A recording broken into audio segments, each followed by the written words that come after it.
Simon & Schuster Audio presents Palestine, Peace, Not Apartheid by Jimmy Carter. Read by the author.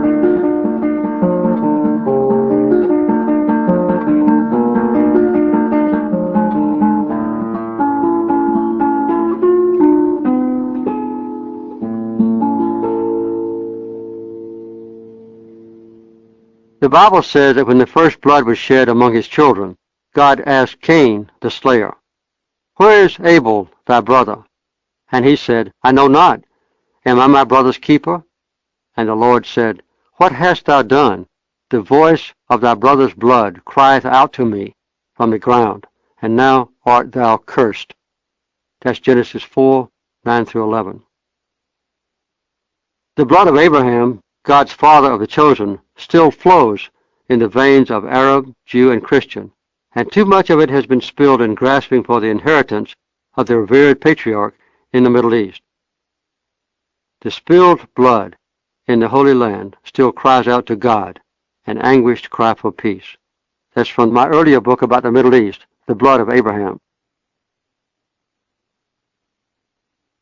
Chapter 1, Prospects for Peace. One of the major goals of my life, while in political office and since I was retired from the White House by the 1980 election, has been to help ensure a lasting peace for Israelis and others in the Middle East. Many people share the same dream, and at times my own efforts to achieve this goal have been intertwined with some of theirs. It would be good to consider what has brought us to the present situation, the obstacles before us, and some things that can and must be done to bring peace and justice to the region. No fictional drama could be filled with more excitement, unanticipated happenings, or intriguing characters than this effort to end the ongoing conflict.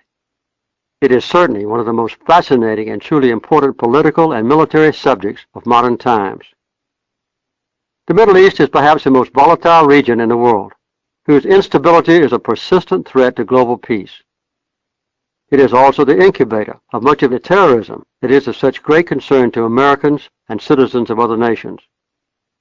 Although it is not difficult to express the challenges in somewhat simplistic terms, the issues are extremely complex and are derived from both ancient and modern-day political and religious history. The questions to be considered are almost endless. What are the prime requisites for peace? What possibilities does the future hold? What common ground already exists on which the contending parties can build a more secure future? Are there better prospects for success from quiescent diplomatic efforts or from bold and public pressure for negotiations? Can there be a stable peace that perpetuates the present circumstances? Must the situation steadily deteriorate until another crisis causes the interested parties to act? Even with full American backing, can Israel's enormous military power prevail over militant Arabs? And most chilling of all, could the festering differences precipitate a military confrontation involving the use of nuclear weapons? It is known that Israel has a major nuclear arsenal and the capability to launch weapons quickly, and some neighboring states are believed to be attempting to acquire their own atomic bombs. Without progress toward peace, desperation or adventurism on either side could precipitate such a confrontation. There are growing schisms in the Middle East region, with hardening Arab animosity toward the Israeli-United States alliance. The war in Iraq has dramatized the conflict between Sunni and Shia Muslims and has strengthened the influence of Iran. Militant Arabs, including Hamas and Hezbollah, have been given new life and influence as they are seen to be struggling against Israeli occupation of Palestine. The absence of any viable peace initiative exacerbates each individual controversy.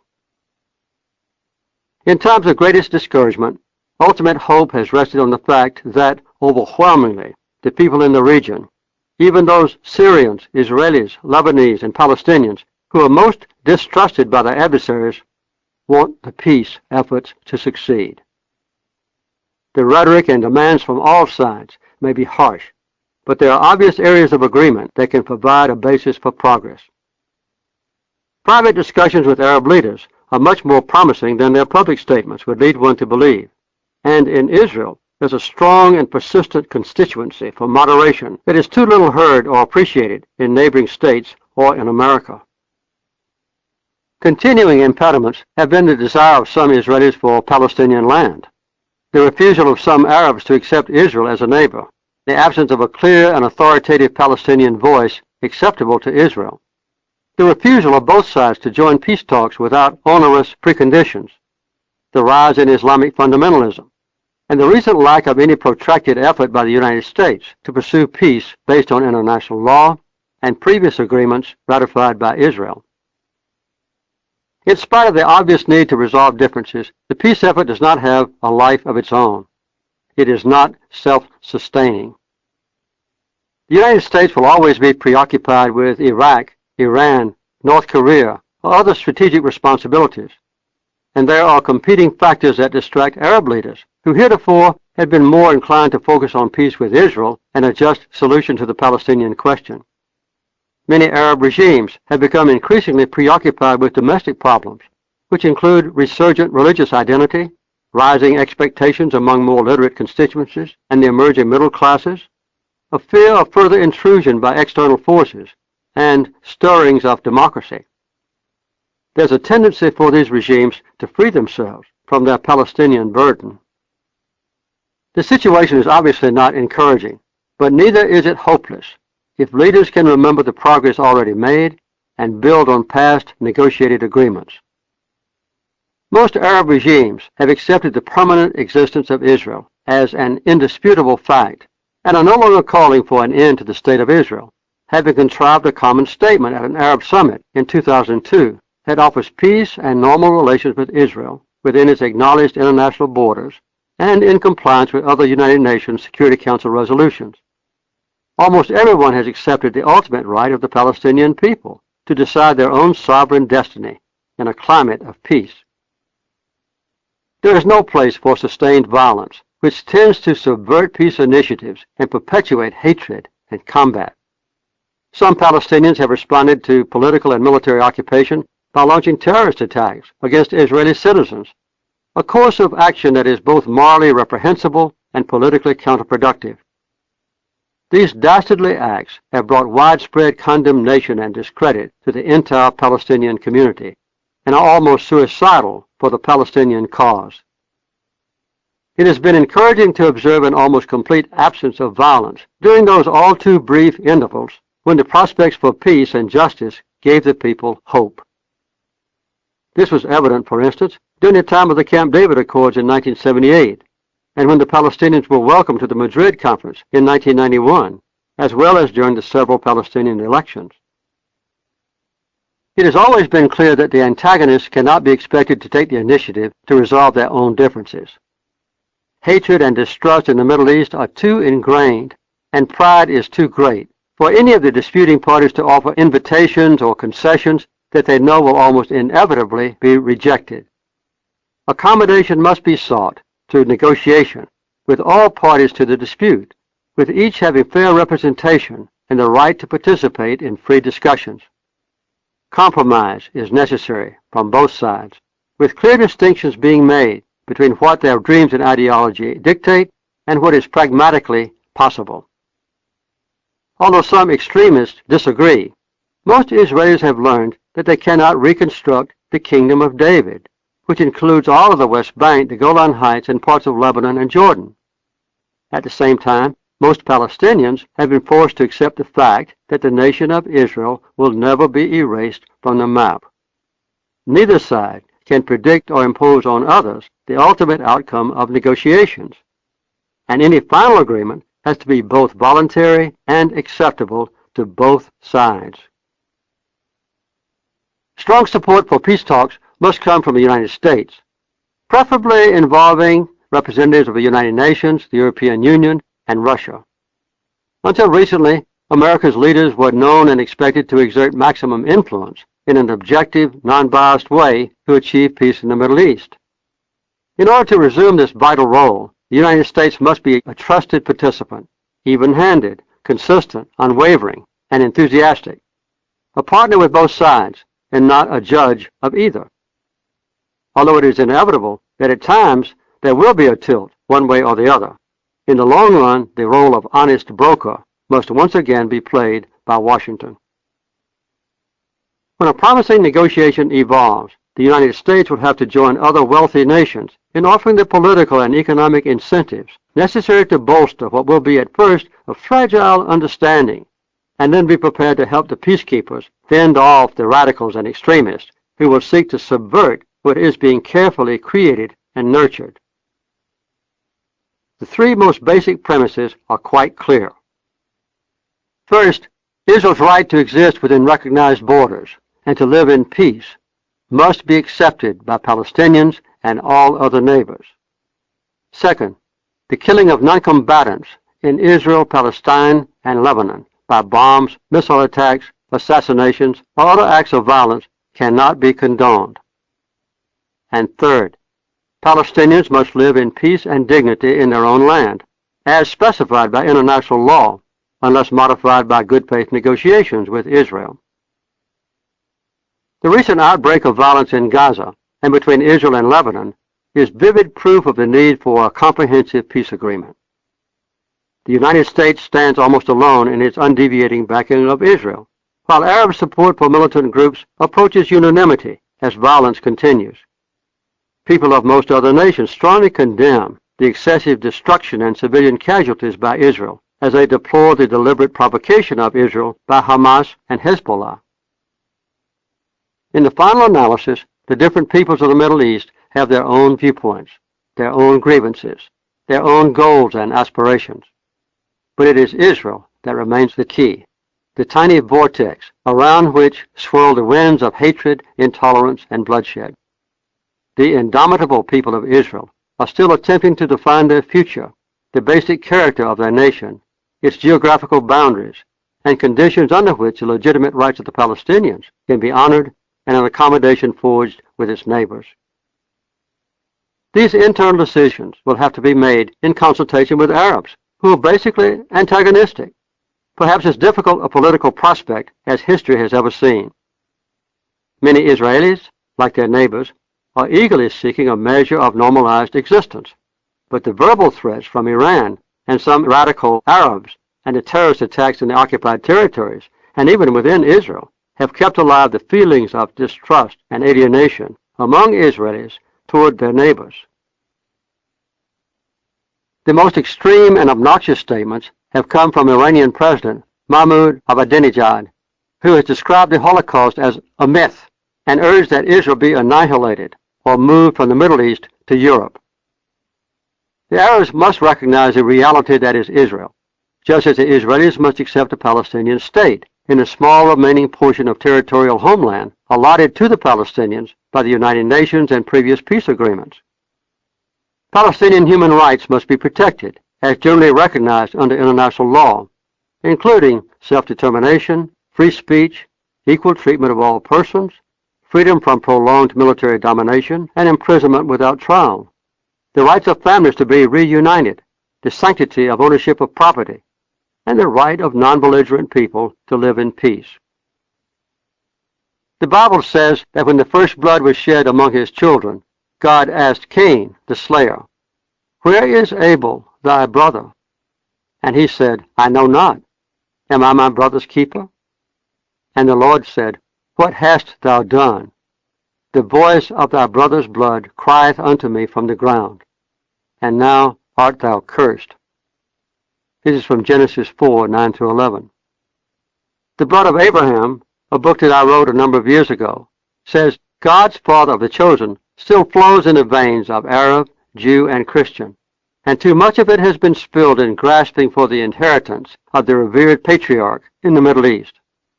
The spilled blood in the Holy Land still cries out to God, an anguished cry for peace. It will be seen that there's a formula for peace with justice in this small and unique portion of the world.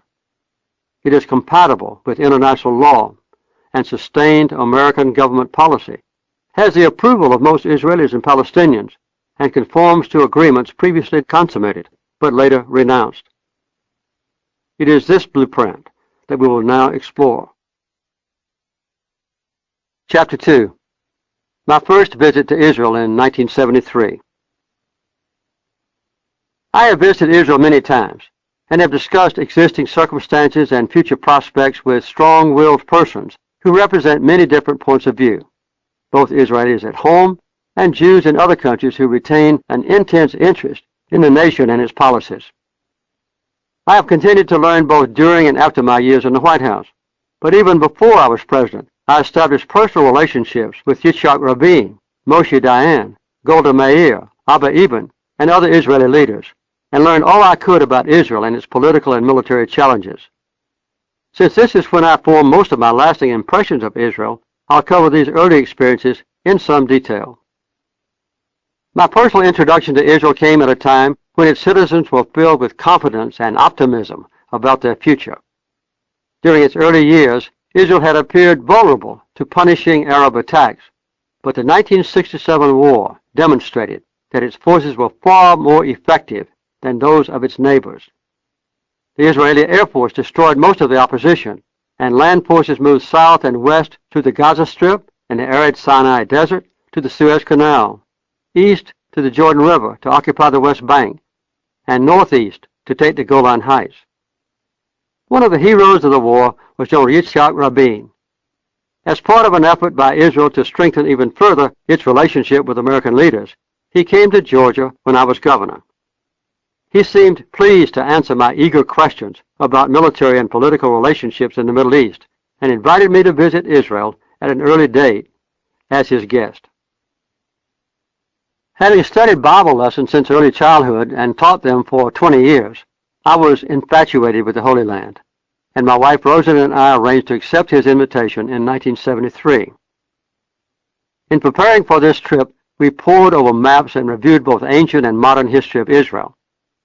Our choice of how to spend a 10-day visit was a series of compromises because I was torn between the pleasure of visiting the Christian holy places I had always longed to see and the knowledge that I should concentrate on preparing for another political career. With only a handful of my closest friends knowing of my dreams, I was seriously planning a future role as president.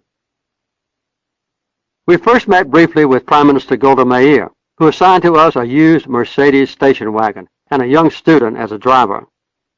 Her instructions were that we would have 7 days to travel to any places of our choice, and during the last 3 days, we would receive what she described as confidential briefings on Israel's security interests and relationships with other nations in the region. She wanted our final visit to be with her, so she could answer any questions and summarize the message of her government. Our driver's name was Giora Avida. He was a very knowledgeable young son of a diplomat. He gave me an elementary guidebook to the Hebrew language, and I practiced reading the road signs as we traveled from place to place. I still have the booklet in which I made notes during our visit. I have also retained a map of Israel that he provided. There's no indication of a green line between Israel and the West Bank or Gaza, and the map also includes a substantial portion of the Golan Heights and all of the Sinai. There was an expressed desire among some radical Israelis to retain the captured territories, but the prevailing attitude among the nation's leaders was that the occupied lands should be kept only until they could be traded for a secure peace with the Arabs. None of my official briefings included plans for permanent retention or early withdrawal. We spent our first 3 days in and around Jerusalem, beginning each morning before sunrise, because I wanted to see the city come to life when few tourists were about, and to catch a flavor of how it might have been 2,000 years earlier when Jesus strolled the same streets. We visited the bakeries where bread was prepared for the market in large open ovens, sipped coffee or tea in the small shops, and watched vendors arrange their wares for the unfolding day. I had long talks with archaeologists who were excavating in the biblical city of David, and they described how the detritus of past civilizations had constantly raised the level of the streets on an average of about 1 foot a century. This made it easier for us to understand why the holy sites we visited in Jerusalem, Bethlehem, Hebron, Jericho, and Nazareth were so different from what we had expected. They seemed buried below ground, closed in, tinseled, and highly commercial. Not simple and primitive, as we had always imagined. Only when we traveled in open spaces and saw the Mount of Olives, the Garden Tomb, Cana, Mount Carmel, the Sea of Galilee, the Mount of Beatitudes, Capernaum, Bethsaida, and the Jordan River, did we feel that we were looking at the country as it might have appeared in biblical times. As we arrived at each destination, Giora introduced us as a special guest of Prime Minister Meir and General Rabin, and our hosts seemed eager to answer our questions and to make us feel welcome and at home. Our most enjoyable and informative outing was in Nazareth. Having visited the Church of the Annunciation and the subterranean dwellings that were said to typify those where Jesus lived, we were guests at an exciting and somewhat boisterous lunch with the Muslim mayor, his Christian deputy, and the Jewish mayor of Upper Nazareth, and a number of their families and friends. For several hours we ate prodigious quantities of lamb that had been roasted whole, fruit, vegetables, bread, and a thick stew that we scooped up with our fingers. I remember that there were several bottles of Johnny Walker Red Label Scotch down the center of the long table, largely consumed in the numerous toasts offered on every conceivable subject, and later we drank the thick black coffee that was typical of the region. We were intrigued with how the officials of Nazareth were striving to increase tourism and promote economic progress, and in the afternoon we went over to the new city being built to house some of the recent immigrants from the Soviet Union, who seemed to be arriving in a steady stream.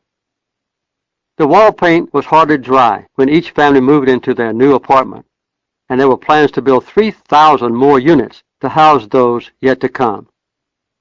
Immigration had increased following Israel's victory in the 1967 war, reaching its highest level the year we were there.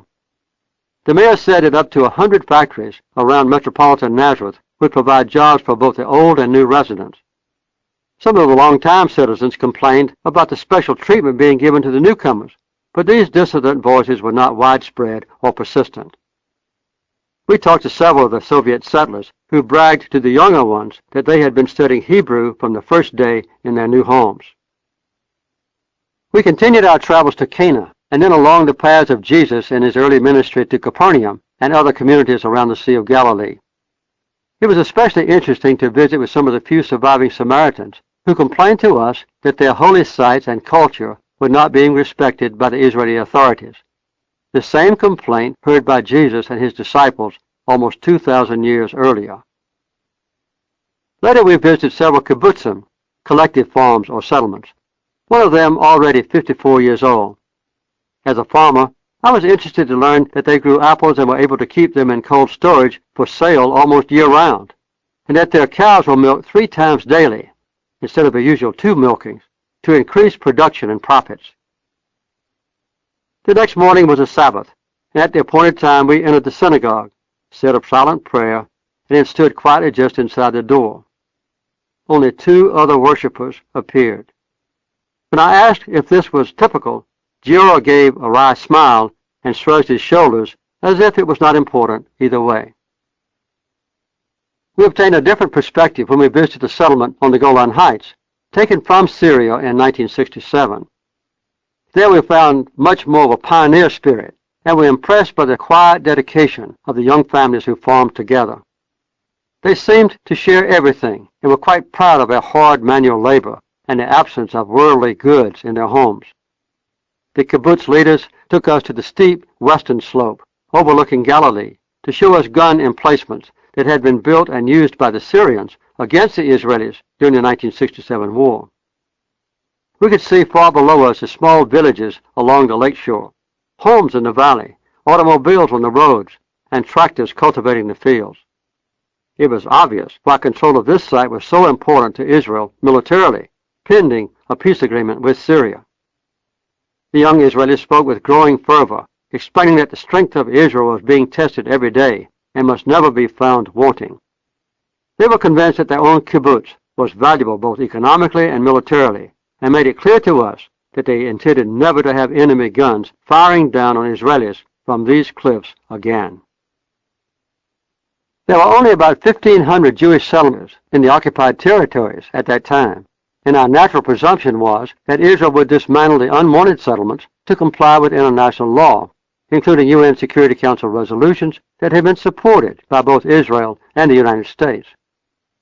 I knew that Prime Minister Meir had said that there were no separate Palestinian people, but we assumed this to mean that there should be no future racial delineation between Jews and Gentiles.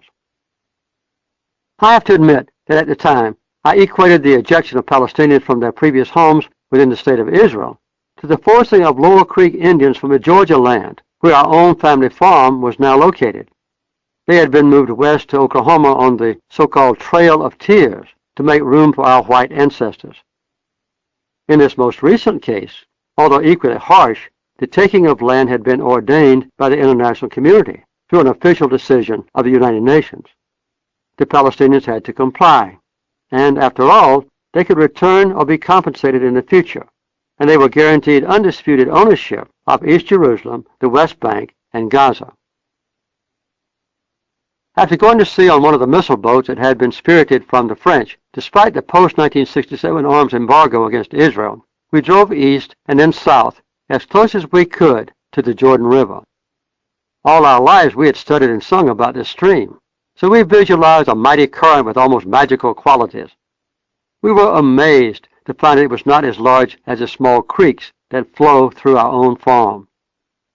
We learned that much of the water was being diverted from the stream to irrigate Israeli crops, then one of the prime causes of the animosity between Israel and its eastern neighbors. Barbed wire and roadblocks kept us away from the security zone along the river's banks, but with special permission from a border security guard, I took a quick dip in the Jordan River, near where I thought Jesus had been baptized by John the Baptist. At the Allenby Bridge, which crossed the stream, we watched for a while as large numbers of people and vehicles moved to and from Jordan. The customs officials told us that only routine security checks were being made, and in the last 3 years, they said, more than 750,000 Arabs had visited Israel legally. With a wink, one of the guards added that they could only estimate how many illegal visitors there had been, but that some of them, referring to captured terrorists, had never been able to return to Jordan. Later, all of us experienced the extraordinary buoyancy as we swam in the Dead Sea. We noticed that the bathhouses were somewhat distant from the shore, and the attendant said that the water level had been dropping as more and more irrigation systems tapped the dwindling stream. He said there would ultimately be 2 small seas if the trend continued. After we finished our ambitious itinerary as tourists, we followed the schedule that had been prepared by Israeli officials. We went with General Rabin to Bethel, a training camp in the occupied territories, where I was asked to participate in a military graduation ceremony. This facility in the West Bank had been used by the Jordanians for the same purpose before Israel occupied the area in the Six-Day War. The soldiers stood rigidly at attention, and as each name was called, the graduate ran at top speed to the reviewing stand, where the commander delivered a diploma, and I presented a Sword of the Spirit, that is, a Hebrew Bible, which is one of the few indications of a religious commitment that I observed during our visit. General Rabin described the close relationship that Israel had with South Africa in the diamond trade. He had returned from there a day or two early to greet us, but commented that the South African system of apartheid could not long survive.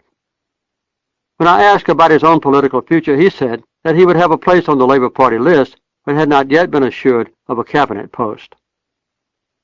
At that time, Foreign Minister Abba Eban was the best-known Israeli, famous for the eloquence of his speeches at the United Nations, and I was excited when he invited us to meet with him. Not surprisingly, he was full of ideas about Israel's future, some of which proved to be remarkably prescient. He said that the occupied territories were a burden and not an asset. Arabs and Jews were inherently incompatible and would ultimately have to be separated. The detention centers and associated punitive and repressive procedures necessary to govern hundreds of thousands of Arabs against their will would torment Israel with a kind of quasi-colonial situation that was being abolished throughout the rest of the world. When questioned, he replied without explanation that the solution to this problem was being evolved. I knew that some Israeli leaders were contemplating massive immigration from both Russia and the United States, plus encouraging Arabs to immigrate to other nations. Eban explained his extraordinary role in the United Nations by saying, "If I were a foreign minister of the only Arab nation surrounded by 39 hostile Jewish ones, I would turn to the United Nations for support." Major General Eliyahu Zeira, head of Israeli military intelligence, and Army Chief of Staff Chaim Bar-Lev gave me private and, quote, top secret briefings on the military and political situation in the surrounding countries, with an emphasis on Syria and Egypt. Again and again they referred to the 1967 war as an example of Israel's invulnerability and left no doubt that they were thoroughly prepared for any eventuality. Although only 5% of Israel's military personnel were kept in uniform, their intelligence was excellent, and the mobilization time for reserve troops would be very brief. Describing their defensive military forces, the top commanders acknowledged the vital alliance with the United States, but emphasized Israel's self-sufficiency if given adequate supplies and permission to produce their own versions of U.S. aircraft, tanks, and other military materiel. I presumed that this message was one of the reasons for my invitation to visit. During our final hours in Jerusalem, we were invited to attend a session of the Knesset, the Israeli parliament, where Prime Minister Meir addressed the assembly. I commented on the no smoking signs around the auditorium, which everyone was obeying except the Prime Minister, and Giora explained, "We have a choice to make. Either have no signs and everyone smoking, or put up signs and have one person smoke. We decided one person smoking wouldn't be too bad." Later in her office, I thanked the Prime Minister for making possible our wonderful visit, and she asked if I had any observations I would like to share. With some hesitation, I said that I had long taught lessons from the Hebrew Scriptures, and that a common historical pattern was that Israel was punished whenever the leaders turned away from their devout worship of God. I asked if she was concerned about the secular nature of her labor government. She seemed surprised at my temerity and dismissed my comments with a shrug and a laugh. She lit one cigarette after another and then said that Orthodox Jews still existed and could assume that portion of the nation's responsibility. She was referring to the religious Jews in the Israeli parliament, who were sometimes a real thorn in her side. She added, "If you attend a session of the Knesset, you will see them in action, and you will know that they have not lost their faith. With Israel's system of elections, which necessitates a coalition of parties to form a ruling majority, the minority religious organizations had an influence far exceeding their numerical strength." Neither Mrs. Meir nor I realized it then, but Menachem Begin, the leader of the Herut party, with only 22% of the Knesset seats, would be Prime Minister of Israel within 4 years, and I would be President of the United States. Much of Begin's political strength would come from his deep religious convictions.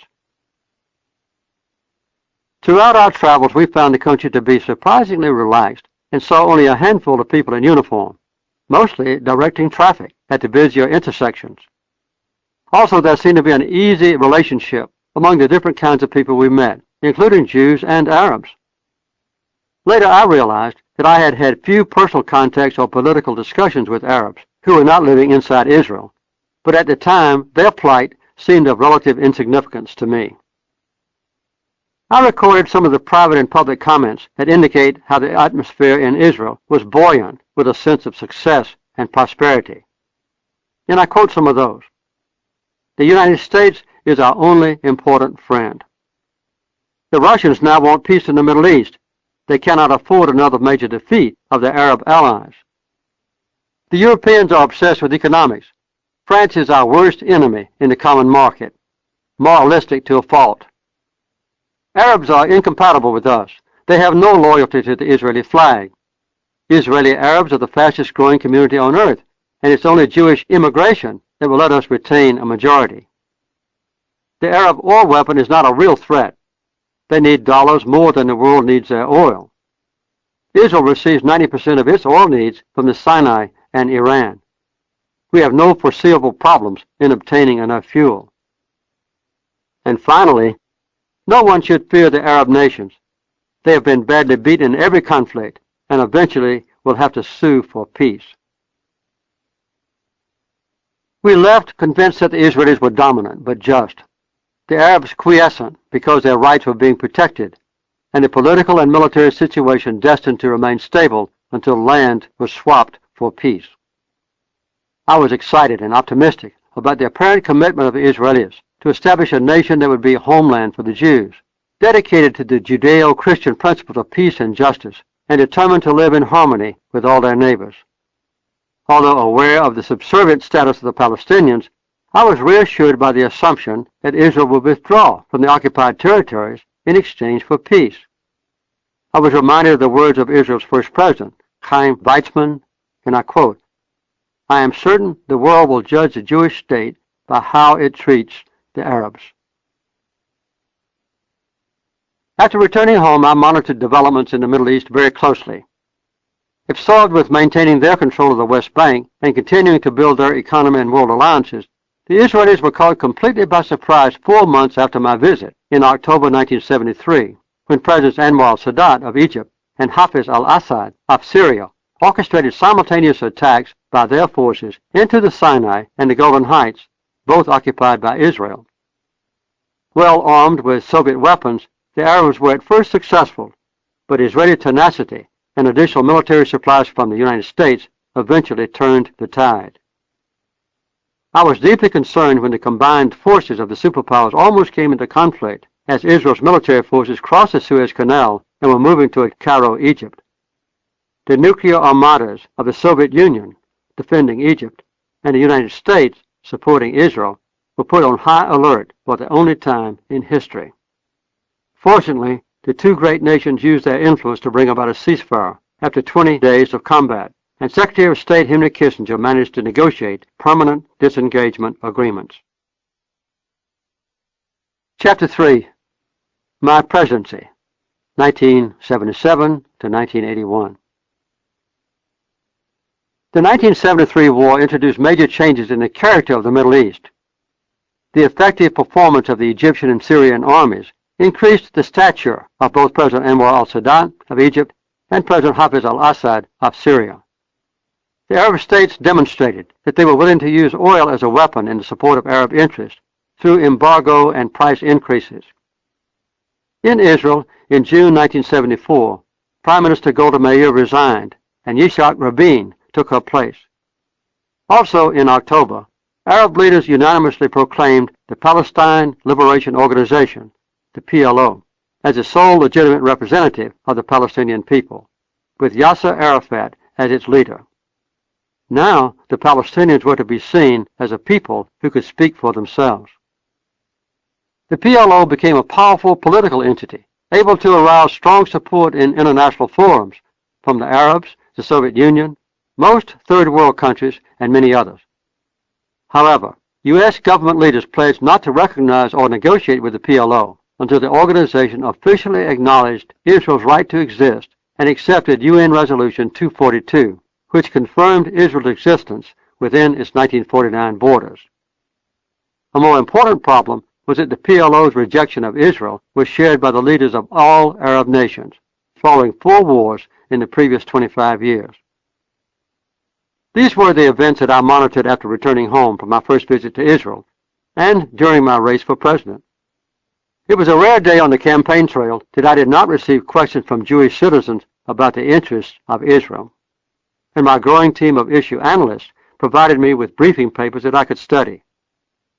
I made repeated promises that I would seek to invigorate the dormant peace effort, and after I was elected and before my inauguration, I made a speech at the Smithsonian Institution in which I listed this as a major foreign policy goal. Since the United States had to play a strong role in any peace effort, I reviewed the official positions of my predecessors on the key issues. Our nation's constant policy had been predicated on a few key United Nations Security Council resolutions, notably 242 of 1967, you can see Appendix 1, and 338 of 1973, see Appendix 2. Approved unanimously and still applicable, their basic premise is that Israel's acquisition of territory by force is illegal, and that Israel must withdraw from occupied territories, that Israel has the right to live in peace within secure and recognized boundaries, that the refugee problem must be settled, and that the international community should assist with negotiations to achieve a just and durable peace in the Middle East. More specifically, U.S. policy was that Israeli settlements in the West Bank and Gaza were, and I quote, illegal and obstacles to peace, unquote. One of my first and most controversial public statements came in March 1977, just a few weeks after I became president, when I reviewed these same premises and added, quote, There has to be a homeland provided for the Palestinian refugees who have suffered for many, many years. Unquote. This would be the first move toward supporting a Palestinian state. 2 weeks later, President Sadat came to Washington for a state visit, and after the official banquet, he and I went upstairs to the living quarters in the White House. During a long private conversation, it became obvious that his inclination to work with me on peace negotiations was already well developed, but he had not decided on any firm plan to reach what might become our common goal. Sadat told me that he was willing to take bold steps toward peace, all of them based on the prevailing United Nations Security Council resolutions. We discussed some of the specific elements of possible direct negotiations in the future: Israel's permanent boundaries, the status of Jerusalem, Palestinian rights, and, almost inconceivable at the time, free trade and open borders between the two nations, plus full diplomatic recognition and exchange of ambassadors. Menachem Begin replaced Yitzhak Rabin as prime minister a month later, and I quickly learned all I could about Israel's new leader. His surprising victory ended the uninterrupted domination of the Labor Party since Israel's independence. Begin had put together a majority coalition that accepted his premise that the land in Gaza and the West Bank belonged rightfully to the State of Israel and should not be exchanged for a permanent peace agreement with the Arabs. Public opinion varied widely, but there was no doubt in 1977 that a more hawkish attitude now prevailed in the government of Israel. I was deeply concerned, but sent him personal congratulations and an invitation to visit me in Washington. Although many factors had influenced the outcome of the Israeli election, age and ethnic differences strongly favored the Likud over the Labor alignment. Oriental Jews, known as Sephardim, whose families had come from the Middle East and Africa, gave the Likud coalition parties a political margin in 1977, and they were inclined to support a much more militant policy in dealing with the occupied territories. Although Begin was not one of them by birth, his philosophy and demeanor were attractive to the Sephardic voters. Also, the Sephardim were generally younger, more conservative, and near the bottom of the economic ladder, and they resented the more prosperous and sophisticated Jewish immigrants from Europe and America, known as Ashkenazim, who had furnished almost all of Israel's previous leaders. The Sephardic families had a higher birth rate than the Ashkenazim, and now, combined with many immigrants, they had become a strong political force. The personal character of Menachem Begin was also a major factor in the victory. After he and his family suffered persecution in Eastern Europe and Siberia for his political activity as a Zionist, he was released from a Soviet prison and went to Palestine in 1942. He became the leader of a militant underground group called the Irgun, which espoused the maximum demands of Zionism. These included driving British forces out of Palestine.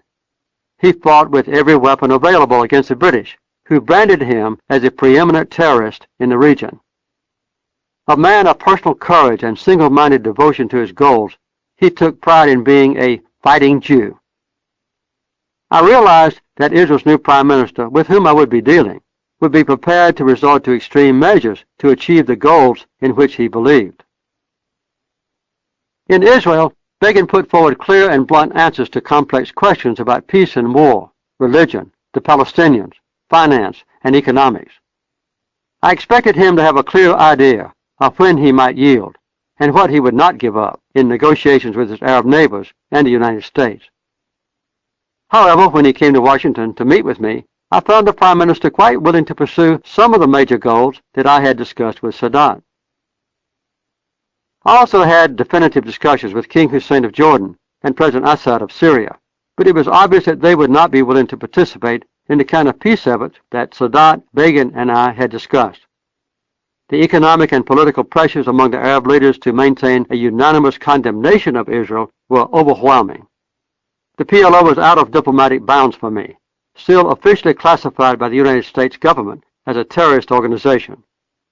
Despite this restraint, I sought through unofficial channels to induce Arafat to accept the key UN resolutions so that the PLO could join in peace efforts, but he refused. I sent Sadat a handwritten letter telling him how extremely important, perhaps vital, it was for us to work together, and he and I discussed various possibilities by telephone. In November 1977, Sadat made a dramatic peace initiative by going directly to Jerusalem. Begin received Sadat graciously and listened with apparent composure while the Egyptian president laid down in no uncertain terms the strongest Arab position, which included Israel's immediate withdrawal from all occupied territories and the right of return of Palestinians to their former homes. I found it interesting that Sadat decided not to follow the counsel of his advisors that he make the speech in English for the world audience, but to deliver it in Arabic for the benefit of his Arab neighbors. The symbolism of his presence obscured the harshness of his actual words, so the reaction in Western nations was overwhelmingly favorable, and the Israeli Republic responded with excitement and enthusiasm.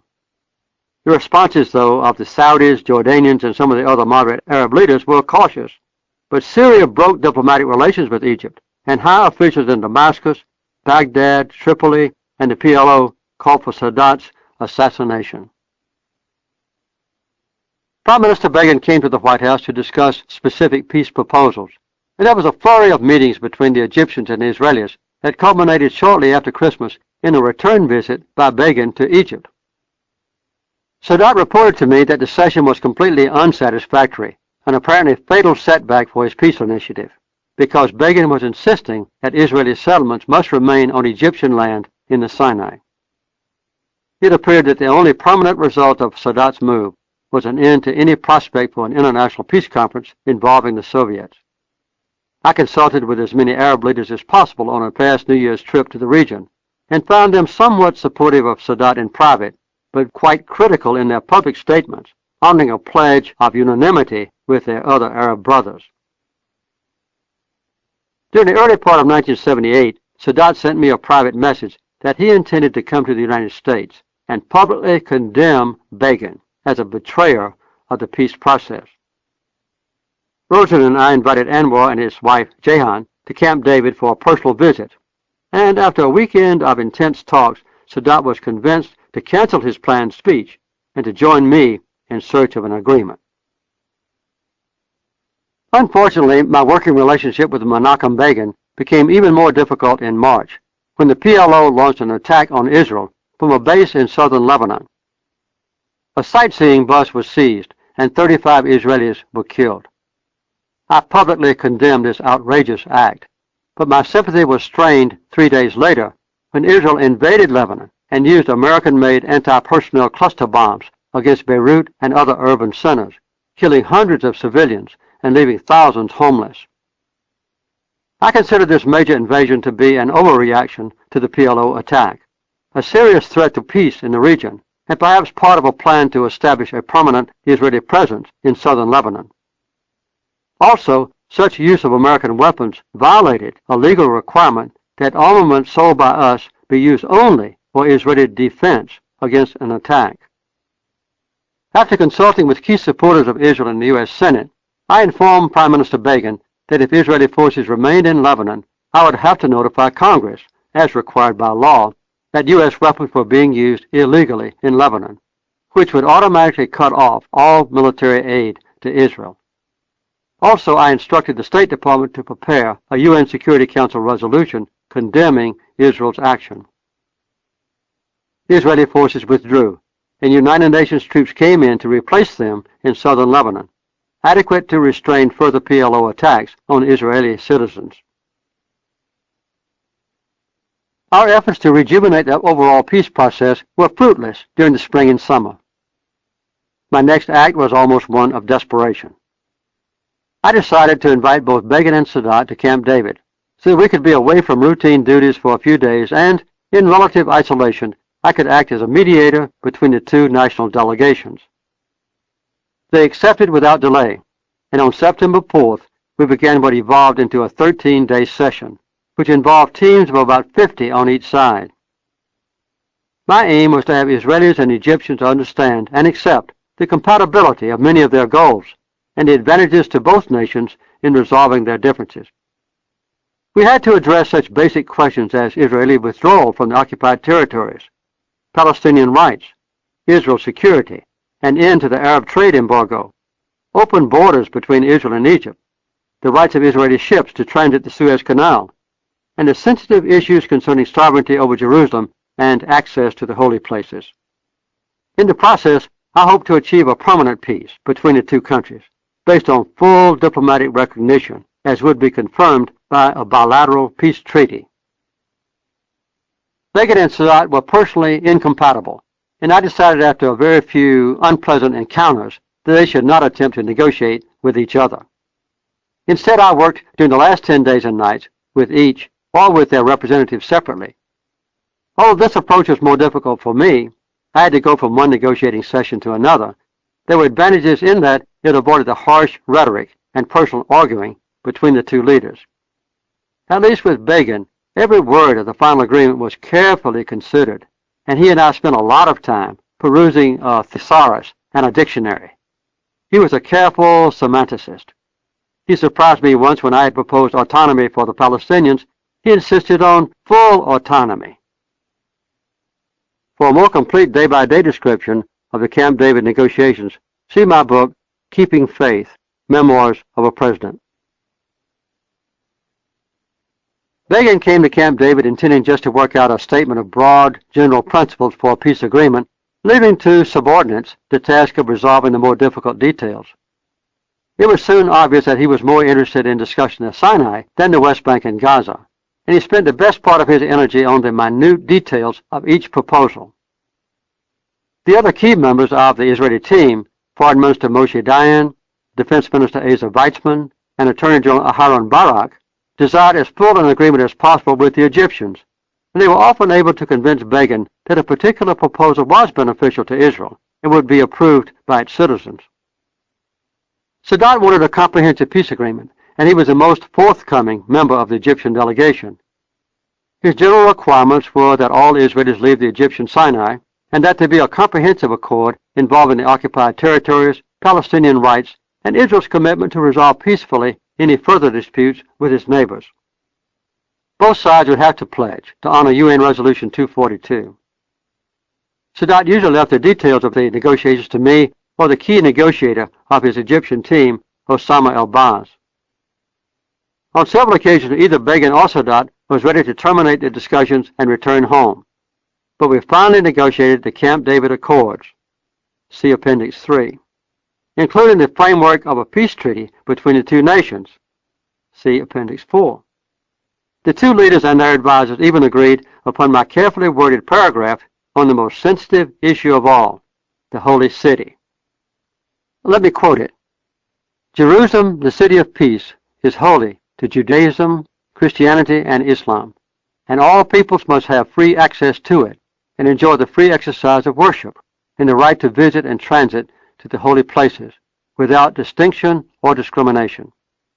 The holy places of each faith will be under the administration and control of their representatives. The municipal council representative of the inhabitants of the city shall supervise essential functions in the city, such as public utilities, public transportation, and tourism, and shall ensure that each community can maintain its own cultural and educational institutions. Unquote. At the last minute, however, after several days of unanimous agreement, both Sadat and Begin decided there were already enough controversial elements in the Accords and requested that this paragraph be deleted from the final text. It is to be remembered that the Camp David Accords, signed by Sadat and Begin and officially ratified by both governments, reconfirmed a specific commitment to honor UN Resolution 242 and 338, which prohibit acquisition of land by force and call for Israel's withdrawal from occupied territories. The Accords prescribe full autonomy for inhabitants of the occupied territories, withdrawal of Israeli military and civilian forces from the West Bank and Gaza, and the recognition of the Palestinian people as a separate political entity with a right to determine their own future, a major step toward a Palestinian state. They specify that Palestinians are to participate as equals in future negotiations, and the final status of the West Bank and Gaza is to be submitted, quote, to a vote by the elected representatives of the inhabitants of the West Bank and Gaza, unquote. Furthermore, the Accords generally recognized that continuing to treat non-Jews in the occupied territories as a substratum of society is contrary to the principles of morality and justice on which democracies are founded. Begin and Sadat agreed that these apparently insurmountable problems concerning Palestinian rights would be overcome. In addition, the framework for an Egyptian-Israeli peace agreement was signed, calling for Israel's withdrawal from a demilitarized Sinai and the dismantling of settlements on Egyptian land, diplomatic relations between Israel and Egypt, borders open to trade and commerce, Israeli ships guaranteed passage through the Suez Canal, and a permanent peace treaty to confirm these agreements. Sadat always insisted that the first priority must be adherence to UN Resolution 242 and self-determination for the Palestinians. And everyone, perhaps except in Begin, was convinced that these rights had been protected in the final document. All of us, including the Prime Minister, were also confident that the final terms of the treaty could be concluded within a 3-month target time. Everyone knew that if Israel began building new settlements to promise to grant the Palestinians full autonomy with an equal or final voice in determining the ultimate status of the occupied territories would be violated. Perhaps the most serious omission of the Camp David talks was the failure to clarify in writing Begin's verbal promise concerning the settlement freeze during subsequent peace talks. One personal benefit to me from the long days of negotiation was a lifetime friendship with Asa Weizmann, who served as Israel's defense minister. More than any other member of Begin's team, I found Asa eager to reach a comprehensive peace agreement, and he was a person with whom I could discuss very sensitive issues with frankness and confidence. He also had a good personal relationship with the Egyptians and would often go by Sadat's cabin for private discussions or a game of backgammon. These peace talks proved to be something of an epiphany for Weizmann, who had been an early member of Begin's Irgun team of Zionist militants, a noted hero of the Six-Day War as director of the early morning strikes that decimated the Arab air forces and a founder of the conservative Likud political party. He had been a leading hawk all his life, but was converted in the weeks of negotiations into a strong proponent of reconciliation with the Arabs. Without my asking him, Asa Weizmann came to America during my re-election campaign in 1980 and visited several cities, publicly urging Jewish leaders to support my candidacy. Although strongly criticized for this unprecedented and perhaps illegal foreign involvement, he was undeterred. Our celebration of the Camp David Accords was short-lived, as we endured weeks of tedious and frustrating negotiations to implement our commitment to conclude a peace treaty between Israel and Egypt. 6 months after Camp David, I decided to go to Cairo and Jerusalem to try to resolve the remaining issues, and we were able to conclude the final terms of a definitive agreement. Although this crucial peace treaty has never been violated, other equally important provisions of our agreement have not been honored since I left office.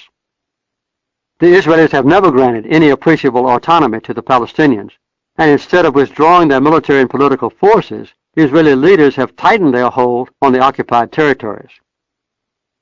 Sadat withstood the condemnation of his fellow Arabs, who imposed severe, though ultimately unsuccessful, diplomatic, economic, and trade sanctions against Egypt in an attempt to isolate and punish him. Until much later, long after I left public office, neither the Jordanians nor the PLO were willing to participate in subsequent peace talks with Israel. This confirmed the Israelis' fears that their nation's existence would again be threatened as soon as the adversaries could accumulate enough strength to mount a military challenge. For Menachem Begin, the peace treaty with Egypt was a significant act for Israel, while solemn promises regarding the West Bank and Palestinians would be finessed or deliberately violated.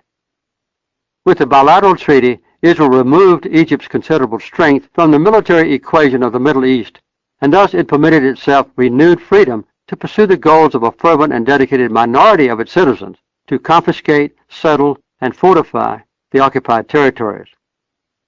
Israeli settlement activity still caused great concern, and in 1980, UN Resolution 465, see Appendix 5, calling on Israel to dismantle existing settlements in the Arab territories occupied since 1967, including East Jerusalem, was passed unanimously.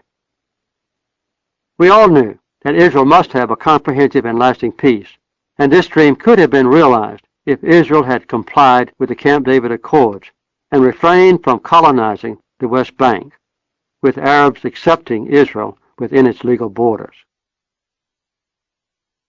Chapter 4, the key players, the Palestinians. To understand present circumstances in the Middle East, it is necessary to take a closer look at the Palestinians and the Israelis. We can begin with a brief general description of the Palestinians, whose future status must be the focal point for progress toward peace. What is Palestine, and who are the Palestinians? The borders of this contentious area, also called the land of Canaan or the Holy Land, had never been conclusively defined. The name is an ancient one, derived from the Philistines, who lived along the Mediterranean coast and were also known as people of the sea. The Bible does not portray these people very attractively because they did not worship God and they competed with the authors and heroes of the scriptures for control over parts of Canaan. Formidable warriors and some of the earliest users of iron weaponry, they were usually able to prevail over their enemies, even the powerful King David. Roman conquerors, after smashing the Second Jewish Revolt in AD 135, set out to obliterate the historic Jewish presence in the land. They changed the name of Jerusalem to Aelia Capitolina, and Judea became the province of Syria-Palestina, later simply Palestina. When Christianity became the religion of the Roman Empire, the name of Jerusalem was revived. The name Palestina, translated into Arabic as Philistine, survived the 7th century Arab conquest, and the name prevailed even as the borders of the region have fluctuated through the centuries. A succession of Turks, Kurds, and European crusaders ruled Palestine until the Ottoman Turks incorporated Palestine into their empire in 1516. They were on the losing side in World War I, and France and Great Britain initially assumed authority over the various parts of the Middle East. The League of Nations assigned to Great Britain the supervision of the Mandate of Palestine, which we now know as the lands of Israel, the West Bank, Gaza, and Jordan. After Jordan was separated from the Mandate in 1922, the remaining territory between the Jordan River and the Mediterranean Sea became known as Palestine. Although Christian and Muslim Arabs had continued to live in the same land since Roman times, they had no real commitment to establish a separate and independent nation. Their concern was as family and tribe, and for the Muslims, the broader world of Islam. Strong ideas of nationhood began to take shape among the Arabs only when they saw increasing numbers of Zionists immigrate to Palestine, buying tracts of land for permanent homes with the goal of establishing their own nation. In 1947, the United Nations approved a partition plan for Palestine. A Jewish state was to include 55% of this territory. You can see map 2. Jerusalem and Bethlehem were to be internationalized as holy sites, and the remainder of the land was to constitute an Arab state. The Jewish Agency, an official group that represented the Jewish community in Palestine to the British Mandate, and other Zionist representatives approved the plan, but Arab leaders were almost unanimous in their opposition. When Jews declared their independence as a nation, the Arabs attacked militarily, but were defeated. The 1949 armistice demarcation lines became the borders of a new nation of Israel, and were accepted by Israel and the United States, and recognized officially by the United Nations. Israelis had taken 77% of the disputed land, and the Palestinians were left with two small separate areas to be known as the West Bank, annexed by Jordan, and Gaza, administered by Egypt. Jews who lived within their new nation took the name Israelis, while Christian and Muslim Arabs in the Holy Land outside of Israel preferred to be known as Palestinians. The Palestinians' own most expansive definition includes, and I quote, all those and their descendants who were residents of the land before 14 May 1948. That's when Israel became a state. When Britain conducted a census in Palestine in 1922, there were about 84,000 Jews and 670,000 Arabs, of whom 71,000 were Christians. By the time the area was petitioned by the United Nations, these numbers had grown to about 600,000 Jews and 1.3 million Arabs, 10% of whom were Christians. During and after the 1948 war, about 420 Palestinian villages in the territory that became the State of Israel were destroyed, and some 700,000 Palestinian residents either fled or were driven out. The Palestinians and individual Arab leaders continued their vehement objections to the increasing Israeli encroachment on what they considered to be their lands and rights. However, it was not until the announcement of Israel's plan to divert water from the Sea of Galilee and the Jordan River to irrigate western Israel and the Negev Desert that the first summit meeting of Arab leaders took place in 1964, and the Palestine Liberation Organization, or PLO, was formally organized. The United Nations estimated that by this time, there were 1.3 million Palestinian refugees, with 1/4 in Jordan, about 150,000 each in Lebanon and Syria, and most of the others in West Bank and Gaza refugee camps. In May 1967, after military clashes between Syria and Israel, Egypt blockaded the Straits of Tiran and ordered the removal of UN emergency forces stationed along the Israeli-Egyptian border. Other Arab states put their troops on alert, and on June the 5th, Israel launched preemptive strikes, moving first against Egypt and Syria, and then against Jordan. Within 6 days, Israeli military forces had occupied the Golan Heights, Gaza, the Sinai, Jerusalem, and the West Bank. As a result of that conflict, 320,000 more Arabs were forced to leave the additional areas in Syria, Egypt, Jordan, and Palestine that were occupied by Israel. A number of UN resolutions were adopted with U.S. support and Israeli approval, re-emphasizing the inadmissibility of acquisition of land by force, calling for Israeli withdrawal from occupied territories, and urging that the more needy and deserving refugees be repatriated to their former homes. Currently, it is estimated that there are now about 9.4 million Palestinians, of whom 3.7 million live in the West Bank and Gaza, 200,000 in East Jerusalem, 1 million in Israel, and 4.5 million in other nations. After the 1967 war, most Arab leaders acknowledged the preeminence of the PLO as representing the Palestinians, and a quasi-government was formed to deal with matters such as welfare, education, information, health, and security. In 1969, the PLO found a strong leader in Yasser Arafat, a well-educated Palestinian who was the leader of Al-Fatah, a guerrilla organization. As chairman, Arafat turned much of his attention to raising funds for the care and support of the refugees and inspiring worldwide contributions to their cause. At the same time, the PLO was able to establish diplomatic missions in more than 100 countries and used its observer status in the United Nations to become one of the most powerful voices in international councils. But persistent PLO attacks on Israelis continued, both within the occupied territories and from the adjacent Arab nations. The next exodus of Palestinians was from Jordan in 1970, the result of a civil war between the powerful force of PLO militants who had settled in Jordan and King Hussein's regular forces. When the king's troops prevailed, a new flood of refugees moved from Jordan to Lebanon, where the Palestinians had a host country that was not strong enough to reject them, and where the PLO was able to form a government organization and even an independent militia. In much of Lebanon, as had been the case in Jordan, the PLO was soon powerful enough to challenge the sovereignty of the host government itself, and its forces launched frequent attacks across the border against Israel. These guerrilla raids brought swift Israeli retaliation, much of which fell on Lebanese civilians, who increasingly resented their troublesome guests.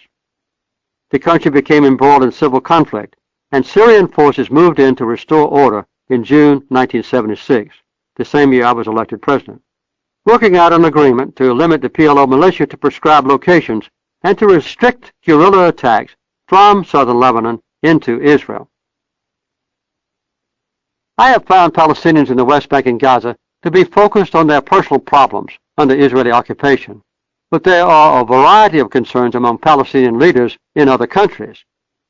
Their attitudes and commitments have been shaped by earlier events affecting their own lives, and nowadays few have any direct contact with either the Jews or Arabs who still live in Palestine. They were driven in 1948 and 1967 from what they still consider their homes, and many I have met have claimed the right to use any means at their disposal, including armed struggle, to regain their lost rights. When I met Yasser Arafat in 1990, he stated, and I quote, "The PLO has never advocated the annihilation of Israel. The Zionists started the Drive the Jews into the Sea slogan and attributed it to the PLO. In 1969, we said, We wanted to establish a democratic state where Jews, Christians, and Muslims can all live together. The Zionists said they do not choose to live with any people other than Jews. We said to the Zionist Jews, all right, if you do not want a secular democratic state for all of us, then we will take another route. In 1974, I said, we are ready to establish our independent state in any part from which Israel will withdraw. As with Israelis, there are many differences among the voices coming from the PLO, and listeners interpret the words to suit their own ends. End the quote of Yasser Arafat. When I asked Arafat about the purposes of the PLO, he seemed somewhat taken aback that I even needed to ask such a question. He gave me a pamphlet that stated, the Palestine Liberation Organization, PLO, is a national liberation movement of the Palestinian people. It is the institutional expression of Palestinian nationhood. The PLO is to the Palestinian people what other national liberation movements have been to other nations. It is their means to reassert and to reaffirm a denied national identity, to recover a suppressed history, to safeguard a popular heritage, to rebuild demolished institutions, to maintain national unity threatened by physical dispersion, and to struggle for a usurped homeland and denied national rights. In brief, the PLO is the Palestinian people's quest to resurrect their national existence. Unquote. It is interesting how many times the word national appears in this short statement. The PLO is a loosely associated umbrella organization bound together by common purpose, but it comprises many groups eager to use diverse means to achieve their goals. The PLO has been officially recognized by all Arab governments as the sole and legitimate representative of the Palestinian people, both at home in Palestine and in the diaspora in other nations. It plays a strong role in the United Nations, and the many UN resolutions supporting Palestinians are considered to be proof of their effectiveness and the rightness of their cause. The Palestine Liberation Organization is the official organization that is recognized by the international community and has observer status in the United Nations. The Palestinian National Authority was formed in 1996, with leaders elected within the occupied territories, where its jurisdiction exists. The political prestige and influence of the Palestinians seem to increase in inverse proportion to their military defeats. After losing its effort to use Jordan as a base of operations against Israel in 1970 and 71, the PLO rebounded as the exclusive leader of the Palestinian people, with a strong base of operations in Lebanon. After Camp David and the Israeli-Egyptian peace treaty removed Egypt as a major supporter, the PLO seemed to gain new life as other irate Arabs renewed their commitment to the cause. And now the Israelis. One must consider the Jewish experience of the past. Jews suffered for centuries the pain of the diaspora and persistent persecution in almost every nation in which they dwelt. Despite their remarkable contributions in all aspects of society, many Jews were killed and others driven from place to place by Christian rulers. Although not given the same rights as Muslims, both Christians and Jews who lived in Islamic countries often fared better than non-Christians in Christendom, because the Prophet Muhammad commanded his followers to recognize the common origins of their faith through Abraham, to honor their prophets, and to protect their believers. Muslim leaders favored the Jews over Christians because they saw them as less competitive in expanding their political and religious influence. President Anwar Sadat made these points often while he was negotiating with Israeli Prime Minister Menachem Begin and me at Camp David.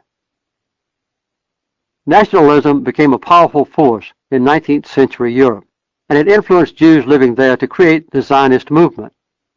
In Western Europe, the unique identity of the Jewish population was threatened by assimilation into Christian and secular society. But almost 3/4 of Jews were living in Eastern Europe, where persecution continued, and it was there that the seeds of Zionism were nourished. Although a majority of Jewish immigrants went to the United States in the late 19th and early 20th centuries, increasing demands were heard for the establishment of a Jewish state, both to escape oppression and to fulfill an interpretation of biblical prophecies. Although exact data are not available, It is estimated that in 1880 there were only 30,000 Jews in Palestine, scattered among 600,000 Muslim and Christian Arabs. By 1930, their numbers had grown to more than 150,000. The Arabs in Palestine fought politically and militarily against these new settlers, but they could agree on little else, and dissipated their strength and influence by contention among themselves.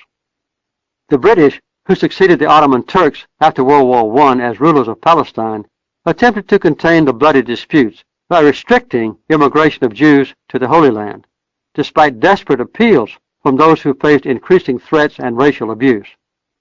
And then came the world's awareness of the horrors of the Holocaust and the need to acknowledge the Zionist movement and an Israeli state.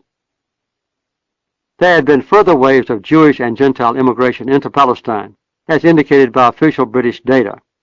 The Arab population increased from 760,000 in 1931 to 1,237,000 in 1945, mostly attracted by economic opportunity, while the number of Jews during the same period increased to 608,000, primarily because of persecution in Europe.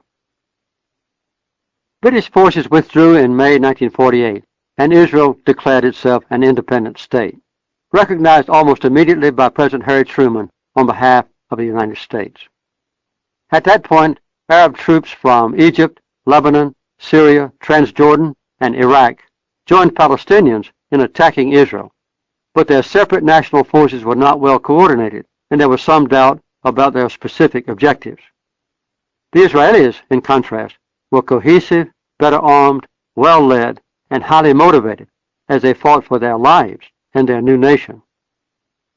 The war ended in 1949 with armistice agreements signed between Israel and the proximate countries, based on Israel's acceptance of a divided Palestine, 77% Israelis, 23% Arab, and the assumption that Jordan would control what is now known as East Jerusalem and the West Bank. No serious consideration was given by Arab leaders or the international community to establishing a separate Palestinian state, while these people's ancient homeland was divided among Jordan, Israel, and Egypt. The continuing state of war between Israel and its neighbors caused many Jews to flee Syria, Iraq, and other Arab countries to Israel, while Palestinian refugees were scattered more broadly. From all sides, the Palestinians and sometimes troops of their host countries launched spasmodic but persistent attacks against the Israelis, who responded with retaliatory raids.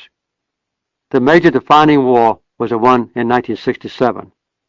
Israel prevailed after only 6 days of fighting and occupied the lands of Egypt and Syria and the parts of Palestine controlled by Jordan. Of necessity, Israel has maintained one of the most powerful military forces in the world and has managed to dominate its adversaries. But none of the several wars has resolved any of the basic causes of conflict. According to official Israeli figures, about 22,000 Israelis have died in military confrontations since the nation was founded. During these engagements, the number of Arab casualties has been 3 or 4 times greater than Israeli casualties. In addition, large numbers of Christian and Muslim Arabs have either been driven into exile or put under military rule, each time Israel has occupied and retained more Arab territory. This has intensified the fear, hatred, and alienation on both sides, and made more difficult the ultimate reconciliation that must come before peace, justice, and security can prevail in the region. When I travel in the Middle East, one persistent impression is the difference in public involvement in shaping national policy. It is almost fruitless to seek free expressions of opinion from private citizens in Arab countries with more authoritarian leadership, even among business leaders, journalists, and scholars in the universities. Only among Israelis, in a democracy with almost unrestricted freedom of speech, can one hear a wide range of opinion concerning the disputes among themselves and with Palestinians, other Arabs, and often with former presidents and other distinguished guests. When I made a presidential visit to Israel in March 1979, I was invited to address the Knesset, the parliament. I was shocked by the degree of freedom permitted to members of the parliament in their exchanges. Although I was able to conclude my remarks with just a few interruptions, it was almost impossible for either Prime Minister Begin or others to speak. Instead of being embarrassed by the constant interruptions, and even the physical removal of an especially offensive member from the chamber, Begin seemed to be relishing the verbal combat and expressed pride in the unrestrained arguments. During an especially vituperative exchange, he leaned over to me and said proudly, "This is democracy in action." With the exception of sometimes excessive military censorship, this freedom of expression prevails in the news media and in private discussions in Israel. There's a noticeable desire to explore every facet of domestic and international political life.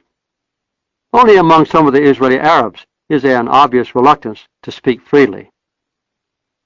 Although important disagreements exist among opposing political leaders in the Israeli debates, the differences pale when questions of Israel's security are concerned.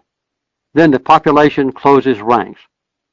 A common religion, a shared history, and memories of horrible suffering bind them together in a strength and cohesion unequaled in the Middle East or perhaps anywhere in the world. The key to the future of Israel will not be found outside the country, but within.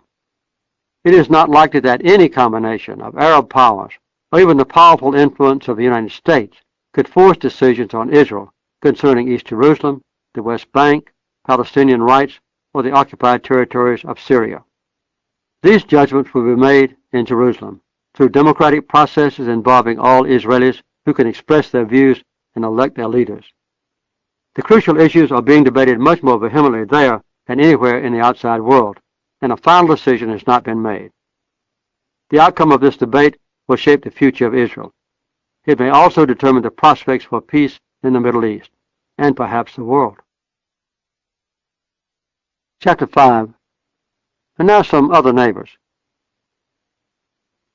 Except for Egypt's contacts with the Palestinians, the Arab nations surrounding Israel do not now play a constructive role in any potential peace process, but their cumulative influence will be vital in helping to consummate an acceptable agreement and in assuring doubtful Israelis that such a peace can be dependable and permanent.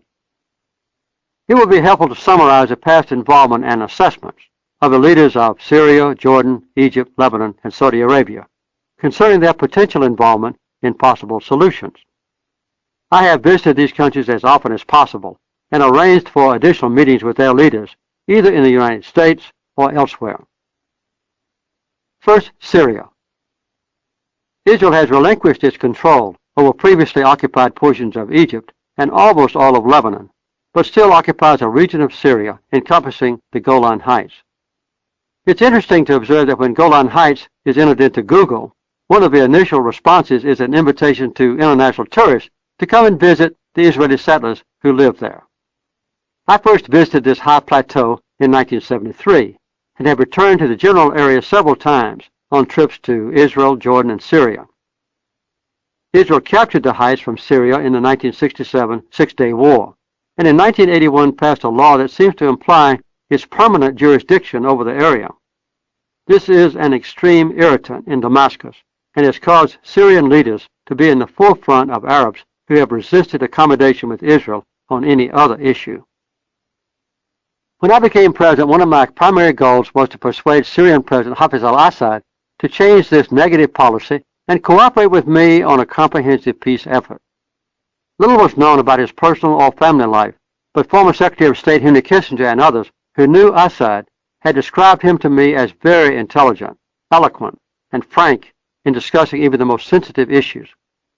I invited the Syrian leader to come to see me in Washington, but he replied that he had no desire ever to visit the United States. Despite this firm but polite rebuff, I learned what I could about him and his nation before meeting him.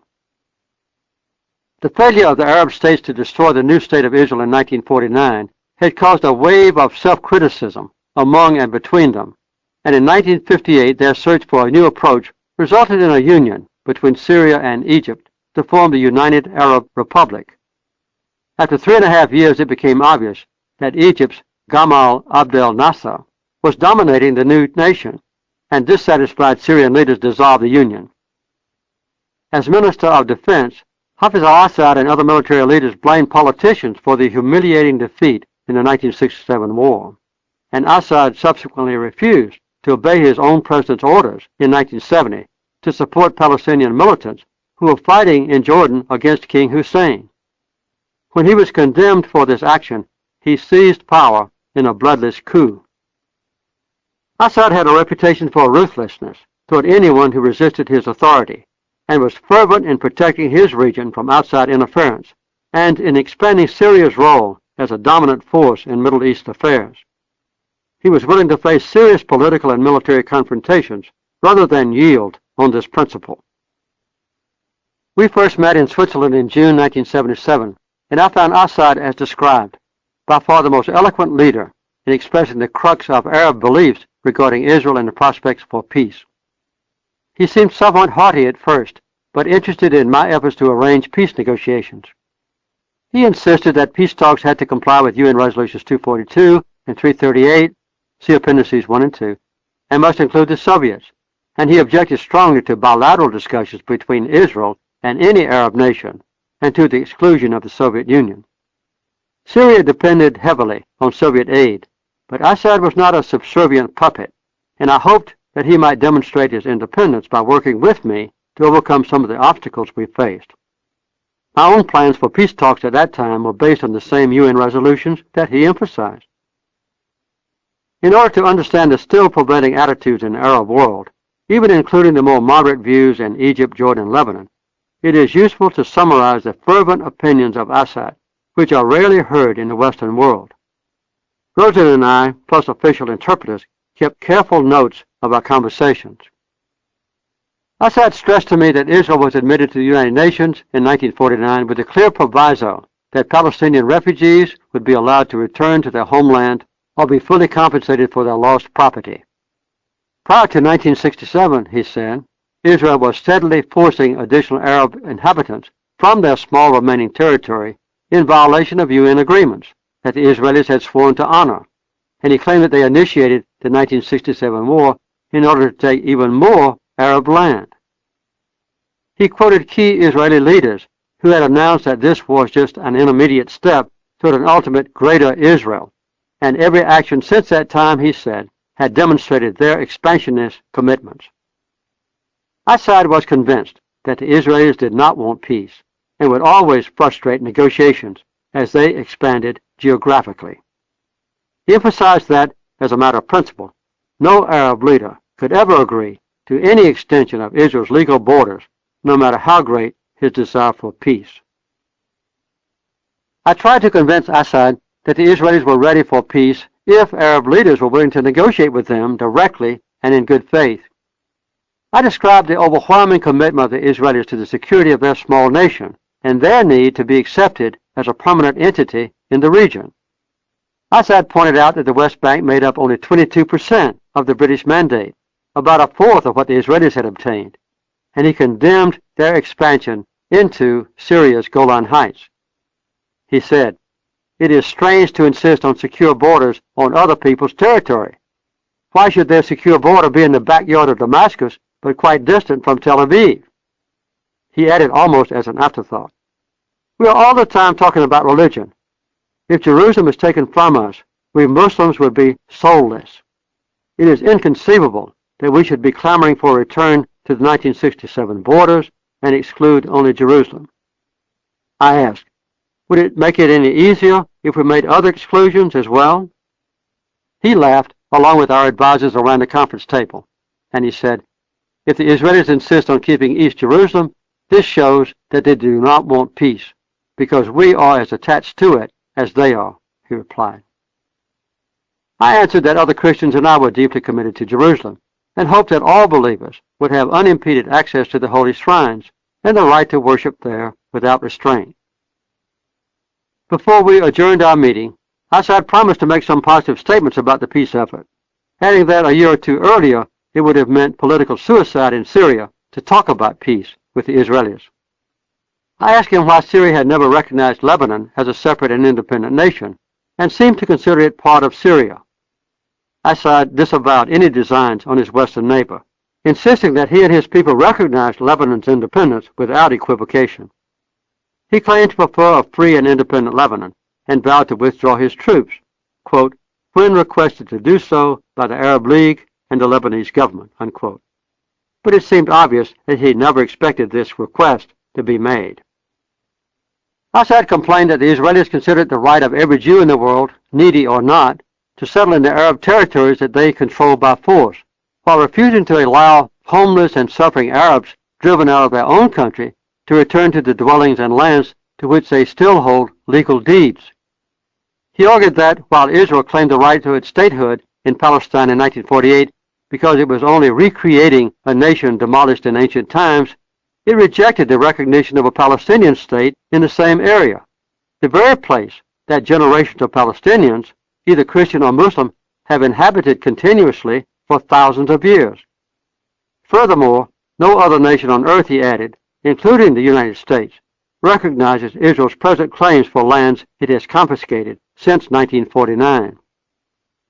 The Syrian leader also said that Israelis asserted that the Jews of the world constitute one people, regardless of obvious differences in their identities, languages, customs, and citizenship, but denied that the Palestinians comprise a coherent people, even though they have one national identity, one language, one culture, and one history.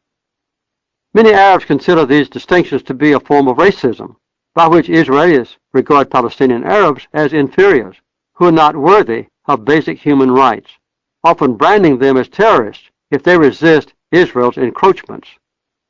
He scoffed at Israel's claim to be a true democracy, maintaining that its political and social equality are only for Jews.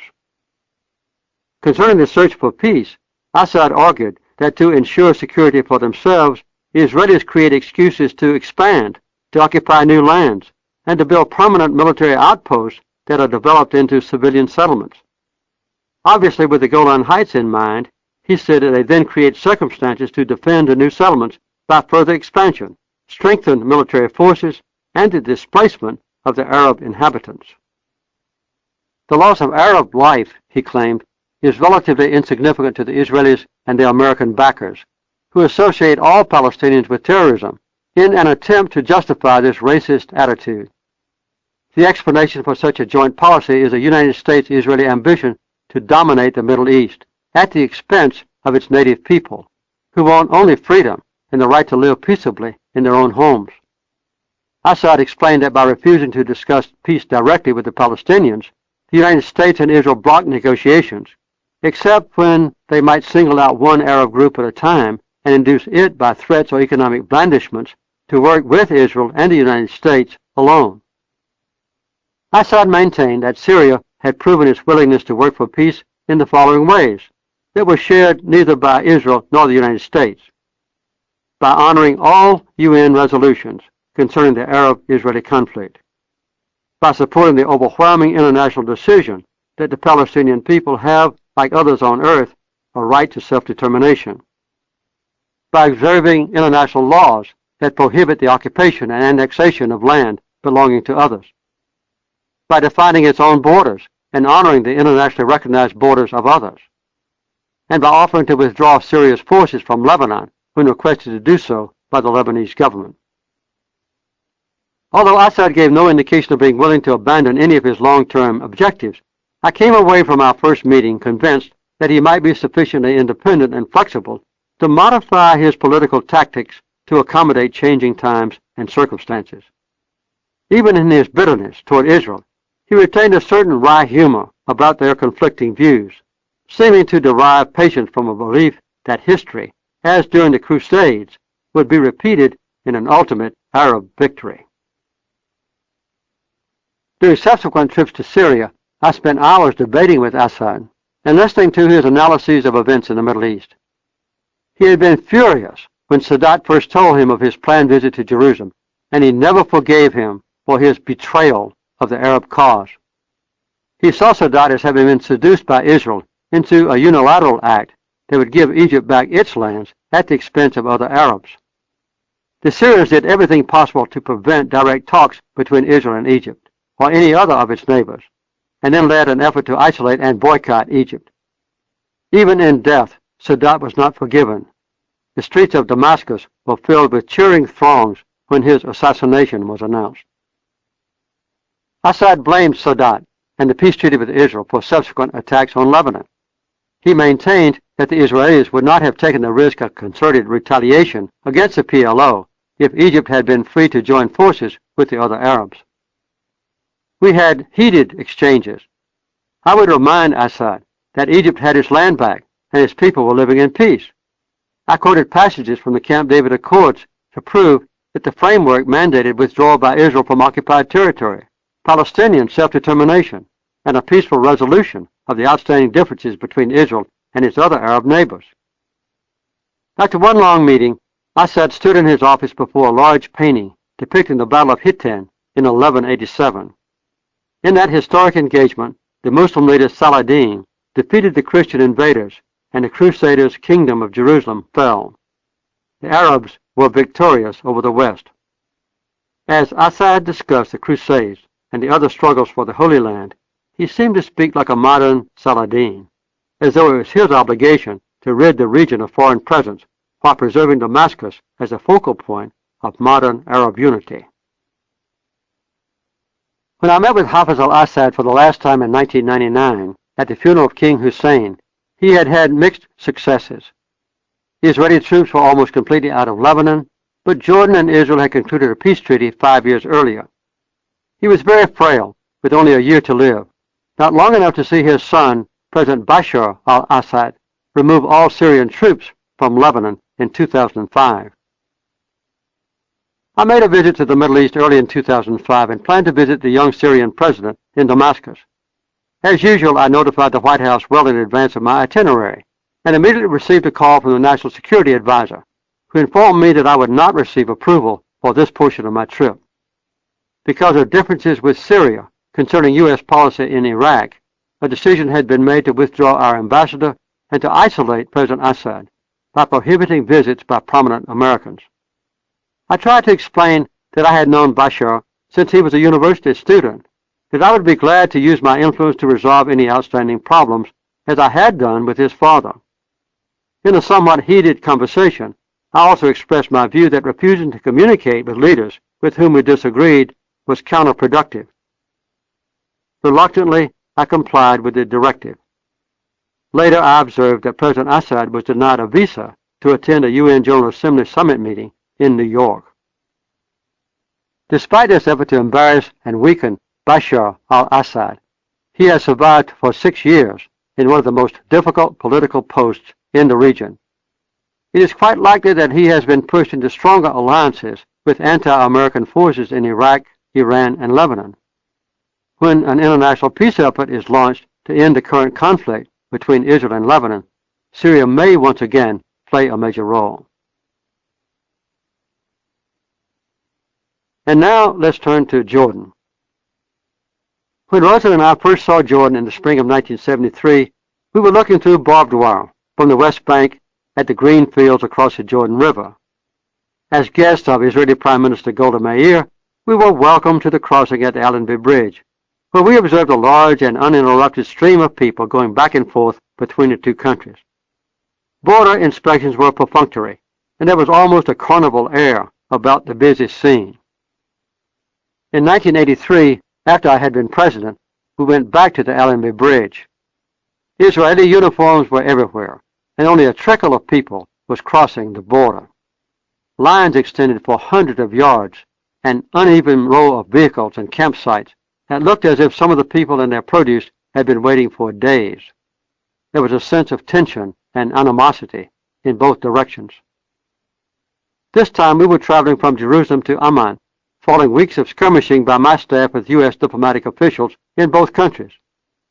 Finally, I became the first person to make the crossing using just one passport, because if documents were stamped first in either Israel or an Arab country, they would not be honored by the other. When we reached the center of the bridge, there was no exchange of pleasantries between the stone-faced officials of the two countries. Rosa and I were driven to the royal compound on a hill near the old city. From our guest house, we could look across a deep ravine at the bustling streets of a residential area where housing, mostly for Palestinian refugees, had been built in recent years.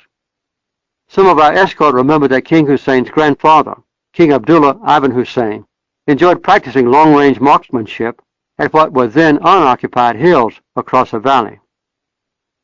A direct descendant of the Prophet Muhammad, Abdullah had fought well against the Turks in World War I, and the British had wanted to reward him.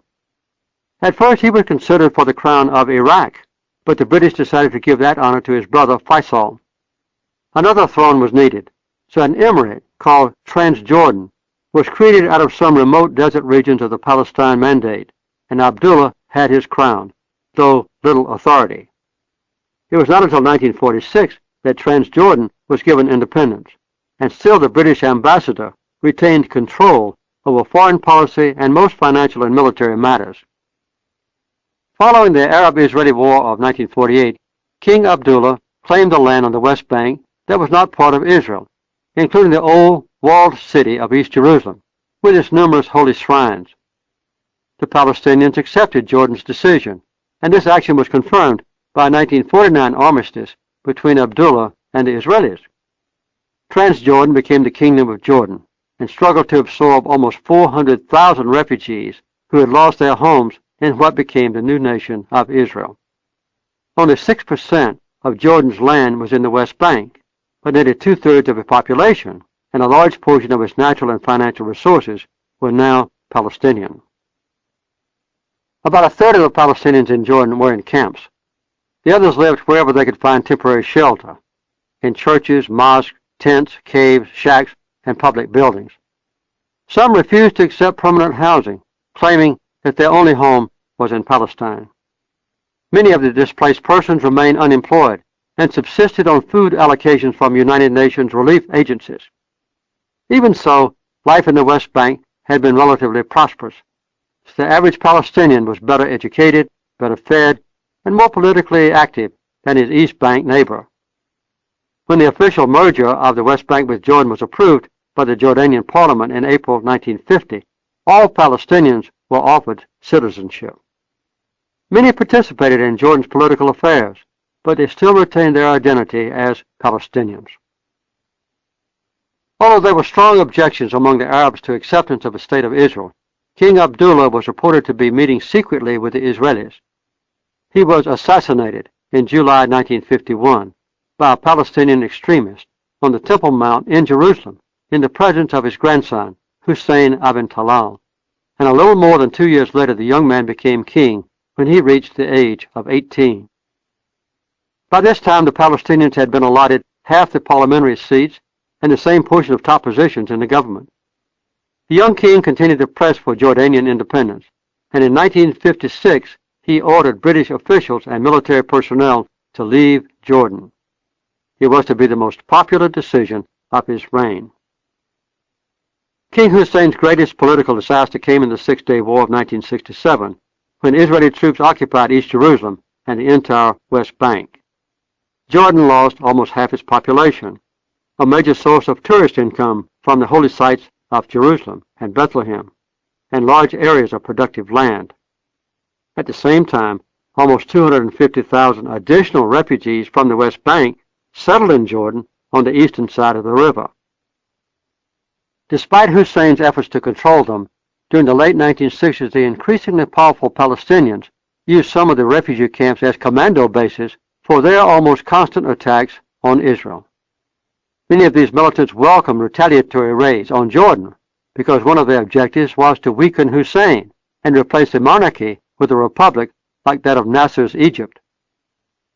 By September 1970, a full-scale civil war was raging in Jordan between Hussein's armed forces and the guerrilla bands. It was at that time, by the way, that Syrian Defense Minister Assad refused to attack Jordan's forces and Hussein was able to prevail. The Syrians withdrew. Many Palestinians fled to Lebanon, and order was restored. Admired for his honesty and benevolence, Hussein was able to attract strong financial support from the international community, much of which was channeled to the Palestinians. Having ascended to the throne in 1953, Hussein had become the senior national ruler on earth when we visited him, serving in the 30th year of his reign. His fellow world leaders respected his opinions because they were always moderate and carefully considered. Hussein had much more personal strength and influence than his weak kingdom permitted him to exhibit. He had condemned Sadat after the peace treaty between Israel and Egypt, but I was hoping that he would renew diplomatic relations with Egypt and become reconciled with the Palestinians. King Hussein made it clear that he considered the persistent unrest, instability, and tension in the region a threat to his own kingdom, especially if the Palestinians could not achieve lives of peace and dignity. He was fearful that new waves of refugees might pour into Jordan because of the Israeli effort to absorb the occupied areas. He considered the inability of Palestinians to express their legitimate rights the basic cause of political ills that plagued the area. Like Assad, the king took pride in having supported the major international proposals designed to end conflict in the region. He and almost all other Arab leaders persistently equate the plight of the Palestinians with that of the Jews following World War II, without national or individual rights, forced from their homeland, still suffering from the oppression of a military power after more than a generation. In carefully orchestrated presentations to visitors, the Jordanians claim that the constant policy of Israel is to tighten its military hold on the West Bank and Gaza to compete with the Palestinians for the choice locations and to make life for them as onerous as possible in order to evict the Arab population from their own land. Hussein emphasized to us that about 12,000 Palestinians a year were being induced or forced to leave their ancestral homes and move east, either into Jordan or to join the many wandering refugees in other countries. Acknowledging that the Israeli-Egyptian treaty gave a fresh momentum to the peace process, the Jordanians maintain that the advantages were offset by the neutralization of Egypt and by Israel's increasingly domineering role in the occupied territories. The Jordanians informed me that Ronald Reagan, when he was president, had given them direct and unequivocal assurances that Israeli settlement activity would be frozen as a condition of the commencement of any expanded peace talks. They added that the Israelis rejected any political decision to cease settlement activity. The king and his brother Crown Prince Hassan could quote the latest Israeli figures on how much Palestinian family land was being confiscated by Israel's military authorities, and they claimed that the societal structure of non-Jews was being changed methodically from family farming and free enterprise into day labor, with Palestinians becoming increasingly dependent on menial household jobs and other work for Israelis. They showed me statistics to prove that water resources from the upper Jordan River Valley were being channeled almost exclusively to Israelis, and that Arabs were being prohibited from digging a new well or deepening an old one, dried up by adjacent wells being dug by Jewish settlers. They condemned Israel's policy of forbidding the delivery of foreign aid through Amman to the West Bank and Gaza for such projects as education, housing, and agriculture.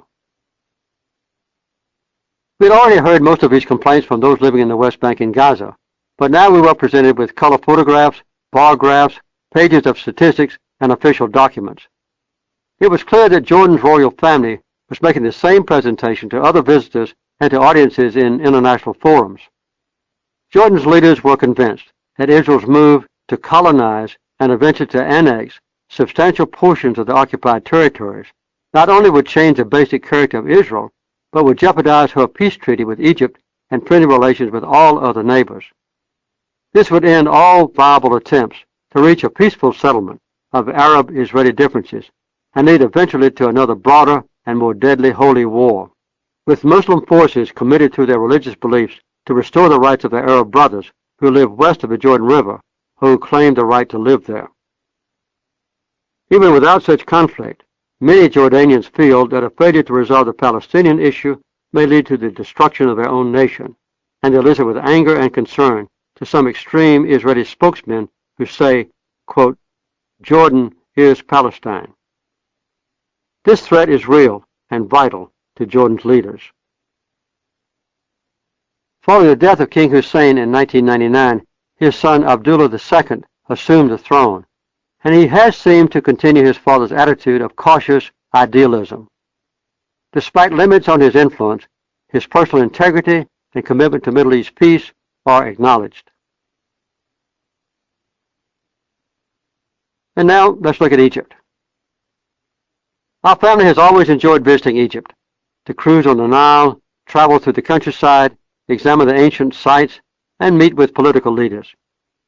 We still receive the warmest of welcomes, but it has not been the same for us since Sadat. Of almost 100 heads of state with whom I met while president, he was my favorite and my closest personal friend. In fact, our wives and 2 other generations of our families also forged close relationships. We made a special trip to Sadat's home village after his death to repay a visit he had made to our home in Plains.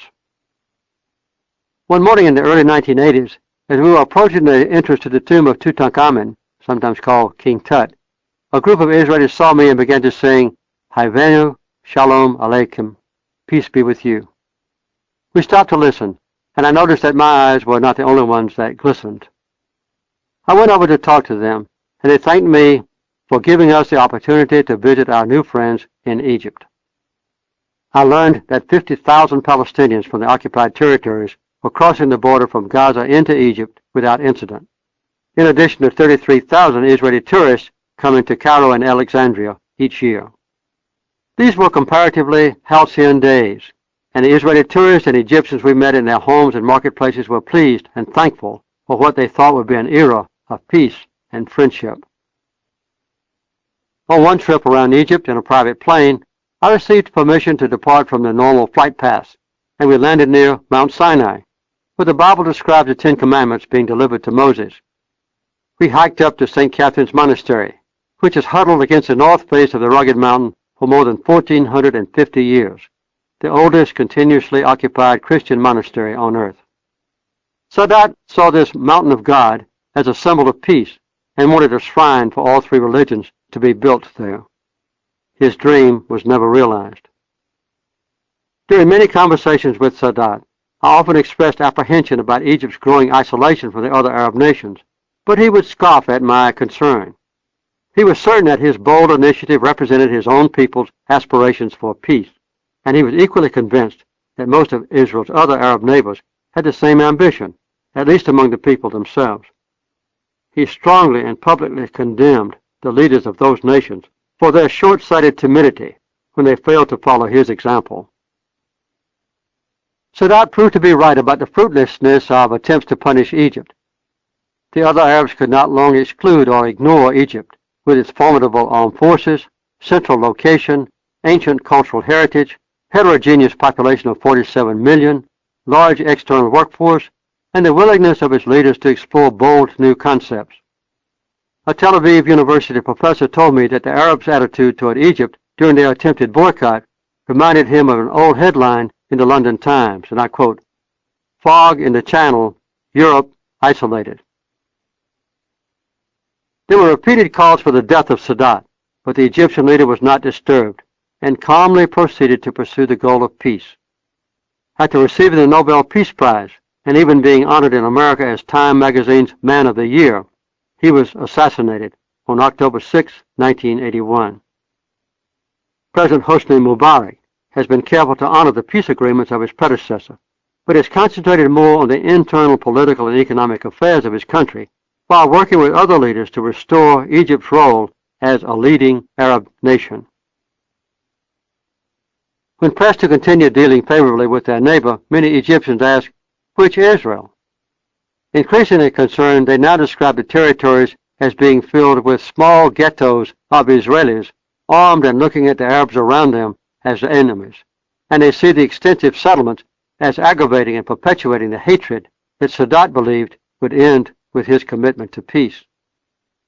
For President Mubarak and other Egyptian leaders, the vital peace treaty is always considered to be just one part of the overall Camp David agreement, with Egypt pledged to respect the entire package as long as Israel can be expected to honor the agreements concerning Palestinian rights, the withdrawal of military and political forces from the West Bank, and other specific terms of the Camp David Accords.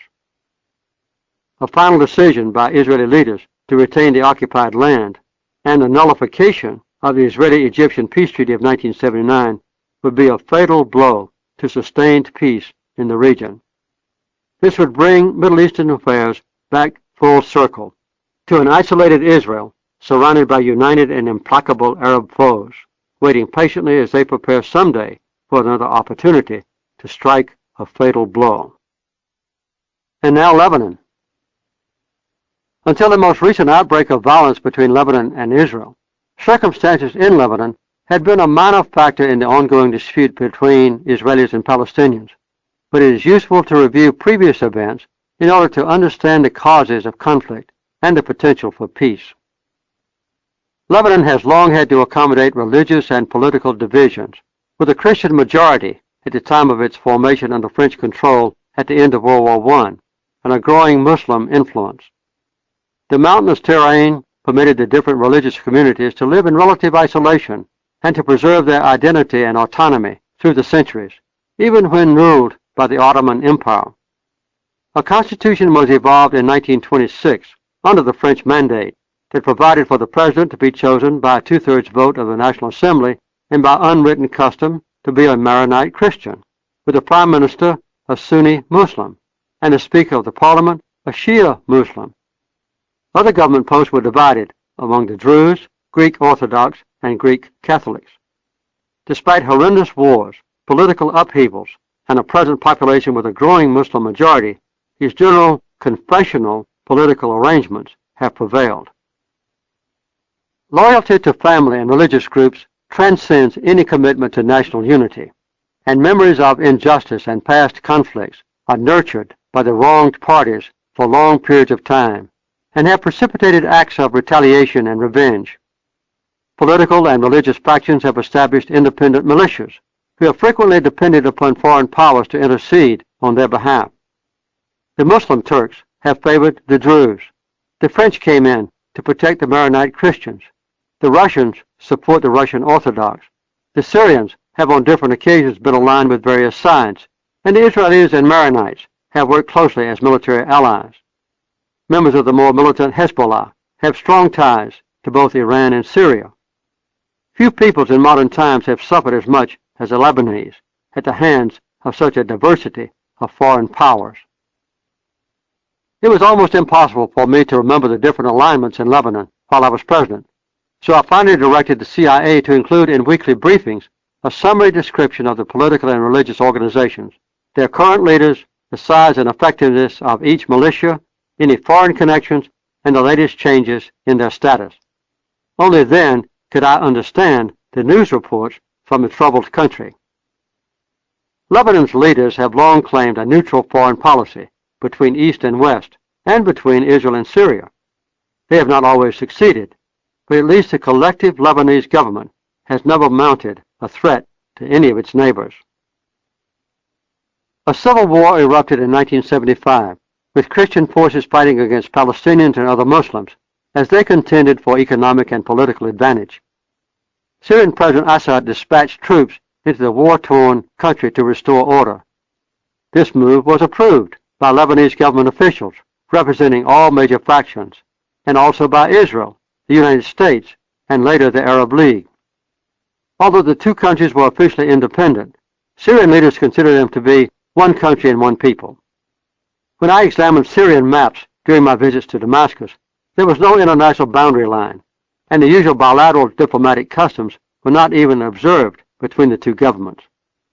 Assad resented any implication that his troops were invaders or even foreign forces, and insisted to me that he and his troops considered their presence in Lebanon to be temporary. With Arafat as its leader, the PLO remained a strong force in Lebanon and continued cross-border attacks against Israel. In June 1982, a massive array of Israeli military forces invaded Lebanon and drove all the way to surround Beirut with the goal of driving the PLO out of the country. The specific explanation was that the PLO had assassinated the Israeli ambassador in London, though a different group later claimed responsibility for the crime. Even as a private citizen, having recently left the White House, I was deeply troubled by this invasion, and I expressed my concern to some top Israeli leaders who had participated in the Camp David negotiations with me that the attack was a violation of the Accords. Back came a disturbing reply from an unimpeachable source in Jerusalem. We had a green light from Washington. President Reagan's National Security Advisor denied any official approval for the invasion, but a tacit unofficial blessing was all that had been needed. Current events show that history tends to repeat itself. Israel's bombing of Lebanese cities caused high civilian casualties and aroused intense opposition, even within Israel. Israel's Maronite Christian ally, Bashir Gemayel, was elected president of Lebanon, and under pressure from Washington, the Israelis made a partial withdrawal to the south, while American and European troops entered Beirut to supervise a forced departure of Arafat and several thousand of his PLO troops. Then, in quick succession, Western peacekeeping forces left Beirut, considering the crisis to be resolved. President Gemayel was assassinated, and Israeli military forces returned to the city and its suburbs. A few days later, more than 1,000 non-combatant Palestinian and Lebanese Muslims were slain in the Sabra and Shatila refugee camps controlled by Israel's allies, for which Israeli Defense Minister Ariel Sharon was held accountable. American, British, French, and Italian troops moved back into Beirut. The Israeli forces around Beirut were under constant attack from Lebanese, who were supported by Syria, and casualties were high. In September 1983, the Israelis again withdrew to southern Lebanon, with one of their goals accomplished. The PLO forces in Beirut and southern Lebanon had been forced out of the area, leaving Israel's northern border more secure. American Marines deployed around the Beirut airport came under increasing fire from the Lebanese militia in the surrounding hills, and U.S. forces responded with naval guns from battleships and aerial bombing from aircraft carriers offshore. It was at this time that I made one of my visits to Lebanon to meet with President Amin Gemayel, successor to his brother Bashir. We sat in a reception room on the top floor of the presidential palace, which had recently been bombed, and we could hear and sometimes feel the tremors of distant explosions. My host did not exhibit any concern, and I pretended also to be calm. When I asked about the location of the battle, we walked out on a balcony and saw that it was concentrated in the airport area several miles away. Gemayel's main hope was that some kind of internationally monitored ceasefire might be implemented. I asked him about Assad's claim that he would withdraw Syrian troops if requested, and his quiet response was, "That's the way I understand it." After a slight hesitation, he added that they would need some time to prepare for such a change. The militant group Hezbollah, or Party of God, was formed in Lebanon in 1982 to resist the Israeli occupation. Its members are mostly Shia Muslims, and the organization receives support from both Syria and Iran. Hezbollah is led by Hassan Nasrallah, a disciple of Iran's Ayatollah Khomeini, who led the Iranian Revolution against the Shah. About 700 hardcore militia are able to expand to as many as 20,000 during times of emergency. It is a tightly knit and effective fighting force that dominates portions of Lebanon, much too strong to be controlled by the regular military forces of a nation. The civilian wing is widely respected in Lebanon for providing humanitarian services, and its political candidates hold 14 of the 128 seats in parliament. Amal, a sister Shia group, has 15 seats. In the 2005 election, these two groups won 80% of the votes cast in southern Lebanon. In April 1983, a month after my visit to Beirut, 63 people were killed by a bomb at the American embassy, and later a deadly explosion took the lives of 241 U.S. Marines in their barracks. These attacks, combined with the shooting down of American naval planes by militia in the hills surrounding Beirut, aroused strong American political opposition to our presence in Lebanon, and U.S. troops were quickly withdrawn. It seemed to leave Assad king of the mountain. He proclaimed that the Arabs had just won their most important victory over the United States. All Lebanese groups would now have to turn to Syria. With American approval, Israel maintained a strong military presence in southern Lebanon in an apparently fruitless attempt to destroy the military capability of Hezbollah. In April 1996, Israel attacked a well-known United Nations outpost at Qana, which was housing a group of 800 Lebanese who had taken cover there. More than 100 civilians were killed, and an international outcry about Lebanese casualties, plus the attrition of its own military forces, were major factors in Israel's decision in May 2000 to withdraw almost completely from Lebanon after 18 years of occupation, retaining its presence only in Sheba farms. Although the Lebanese have not been strong enough to defend themselves, their nation has proven resilient.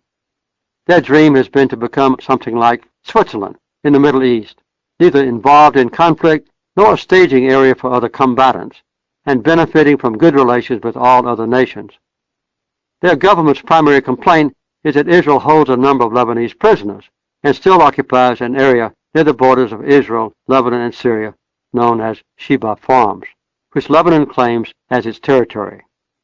Israel insists it's part of Syria, which would justify their occupation. This is a key issue and needs to be understood. Since 1924, Sheba Farms had been treated as Lebanese territory, but Syria seized the area in the 1950s and retained control until Israel occupied the farms, along with the Golan Heights, in 1967. The inhabitants and properties were Lebanese, and Lebanon has never accepted Syria's control of the farms. Although Syria has claimed the area in the past, Syrian officials now state that it is part of Lebanon. This position supports the Arab claim that Israel still occupies Lebanese territory. The withdrawal of all other foreign troops increased international pressure for the same action by Syria, and in 2004, the UN Security Council passed Resolution 1559, supporting this goal and calling for Hezbollah and other militant groups to disarm. This encouraged domestic pressures against Syria, which may have precipitated the assassination of former Prime Minister Rafiq Hariri, a Sunni Muslim, and 20 others in February 2005. Although Syria denied responsibility for the crime, Hariri was known to be a strong critic of Syria's decisions concerning the Lebanese government. Massive demonstrations followed, and Syria withdrew the remainder of its military forces. The slain Prime Minister's son Saad was elected to head the government.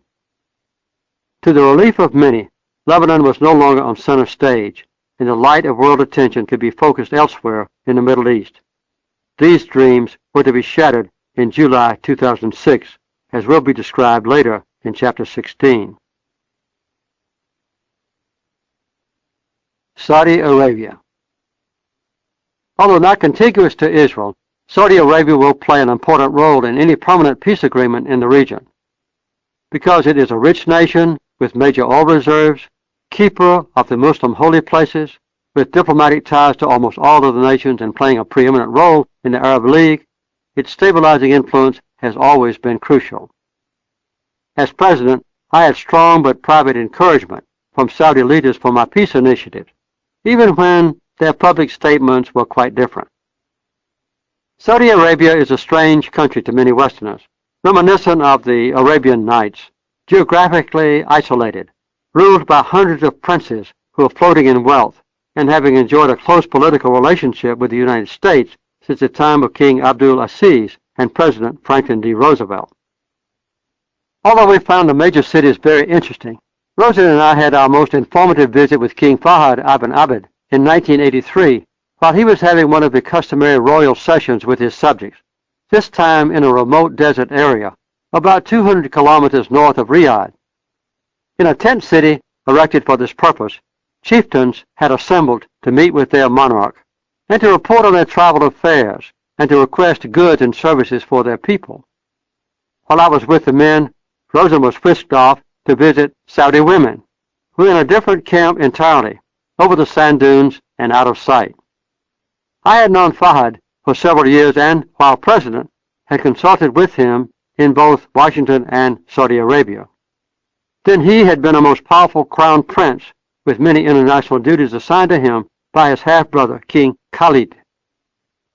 The monarchs maintained political stability within the kingdom and greatly enhanced their leadership role by minimizing internal differences through close consultation, by carefully dispensing part of a nation's oil income, and by capitalizing on their preeminence as custodians of the holy places of Islam. They balanced their absolute authority with an impressive closeness to their subjects. King Khalid told me on my first visit to Saudi Arabia that each day he opened his doors to many dozens of men who wished to see him, and each week women of the families were permitted to come and bring their problems and requests directly to him. He traveled widely through the desert kingdom with a fleet of tractor-trailers carrying a complete mobile hospital and personally welcomed those who needed medical treatment. When I expressed concern about the time-consuming extent of these administrative chores, he replied that the kingdom could not survive if its leaders abandoned this commitment of personal service to their people. A preeminent desire of Saudis is stability in the region. One of their prime commitments is to maintain a sense of brotherhood among Arabs, particularly with the Palestinians, whom they consider to be severely victimized, and they look upon the Palestinian-Israeli conflict as one of the most serious obstacles to permanent peace in the region. There is no doubt that Saudi leaders share Arab feelings of resentment toward the encroachment of Israel on land that was previously occupied and ruled by their Muslim brothers, but Saudi kings have expressed their support for resolving the ongoing conflict through peaceful negotiations if the results will not jeopardize the fundamental rights of the Palestinians. The Saudis consider Crown Prince, now King, Abdullah's proposals, adopted by the Arab League in March 2002, see Appendix 6, to be quite compatible with the International Quartet's roadmap for peace, recognizing Israel within its pre-1967 borders. The Quartet includes the United States, Russia, the United Nations, and the European Union, and has published a plan for resolving the dispute between Israel and the Palestinians. Many of us fail to recognize that with all their wealth and prestige, the Saudis' caution in dealing with controversial issues is justified. They have a relatively small native population, their military power is limited, and they are surrounded by potentially dangerous neighbors. Their leadership is predicated on compromise and the forging of a consensus among independent and volatile leaders in a divided Arab world. I might add that the Saudis and many others greatly overestimate the influence of the United States, and they never understand why we cannot deliver our own friends in the Middle East when it suits our purposes. The leaders of Saudi Arabia can be a crucial and beneficial force in the Middle East, whenever their influence might make the difference in bringing peace and stability to the region as an alternative to war and continuing political turmoil. At least among American leaders, there has been a willingness to overlook in Saudi Arabia serious human rights violations that we would condemn in other nations. Chapter 6, The Reagan Years, 1981 to 1989. In addition to my involvement while president, I observed very carefully the developments in the Middle East during the following years and visited the region several times to consult with political leaders, academics, and private citizens. These activities were part of the programs of the Carter Center, an organization that my wife Rosen and I founded to address issues that we considered to be important to our own country and to others. Our center now has projects in 65 nations, including 35 in Africa, dealing with health, agriculture, the enhancement of democracy, and the promotion of peace. In the Holy Land, I found the situation was changing dramatically. Within a few months after I left the White House, the Israelis launched an airstrike that destroyed an Iraqi nuclear reactor, announced the annexation of the Golan Heights, and escalated their efforts to build Israeli settlements throughout the West Bank and Gaza. All these acts were widely condemned in the Arab world, and the Israeli people were divided over the wisdom of this militant policy. The Israelis invaded Lebanon in 1982, and within a year, the PLO and its leaders had been forced to leave the country. For the next decade, the members of the organization were dispersed in many Arab nations, while they continued to build diplomatic ties throughout the world, and again emerged as the sole remaining political symbol for Palestinian self-determination. There was little effort by the United States to promote an overall peace agreement, but President Reagan, who wanted to make a clear declaration of his policy in the Middle East, called to ask if I would work with his assistants on it. His statement would include his complete support for the implementation of the Camp David Accords, and I was pleased to assist with the following portion of his speech, and I quote, "We based our approach squarely on the principle that the Arab-Israeli conflict should be resolved through negotiations involving an exchange of territory for peace. This exchange is enshrined in United Nations Security Council Resolution 242, which is in turn incorporated in all parts in the Camp David agreements. UN Resolution 242 remains wholly valid as a foundation stone of America's Middle East peace effort." It is the United States position that, in return for peace, the withdrawal provision of United Nations Resolution 242 applies to all fronts, including the West Bank and Gaza." Unquote. President Reagan knew that the Middle East could be stable only if Israel could have lasting peace with her neighbors, and that this would not be possible if the occupied territories were retained and colonized.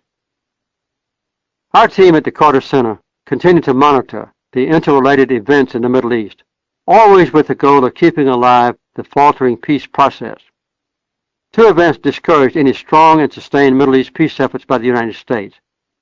In 1986, leaders in Washington were embarrassed when it was disclosed that Israeli intermediaries had assisted the United States in exchanging weapons to Iran for the release of U.S. hostages being held in Lebanon, with proceeds from the arms sales used to support the Contra War in Nicaragua.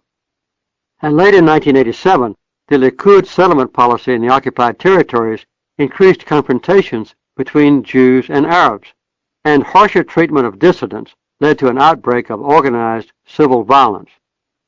Known as the Intifada, this sustained, independent, and forceful action of young Palestinians surprised both the Israelis and the PLO. My first visit to Israel after leaving the White House illustrates how circumstances and attitudes had changed since I was there as governor 10 years earlier and as president in the late 1970s. On arriving in Jerusalem in the spring of 1983, Rosa and I paid our third visit to the Yad Vashem Holocaust Memorial, where we heard expressions of gratitude that the negotiations at Camp David had led to peace with Egypt. A few minutes later, I was on my way to Prime Minister Begin's office in Israel's Parliament building. As a private citizen, I expected that my personal relationship with Israeli leaders, and especially with Prime Minister Begin, would be different. Although his nation and mine shared many beliefs and political goals, he and I had frequently been at odds across the negotiating table. It was no secret that Begin and I had strong public disagreements concerning the interpretation of the Camp David Accords and Israel's recent invasion of Lebanon. Unfortunately, these disputes had resulted in some personal differences as well. Now we were together again, and as had always been my custom, I expressed myself with frankness on some of the more controversial issues. I first congratulated Begin on the manner in which he had honored the difficult terms of the peace treaty concerning the withdrawal of Israeli forces and dismantling of settlements in Egypt's Sinai. Then, as he sat without looking at me, I explained again why we believed he had not honored a commitment made during the peace negotiations to withdraw Israeli forces and to refrain from building new Israeli settlements in the West Bank. I described my disappointment they had not been willing to grant the Palestinians any appreciable degree of independence or responsibility in the occupied territories, and I urged him to make it plain to the Egyptians and Jordanians that Israel would observe the basic elements of UN Resolution 242, crucial commitments that he and I had both made to our people. I paused, expecting the Prime Minister to give his usual strong explanation of Israeli policy. He responded with just a few words, in a surprisingly perfunctory way, and made it plain that our conversation should be concluded. I did not know whether I had aggravated him more than usual, whether he wanted to reserve his arguments for current American officials, or whether he was preoccupied. Most likely, it was a combination of all three reasons. We had been sitting in a small, sparsely adorned room on the lower level of the Knesset building. The exchanges had been cool, distant, and non-productive. As I left, I noticed that the adjacent room was large, brightly lighted, attractive, and vacant. Ironically, the number on the door was 242. Rosen and I spent several days in Israel and the occupied territories, meeting with leaders and private citizens. It was very different from the place we had first come to know 10 years earlier. The sense of unanimity among Jewish citizens and the relaxed confidence of 1973 were gone. Despite their military triumph in Lebanon, many Israelis were deeply concerned that the flame of victory had turned to ashes. Military superiority that was crucial for the defense of a nation was not adequate for Israel to subdue its neighbors. The successes had been very costly in both financial and human terms, and after each war, and a brief interlude of peace, both sides had plunged into a new round of violence. Men and women in uniform were now seen everywhere, and the tension between different kinds of people was obvious. The former stream of visitors from Jordan had dried to a trickle, and visits from Egypt were almost non-existent, despite the peace treaty that had established open borders and free trade. Even among the most optimistic public officials, there seemed to be little hope for any permanent agreement that could bring peace and stability. In fact, with some justification, the Israelis were increasingly skeptical about the attitudes of all foreign governments. There were sharp differences between the policies of the United States and Israel, as demonstrated vividly by Israel's peremptory rejection of peace proposals made by Secretary of State George Shultz in President Reagan's recent speech endorsing our nation's undeviating Middle East policy that presumed Israel's withdrawal from occupied territories.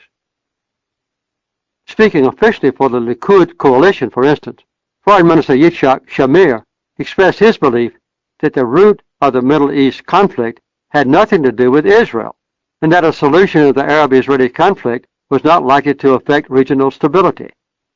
He minimized the importance of the Palestinian problem and considered Jews to be the natural rulers of Israel, the West Bank, and Gaza, with a right and obligation to continue populating the area. The proper homeland for Palestinian Arabs was to be found in Jordan, and the pre-1967 borders of Israel were of no consequence. Ariel Sharon went further, having called for the overthrow of King Hussein in favor of a Palestinian regime in Jordan, even if headed by Yasser Arafat. He added that the east bank of the Jordan is, quote, ours, but not in our hands, just as East Jerusalem had been until the Six-Day War. Although they continued to state officially that any peace talks should take place within the Camp David framework, most members of Begin's ruling Likud party never approved the concessions that he had made during the intense negotiations with President Sadat and me. Both Israel and Egypt had honored the terms of the peace treaty involving the Sinai, but the original substance of the accords relating to the other occupied territories had been abandoned or modified in vital ways.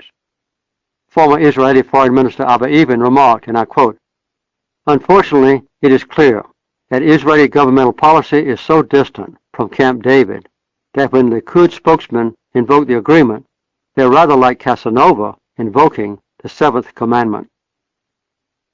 My primary contact in Israel was Asa Weizmann, and we enjoyed frequent telephone conversations and personal visits.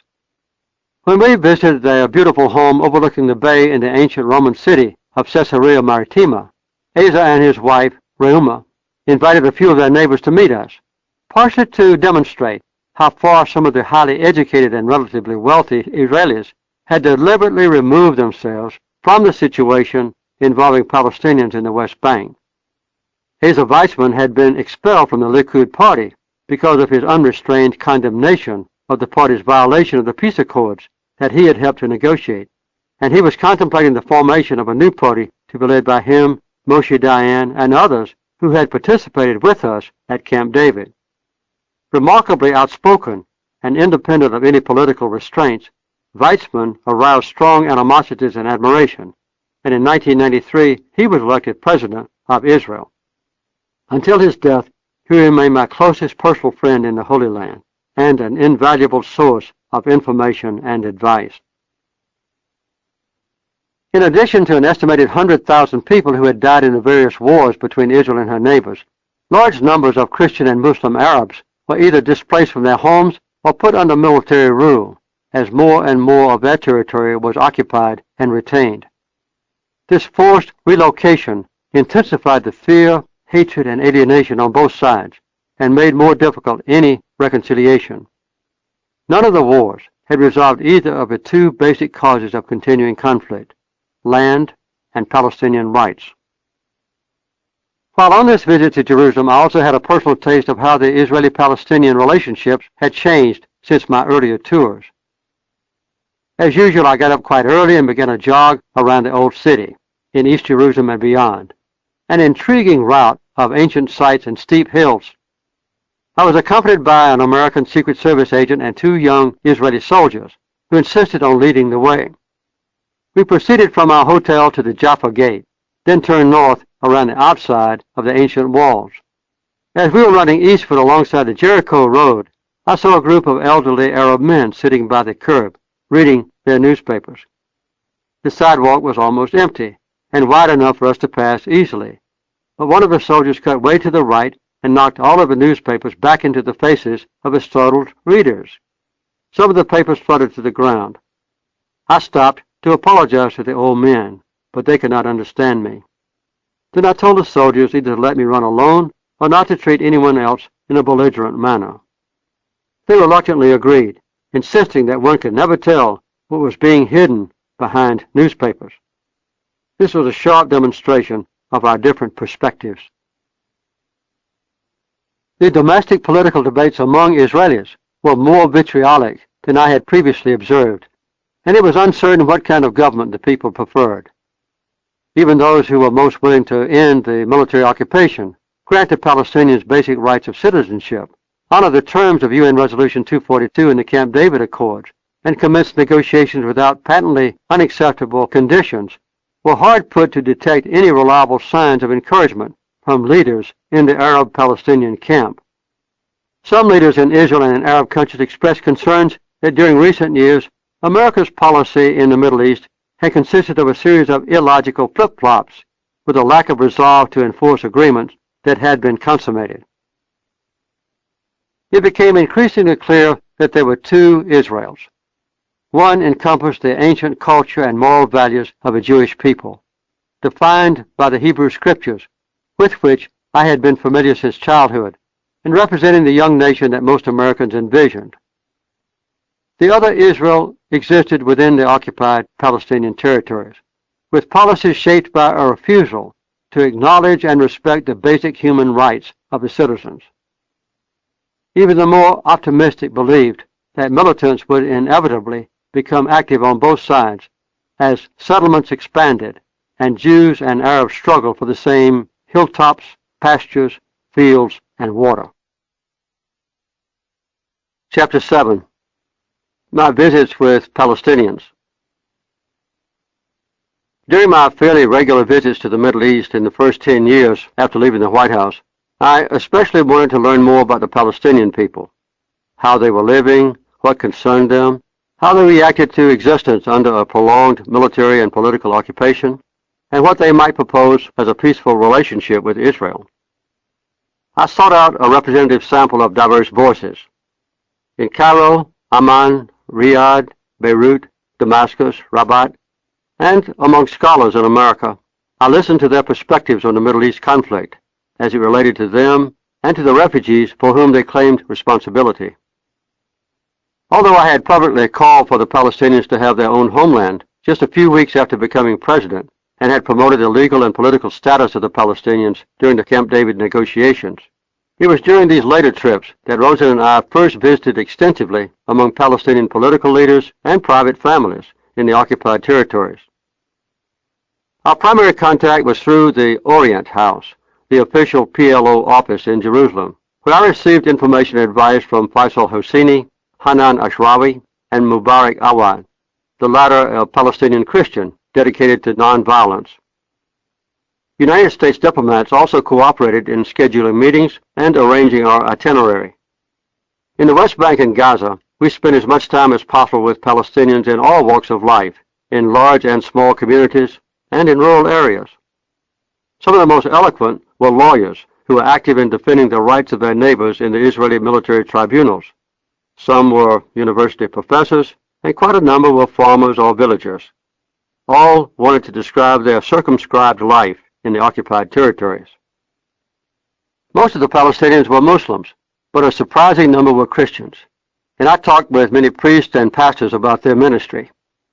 They were disturbed by the violence around them and the political and economic pressures exerted by government leaders, which represented the very conservative Israeli religious parties, which were granted almost exclusive control over all forms of worship.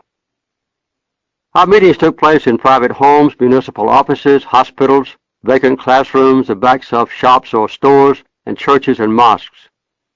In almost every case, those who agreed to meet with us had arranged to have a few family members or friends present.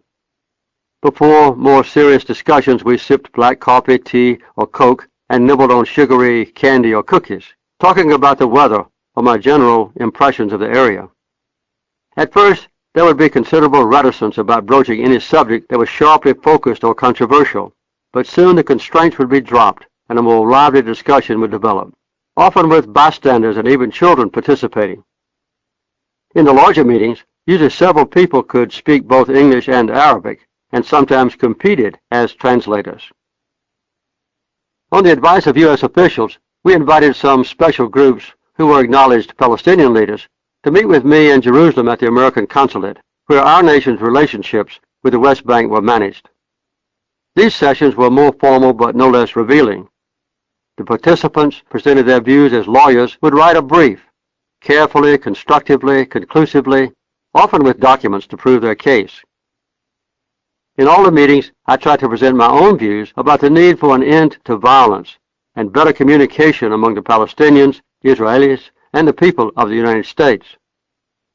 My description of the Camp David agreements and basic American policy concerning the Palestinians seemed to be news to many of them, and it was obvious that their acceptance of these proposals would depend heavily on the PLO's interpretation. Some of them expressed hope that Arafat would approve. These kinds of issues regarding a general peace agreement were a minor portion of the discussions. What the Palestinians wanted was to catalog their current grievances. On one visit to Gaza, we were guests of a prominent family that was involved in agriculture, business, and international trade.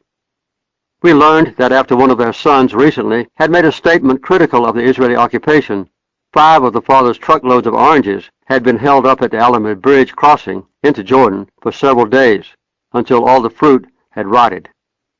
This was a large portion of their total crop for the year. The father showed us the partly unloaded trucks and said he was trying to give away the spoiled oranges for livestock feed. Some showed us the wreckage of their former homes, which had been demolished by Israeli bulldozers and dynamite, with claims by Israel that they had been built too near Israeli settlements, on property needed by the Israeli government, or that some member of the family was a security threat. In assessing these claims, the Israeli human rights organization B'Tselem explained that, on average, 12 innocent families lost their homes for every person accused of participation in attacks against Israelis, with almost half of the demolished homes never occupied by anyone suspected of involvement in any violent act against Israel, even throwing stones. Contrary to the Israeli Defense Force's arguments before the Supreme Court that prior warning was given except in extraordinary cases, B'Tselem's figures indicated that this warning was given in fewer than 3% of the cases. In addition to punitive demolitions, Israel had razed even more Palestinian homes in clearing operations, plus houses that Israel claimed were built without a permit. All of this destruction was on Palestinian land. B'Tselem concluded, and I quote, "Israel's policy of punitive demolitions constitutes a grave breach of international humanitarian law, and therefore a war crime. Through a variety of legal gymnastics, Israel's High Court of Justice has avoided judicial scrutiny of the issue, serving as a rubber stamp for Israel's illegal policy." Unquote. My wife Rose visited the largest hospital in Gaza, and the doctors told her that they had great difficulty in providing transportation for critically ill patients. They showed her a row of ambulances that had been contributed by a European nation and said that they couldn't be used. He claimed that Israeli officials refused to issue license plates because the chassis were 12 inches too long. When Rosen reported this to me, I promised to intercede with Israeli officials when I returned to Jerusalem. My concerns were dismissed by an explanation that there were serious security threats because of contraband crossing to and from Gaza, and tight control was required over the dimensions of all vehicles. The Palestinians couldn't be given special permits to operate even ambulances that deviated from standards set by the local military officers. Many Palestinians emphasized that they were deprived of their most basic human rights. They could not assemble peacefully, travel without restrictions, or own property without fear of its being confiscated by a multitude of legal ruses. As a people, they were branded by Israeli officials as terrorists, and even minor expressions of displeasure brought the most severe punishment from the military authorities. They claimed that their people were arrested and held without trial for extended periods, some tortured in attempts to force confessions, a number executed, and their trials often held with their accusers acting as judges.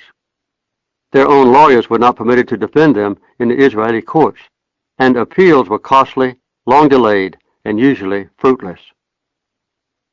They claimed that any demonstration against Israeli abuses resulted in mass arrests of Palestinians, including children throwing stones, bystanders who were not involved, families of protesters, and those known to make disparaging statements about the occupation.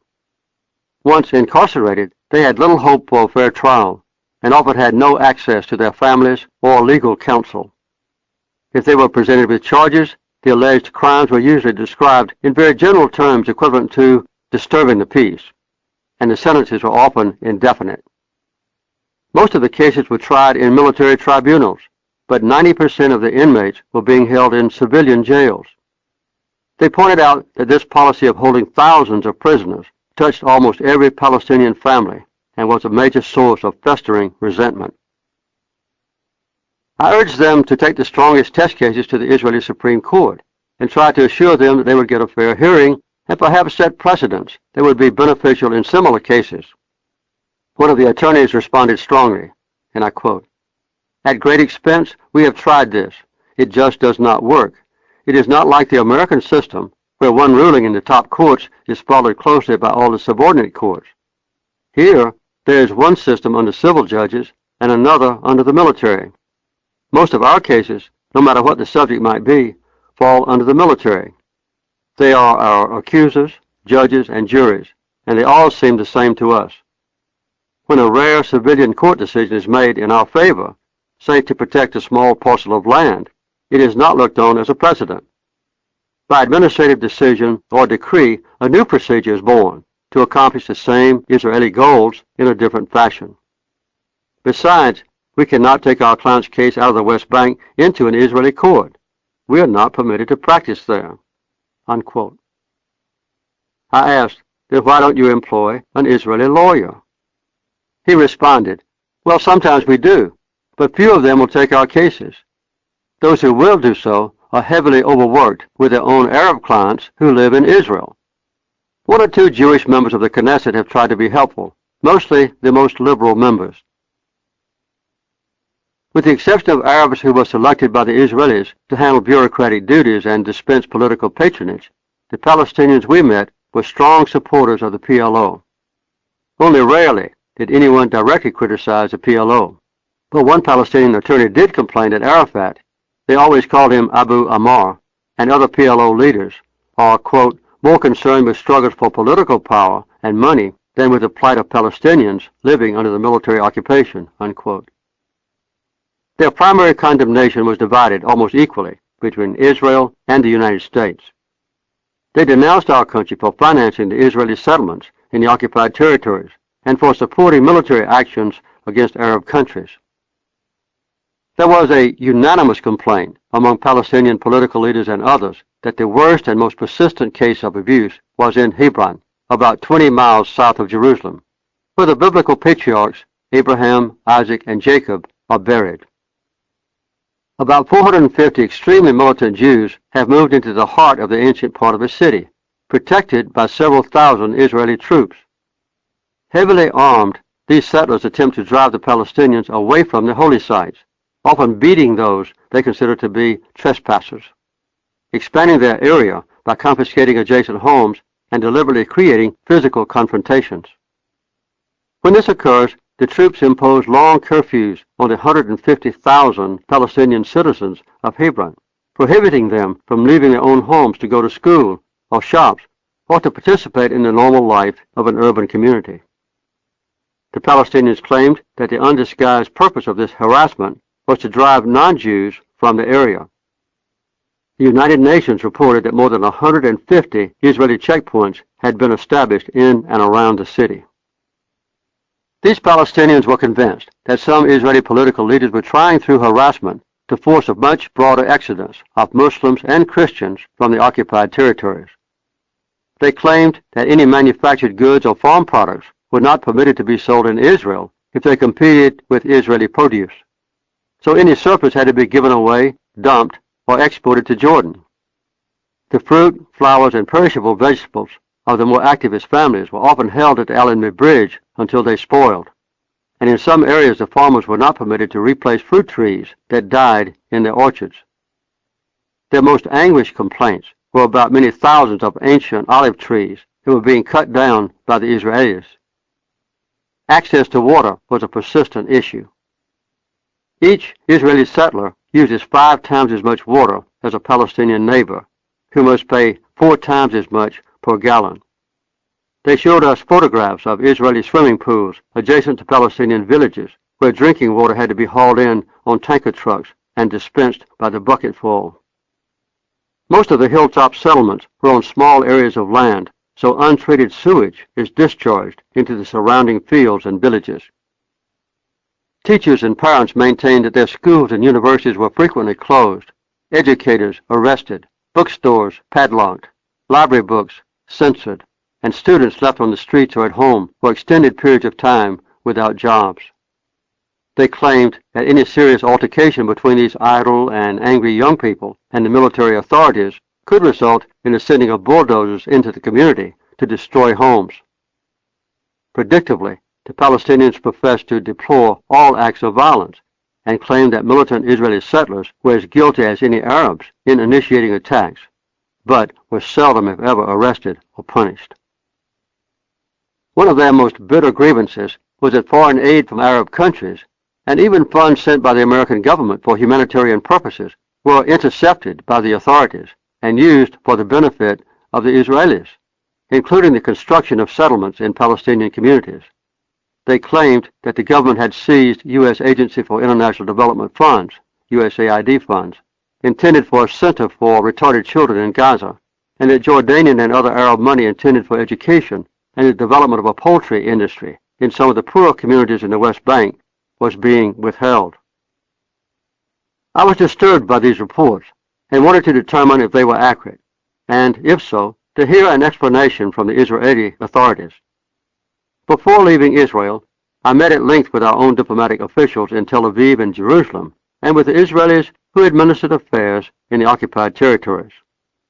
From the Israeli point of view, life under a military occupation was inevitably going to be different from that in a free democracy, and severe restrictions were considered necessary to forestall acts of violence. As far as the harassment of activists was concerned, I was told that there were often extended delays at the Allenby Bridge entering Jordan, but these were not designed to punish any particular families. This situation was the inevitable result of constraints on commercial traffic between two countries that did not have normal trade or diplomatic relations. Lists were kept of troublemakers, and shipments from their families received more intense inspection that sometimes resulted in their spoilage. Also, it was true that Israeli products of all kinds had first priority for sales throughout the territory. Israeli officials said that the destruction of an Arab home with dynamite or bulldozers was a rare, deliberate, and highly publicized event, designed to serve as an effective deterrent to adults who might permit or encourage illegal acts by younger members of their families. Most of the Israeli responses were forthright, but one exception was the interception of foreign aid money by the Israelis, who claimed that some of the confiscated funds might have been diverted to finance acts of Arab terrorism, and that Israeli control must be sufficient to prevent abuses that could threaten the peace. They also acknowledged their concern about surplus chickens, oranges, flowers, grapes, olives, or other agricultural goods being produced in the West Bank and Gaza that might damage the Israeli farm economy. It did not make sense for foreign money to be used to increase such agricultural production. I was told that some USAID funds appropriated by the U.S. Congress, even for benevolent projects, were kept by the Israeli government when necessary to prevent misspending, but that this withheld money was not used to build Israeli settlements in the occupied territory. The Israelis told me that in every instance there was a legal basis for the taking of land, or that it was needed for security purposes. In some key cases, administrative definitions had served to circumvent or modify legal decisions. Later, I received a briefing from Meron Benveniste, an Israeli who had served as deputy mayor of Jerusalem and was devoting his full time to a definitive analysis of Israel's policies in the occupied territories. With maps and charts, he explained that the Israelis acquired Palestinian lands in a number of different ways: by direct purchase, through seizure, for security purposes for the duration of the occupation, by claiming state control of areas formerly held by the Jordanian government, by taking under some carefully selected Arabic customs or ancient laws, and by claiming as state land all that was not cultivated or specifically registered as owned by a Palestinian family. Since lack of cultivation or use for farming is one of the criteria for claiming state land, it became official policy in 1983 to prohibit, under penalty of imprisonment, any grazing or the planting of trees or crops in these areas by Palestinians. Large areas taken for, quote, security reasons became civilian settlements. These were apparently the sources of some of the complaints I had heard. No legal cases concerning these land matters were permitted in the Palestinian courts. They now had to be decided by the Israeli civil governor. Since 1980, with the Likud party in control of the government, the taking of Arab land had been greatly accelerated, and the building of Jewish settlements in the West Bank had become one of the government's top priorities. Benveniste added that the number of Israeli settlers in the West Bank had been previously limited, but that new policies and present trends meant that the further annexation of substantial occupied areas was probably a foregone conclusion. It was true that Palestinian lawyers were not permitted to practice in the Israeli courts, where most of the land issues were resolved, but he assured me that Israeli lawyers were available to represent some of the Palestinians. Most frequently, one of the more radical members of the Knesset was cited as an example. I arranged to meet with Aharon Barak, who was one of the heroes at Camp David, and later had become Chief Justice of the Israeli Supreme Court. We met in a hotel bar, and I began to go down a list of concerns about the maltreatment of Palestinians, referring to the orange trucks and ambulances. Barak quickly pointed out that it was not legally appropriate for him to discuss specific cases, but he explained that the judiciary had to walk a tight line between what was appropriate under the special circumstances of a military occupation and protecting the rights of people in the West Bank and Gaza. Also, the courts could deal only with cases brought before them. He admitted that it was not easy for aggrieved Palestinians to find their way through this tortuous legal path, but said that the Supreme Court had always attempted to provide justice in civilian cases under its purview. I asked the Chief Justice if he considered the treatment of the Palestinians to be fair, and he replied that he dealt fairly with every case brought before him in the High Court, but he did not have the power to initiate legal action. I asked him if he felt a responsibility to investigate the overall situation, and he replied that he had all he could do in deciding individual matters that were brought before the court. Barak said that there were special legal provisions related to the occupied territories, and acknowledged that many of the more sensitive issues were turned over to military courts. When I requested his personal assessment of the situation in the West Bank and Gaza, he said that he had not been in the area for many years and had no plans to visit there. I remarked that if he was to make decisions that affected the lives of people in the occupied areas, he should know more about how they lived. He answered with a smile, "I am a judge, not an investigator." On one of my later visits to Jerusalem in 1990, some of the Christian leaders asked for an urgent meeting with me, but I declined because all my remaining time was scheduled. When they persisted, I finally responded that I could meet with them one evening, but only after I finished my last engagement. At this late hour, after midnight, I was surprised to receive custodians of the Christian holy places, plus cardinals, archbishops, patriarchs, and other leaders of the Greek Orthodox, Roman Catholic, Armenian, Coptic, Ethiopian Orthodox, Maronite, Anglican, Lutheran, Baptist, and other faiths. They were distressed by what they considered to be increasing abuse and unwarranted constraints imposed on them by the Israeli government, and each of them related events that caused him concern. Subsequently, when I met with Prime Minister Yitzhak Shamir, he assured me that there was no official inclination to discriminate against Christians. He went on to explain that the formation of a majority governing coalition required support of the smaller, deeply religious parties, and their primary demands were that they be excused from military service, receive special funding for benevolent causes, and have authority over all religious matters. He seemed to consider these matters out of his hands, and I understood for the first time why there was such a surprising exodus of Christians from the Holy Land. Chapter 8. The George H.W. Bush Years. Peace prospects seemed to improve in July 1988, when King Hussein decided to reduce Jordan's administrative role in the West Bank, and Yasser Arafat announced that the PLO would accept several United Nations resolutions that recognized Israel's right to exist within its 1967 borders. Arafat publicly disavowed terrorism as a means to achieve PLO goals and agreed that, with the formation of an independent Palestinian state, normal relations with Israel would be acceptable. Based on these statements, United States diplomats began exploratory talks with PLO officials. The glasnost policies of Soviet President Mikhail Gorbachev helped to end the Cold War, making it possible for the two superpowers to cooperate, and at the same time, Syria and other Arab nations lost their strong political and military support from Moscow and became more willing to ease tensions in the region. Arab leaders accepted Egypt back into the Arab League in May 1989, and that same year, the USSR permitted hundreds of thousands of Soviet Jews to immigrate to Israel. Secretary of State James Baker understood the need to ease tension in the Middle East, and in May 1990 stated to the annual convention of the powerful pro-Israeli lobbying organization, AIPAC, the basic requirement for peace. Quote, "Now is the time to lay aside, once and for all, the unrealistic vision of a greater Israel. Forswear annexation, stop settlement activity. Reach out to the Palestinians as neighbors who deserve political rights."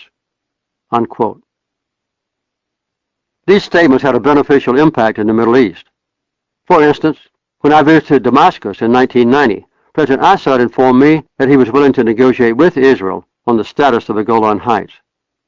His proposal was that both sides withdraw from an international border, with a small force of foreign observers and electronic devices to monitor the neutral zone.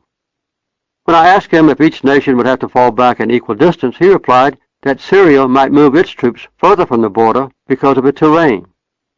He also gave me permission to report his proposal to Washington and to the Israelis, which I did in Jerusalem 3 days later.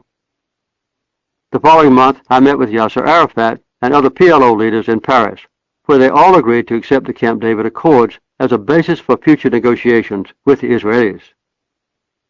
As usual, I reported these conversations to the White House and State Department, but Washington was almost totally preoccupied with the Iraqi occupation of Kuwait. There was no sustained American leadership in the Middle East peace process until after the Gulf War against Iraq in the spring of 1991, when Baker made several trips to the region.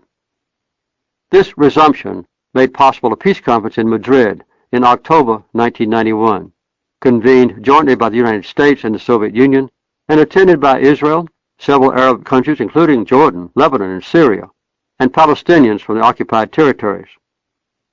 Subsequently, more than a dozen formal rounds of bilateral talks were hosted by the United States, aimed at peace agreements between Israel and its immediate neighbors.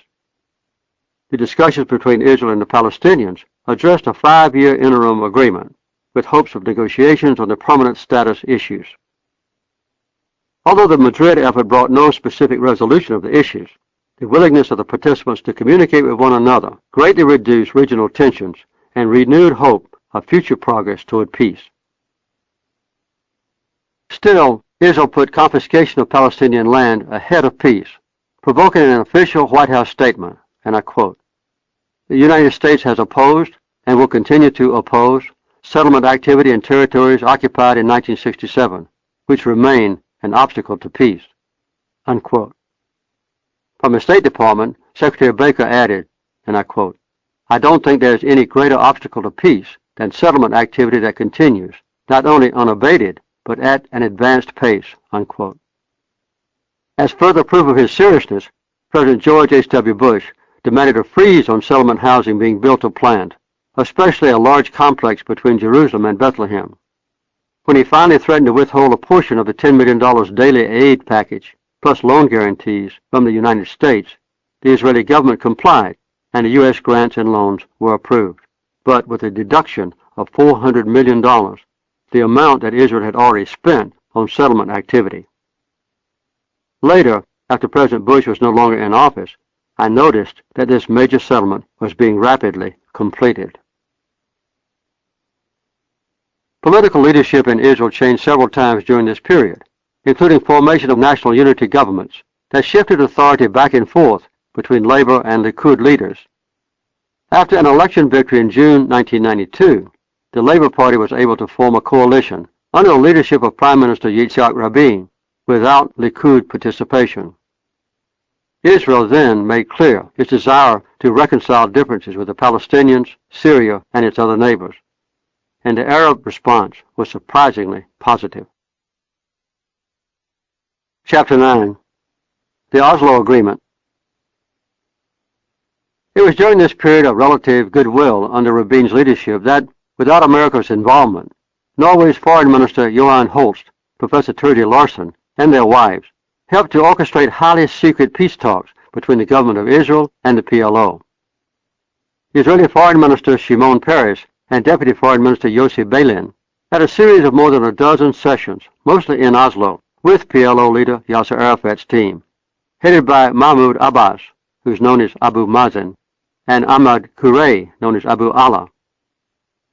During the early months of 1993, both Peres and Arafat kept me informed about these efforts.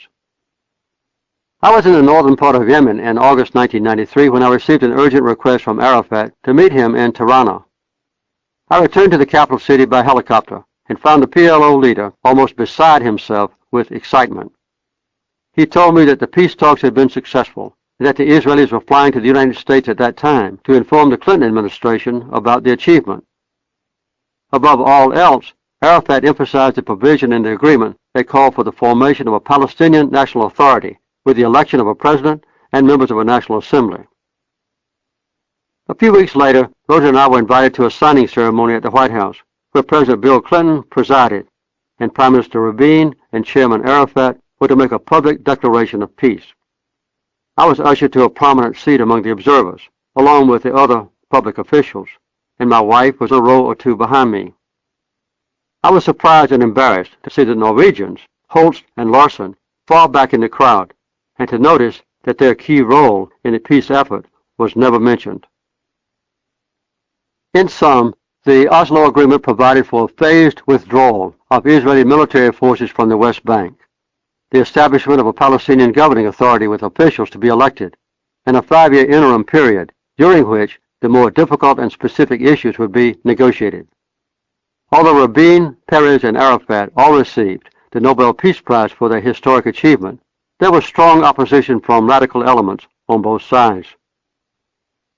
As part of the agreement, in September 1993, Chairman Arafat sent a letter to Prime Minister Rabin, in which he stated unequivocally that the PLO recognized the right of Israel to exist in peace and security, accepted UN Security Council resolutions 242 and 338, committed itself to a peaceful resolution of the conflict, renounced the use of terrorism and other acts of violence, affirmed that those articles of the PLO covenant that deny Israel's right to exist were no longer valid, and promised to submit these commitments to the Palestinian National Council for formal changes to the covenant. Although Israel recognized the PLO as the sole representative of the Palestinians in the peace negotiations and promised 5 years of further progress, Arafat had failed to obtain other specific concessions concerning a timetable for Israel's withdrawal from the occupied territories. In effect, what he got from the Oslo Agreement was the assurance of organizing a form of Palestinian government and staying in power so that he could administer Palestinian affairs in the West Bank and Gaza. The Israelis wanted and achieved much more. It must be remembered that the status of Israelis in the West Bank and Gaza had changed dramatically in 1987 with the first Intifada. Earlier, Israeli Jews in the West Bank had almost complete freedom of safe movement and required minimum military protection, about 10,000 troops in all the occupied territories. The relatively harmonious administration of local affairs by respected Palestinian notables already had been replaced in 1981 by Ariel Sharon with some so-called village leagues, often composed of outcast Palestinians who were willing to be hired by the Israelis. Dissension and danger prevailed. By 1988, no Israeli could travel in the area without Palestinian guides and some prior assurances of safe passage, and 180,000 Israeli troops were deployed to protect settlers and preserve the peace. With the Oslo Agreement, Israel's plan was that Arafat and the PLO would assume responsibility for local administration, free to receive and distribute, or perhaps retain a portion of, the international financial support that would be available to the Palestinians. Following Oslo, Prime Minister Rabin emphasized that the agreement for which he had been honored had avoided the tight restrictions accepted by Menachem Begin at Camp David. And I'll quote what he said. "We ourselves obtained this concession from the Palestinians, from those with whom one should make such deals, without any American promises as in the Camp David agreements. Jewish settlements will be placed under an exclusive Israeli jurisdiction. The Palestinian Autonomy Council will have no authority over them. The forces of the Israeli army will be redeployed in locations determined only by us, unlike the Camp David agreements, which mandated a withdrawal of the Israeli armed forces. In the agreement we reached, we didn't consent to use the formula withdrawal of Israeli army forces, except when it applied to the Gaza Strip. In application to all other places, the only term used is redeployment. I prefer that the Palestinians cope with the problem of enforcing order in Gaza," Rabin went on to say. "The Palestinians will be better at it than we were, because they will allow no appeals to the Supreme Court and will prevent the Israeli Association for Civil Rights from criticizing the conditions there by denying it access to the area.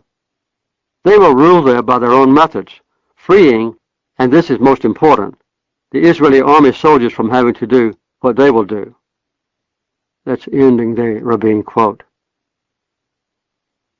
A key advantage that the Oslo Agreement gave to Israel was the shedding of formal responsibility for the living conditions and welfare of the territory's rapidly increasing population, still completely dominated by Israeli forces.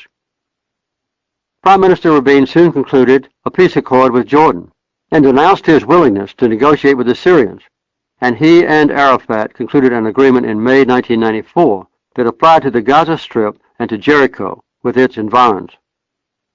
It addressed four main issues: security arrangements, civil affairs, legal matters, and economic relations. And it pledged withdrawal of Israeli military forces from a number of Palestinian communities, including Gaza and Jericho, and a transfer of some civil authority from the Israeli civil administration to a Palestinian authority. There was also a commitment for elections to form a governmental structure for the Palestinians. The hope for further steps toward peace following the Oslo Agreement was severely damaged with the assassination of Rabin in November 1995 by an Israeli right-wing religious fanatic who declared that his goal was to interrupt the peace process. There was still some goodwill remaining from Oslo 2 months later, as indicated in this excerpt from President Clinton's memoir, My Life. And I quote, "Shimon Peres came to see me for the first time as Prime Minister to reaffirm Israel's intention to turn over Gaza, Jericho, and other major cities, and 450 villages in the West Bank to the Palestinians by Christmas, and to release at least another 1,000 Palestinian prisoners before the coming Israeli elections." Unquote. Chapter 10. The Palestinian Election, 1996. One of the most important commitments of the Carter Center is to promote democracy in nations that face their first experience with elections, or have a ruling party so powerful or corrupt that opposition candidates are hesitant to seek office. Although we have no authority over the local people, we respond to requests from governments, political parties, and national election officials to participate. Since our time and funding are limited, we offer our services only when we believe that our presence is necessary to ensure free and fair elections.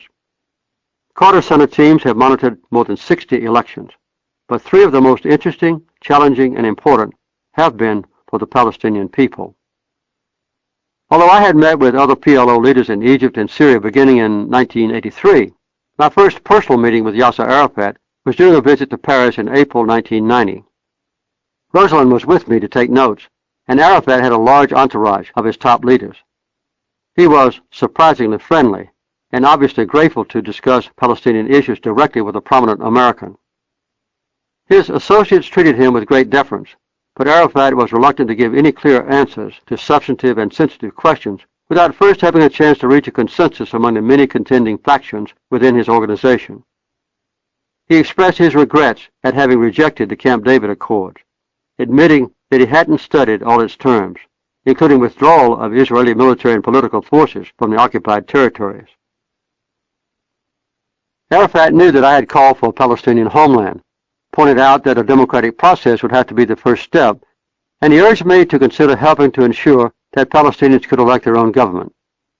I promised that, when the time came for any kind of election, the Carter Center and I would be deeply involved, provided we could also obtain approval from Israel. I pushed him to fulfill his Oslo promise to modify the PLO charter to accept Israel's existence, but he was equivocal in his answer. The Palestinian leader had never had any direct contact with Israeli leaders, but was quite familiar with the different political factions that contended for leadership in Jerusalem. My notes show that he has very specific questions about Prime Minister Shamir and some of the younger politicians, including Yossi Beilin, who later negotiated the Geneva Initiative, and Ehud Olmert, who would someday become Prime Minister. Although I had unofficial approval from Secretary of State James Baker for what was supposed to be a private meeting, we decided to accept a last-minute invitation from President Francois Mitterrand to visit him at the Élysée Palace. This turned out to be a highly publicized event, which caused me some discomfort, but was very gratifying to Arafat. I maintained contact with Palestinian leaders after this introductory meeting, and when Israel approved an election for President and members of the Legislative Council as part of the Oslo Agreement, Arafat repeated his request to the Carter Center. We accepted the responsibility, along with an organization with which we often cooperate, the National Democratic Institute, or NDI, a nonprofit organization devoted to strengthening democracy. This was a very interesting experience, which illustrated many of the problems and challenges in the Holy Land. When we arrived there in January 1996, it was obvious that the Israelis had almost complete control over every aspect of political, military, and economic existence of the Palestinians within the West Bank and Gaza. The Israeli settlements permeated the occupied territories, and highways connecting the settlements with one another and with Jerusalem were being rapidly built, with Palestinians prohibited from using or crossing some of the key roads. In addition, more than 100 permanent Israeli checkpoints obstructed the routes still open to Palestinian traffic, either pedestrian or vehicular. After meeting with other members of our observer team, I had sessions with American diplomats, Palestinian pollsters, political candidates, and members of the Election Commission. I learned that the commission had been in existence for only 4 weeks, and that political candidates had just 3 weeks to campaign. But 700 had qualified for the 88 parliamentary seats, 6 of which were set aside for Christians and 1 for Samaritan. Only Arafat and a relatively unknown woman named Samiha Khalil had qualified for the presidency. There were many problems, which I discussed with Prime Minister Shimon Peres and General Yuri Dayan, who was responsible for security in the West Bank and Gaza. They assured me that key checkpoints would be opened, Israeli soldiers would not enter voting places, and voters would not be intimidated. I had seen many posters in East Jerusalem that threatened any Arab voters with the loss of their identification cards, housing permits, and social services. Israeli leaders who told me that a militant religious group had posted the warnings promised to remove as many of them as possible. The biggest problem related to East Jerusalem, which Palestinians and the international community consider to be their occupied territory, and Israelis claim as an integral part of their nation. The key question concerning the election was whether Palestinians living in East Jerusalem were voting as residents or as aliens who were casting absentee ballots to be counted outside the disputed area. There were about 200,000 resident Arabs, only about 4,000 of whom would be given permits to vote, and then only in 5 post offices, 4 of them quite small. of about 120,000 registered voters, the others who had adequate determination and transportation might find their way outside Jerusalem to nearby polling sites in suburban villages, including the Mount of Olives, Ramallah, Bethany, and Bethlehem. This was a very sensitive political issue, and a failure to resolve it threatened the conduct of the election. Rosen and I met with Yasser Arafat in Gaza City, where he was staying with his wife Suha and their little daughter. The baby, dressed in a beautiful pink suit, came readily to sit on my lap, where I practiced some of the same wiles that had been successful with our children and grandchildren. A lot of photographs were taken, and then the photographers asked that Arafat hold his daughter for a while. When he took her, the child screamed loudly and reached out her hands to me, bringing jovial admonitions to the presidential candidate to stay at home enough to become acquainted with his own child. During our most serious time together, I chastised Arafat for arresting Palestinian members of the news media and human rights activists, but he was unrepentant, claiming that they had stirred up strife between Muslims and Christians. I urged him to modify the Palestine National Charter to renounce violence and to recognize Israel, but he claimed that this had already been accomplished during the Oslo peace process. I also urged him to give the newly elected Legislative Council maximum autonomy, and he promised to do so, stating that they would assemble for the first time shortly after Ramadan, an annual month of fasting and prayer for Muslims that would begin that same weekend. At Arafat's request, I then met with Mahmoud al-Zahar and other leaders of Hamas, an Islamic militant group that opposed recognition of Israel, perpetrated acts of violence, and was increasingly competitive with Arafat's secular Fatah party. I urged them to accept the results of the election and to forego violence. They promised not to disrupt the elections and to renounce violence in the future, quote, if Israelis discontinue repression, unquote. They informed me that they intended to participate in later municipal elections, but not to be part of a legislative council. The issue of voting in East Jerusalem became critical before voting was to begin, and we finally worked out a compromise to have the slots in the top edges of the ballot boxes. Palestinians could claim that they were dropping in their ballots vertically as on-site votes, while Israelis could maintain that the envelopes were being inserted horizontally as letters to be mailed.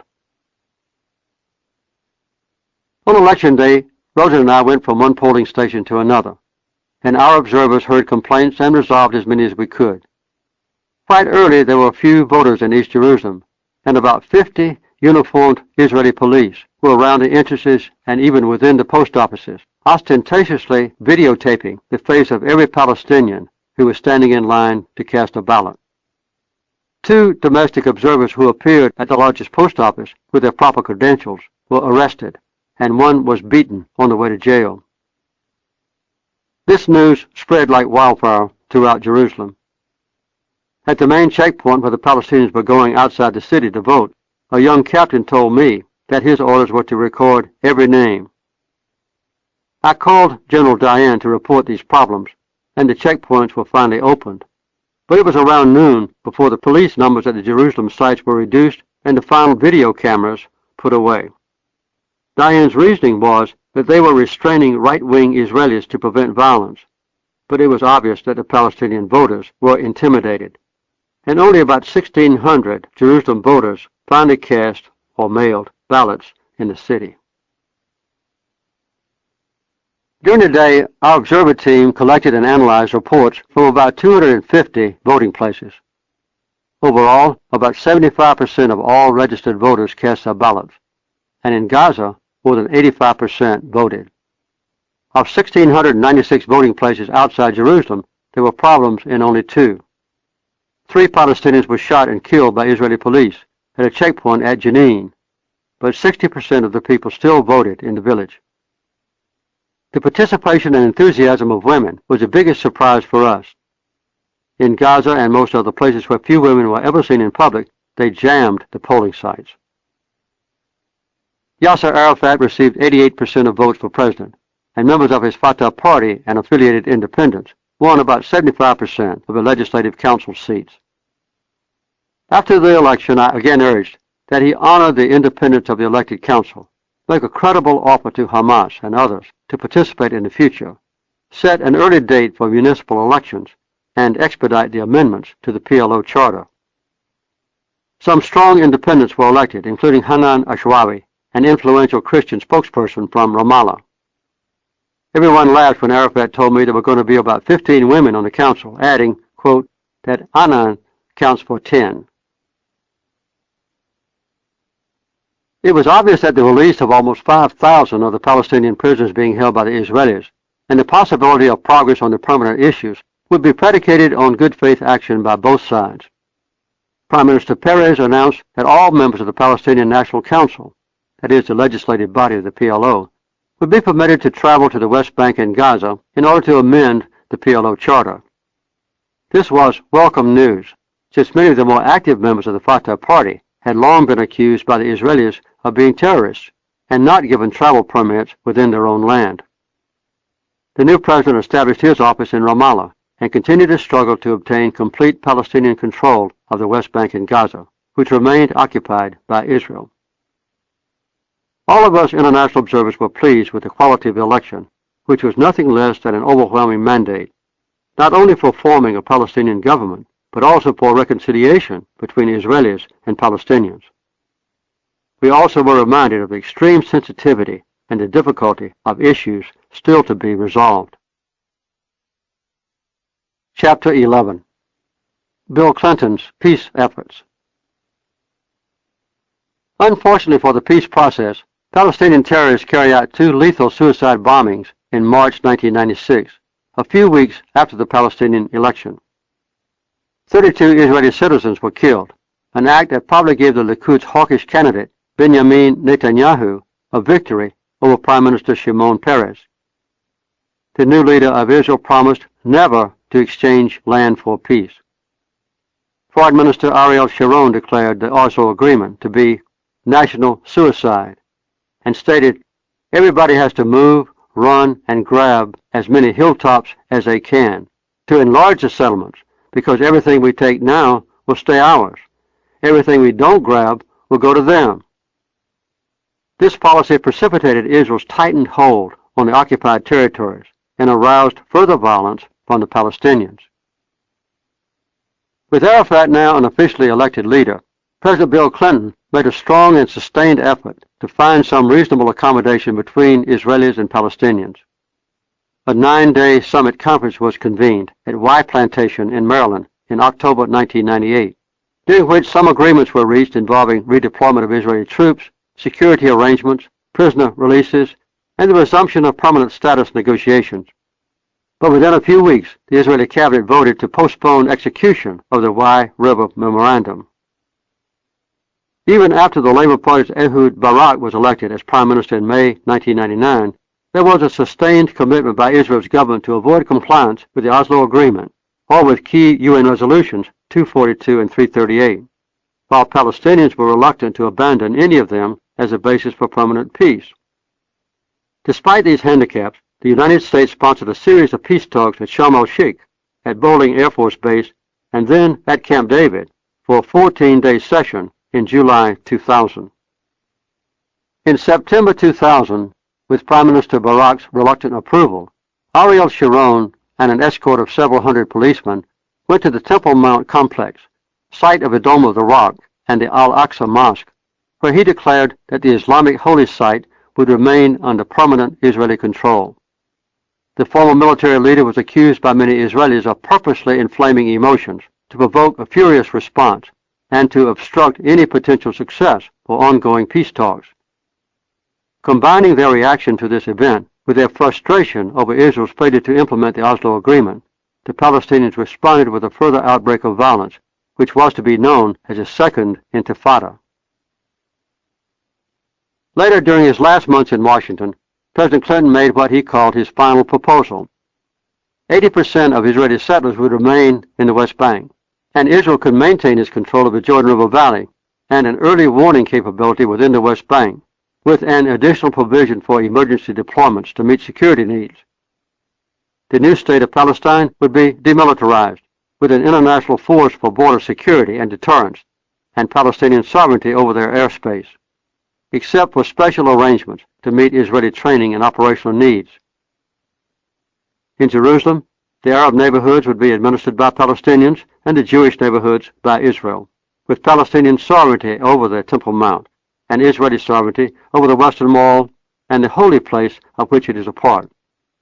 Palestinian refugees could return only to the West Bank and Gaza. It was stipulated that, if accepted, this agreement would replace all the requirements of UN resolutions that applied to the Middle East. There was no clear response from Prime Minister Barak, but he later stated that Israel had 20 pages of reservations.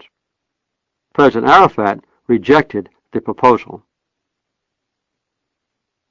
As President Clinton made efforts to promote peace, there was a 90% growth in the number of settlers in the occupied territories, with the greatest increase during the administration of Prime Minister Ehud Barak.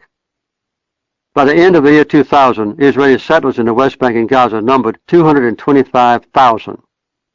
The best offer to the Palestinians, by Clinton, not Barak, had been to withdraw 20% of the settlers, leaving more than 180,000 in 209 settlements, covering about 10% of the occupied land, including land to be leased and portions of the Jordan River Valley and East Jerusalem. The percentage figure is misleading, since it usually includes only the actual footprints of the settlements. There is a zone with a radius of about 400 meters around each settlement, within which Palestinians cannot enter. In addition, there are other large areas that would have to be taken or earmarked to be used exclusively by Israel, roadways that connect the settlements to one another and to Jerusalem, and so-called life arteries that provide the settlers with water, sewage, electricity, and communications. These range in width from 500 to 4,000 meters, and Palestinians cannot cross or use many of these connecting links. This honeycomb of settlements and their interconnecting conduits effectively divide the West Bank into at least two non-contiguous areas and multiple fragments, often uninhabitable or even unreachable, and control of the Jordan River Valley denies Palestinians any direct access eastward into Jordan. About 100 military checkpoints completely surround Palestine and block routes going into or between Palestinian communities, combined with an uncountable number of other roads that are permanently closed with large concrete cubes or mounds of earth and rocks. There was no possibility that any Palestinian leader could accept such terms and survive, but official statements from Washington and Jerusalem were successful in placing the entire onus for the failure on Yasser Arafat. Violence in the Holy Land continued. There were still some remaining pro forma commitments to the Oslo Agreement's final status peace talks to deal with Jerusalem, refugees, settlements, security arrangements, borders, and relations and cooperation with neighboring countries. A new round of talks was held at Taba in January 2001, during the last few days of the Clinton presidency, between President Arafat and the Israeli foreign minister, and it was later claimed that the Palestinians rejected a generous offer put forward by Prime Minister Barak, with Israel keeping only 5% of the West Bank. The fact is that no such offers were ever made. Barak later said, and I quote, "It was plain to me that there was no chance of reaching a settlement at Taba. Therefore, I said, there would be no negotiations, and there would be no delegation, and there would be no official discussions, and no documentation. Nor would Americans be present in the room. The only thing that took place at Taba were non-binding contacts between senior Israelis and senior Palestinians." Unquote. Despite this official disclaimer, substantive discussions were held at Taba, which proved to be the foundation for what evolved into the Geneva Initiative, to be described in Chapter 13. The election of Ariel Sharon as Prime Minister 2 months later brought an end to these efforts to find accommodation. A government statement affirmed Israel's aspiration to achieve peace, but declared that all negotiating failures had been due to the ongoing and escalating Palestinian terrorism supported by the Palestinian Authority. As the chief spokesperson for the Palestinians responsible for promoting peace and human rights, Dr. Hanan Ashrawi responded to Israel's claims. and I quote her.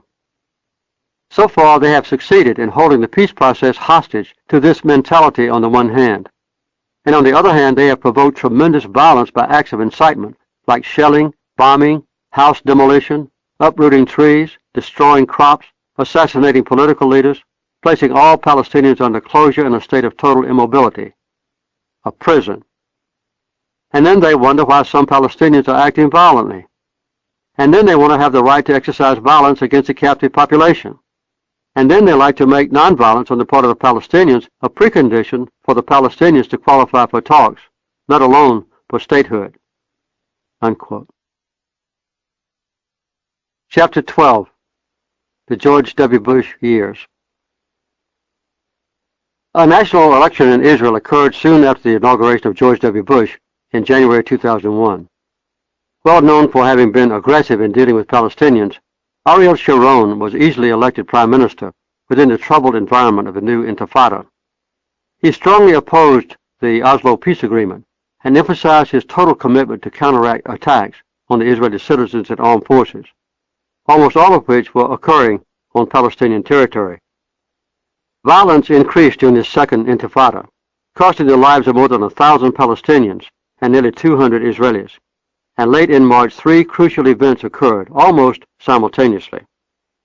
On March 27th, a suicide bomber took his own life in an explosion that killed 30 Israelis in the midst of a Passover holiday celebration at the Park Hotel in Netanya, a coastal city. Instant condemnations of terrorist acts came from leaders around the world, including American officials and the UN Secretary General. The next day, at the Arab League meeting in Beirut, 22 nations ended a long debate by endorsing a resolution introduced by Saudi Crown Prince, soon-to-be King Abdullah. It offered Israel normal relations with all Arab states if Israel complied with UN Resolutions 194 and 242. Asked how normal relations were defined, the Saudis responded, quote, "We envision a relationship between the Arab countries and Israel that is exactly like the relationship between the Arab countries and any other state," unquote.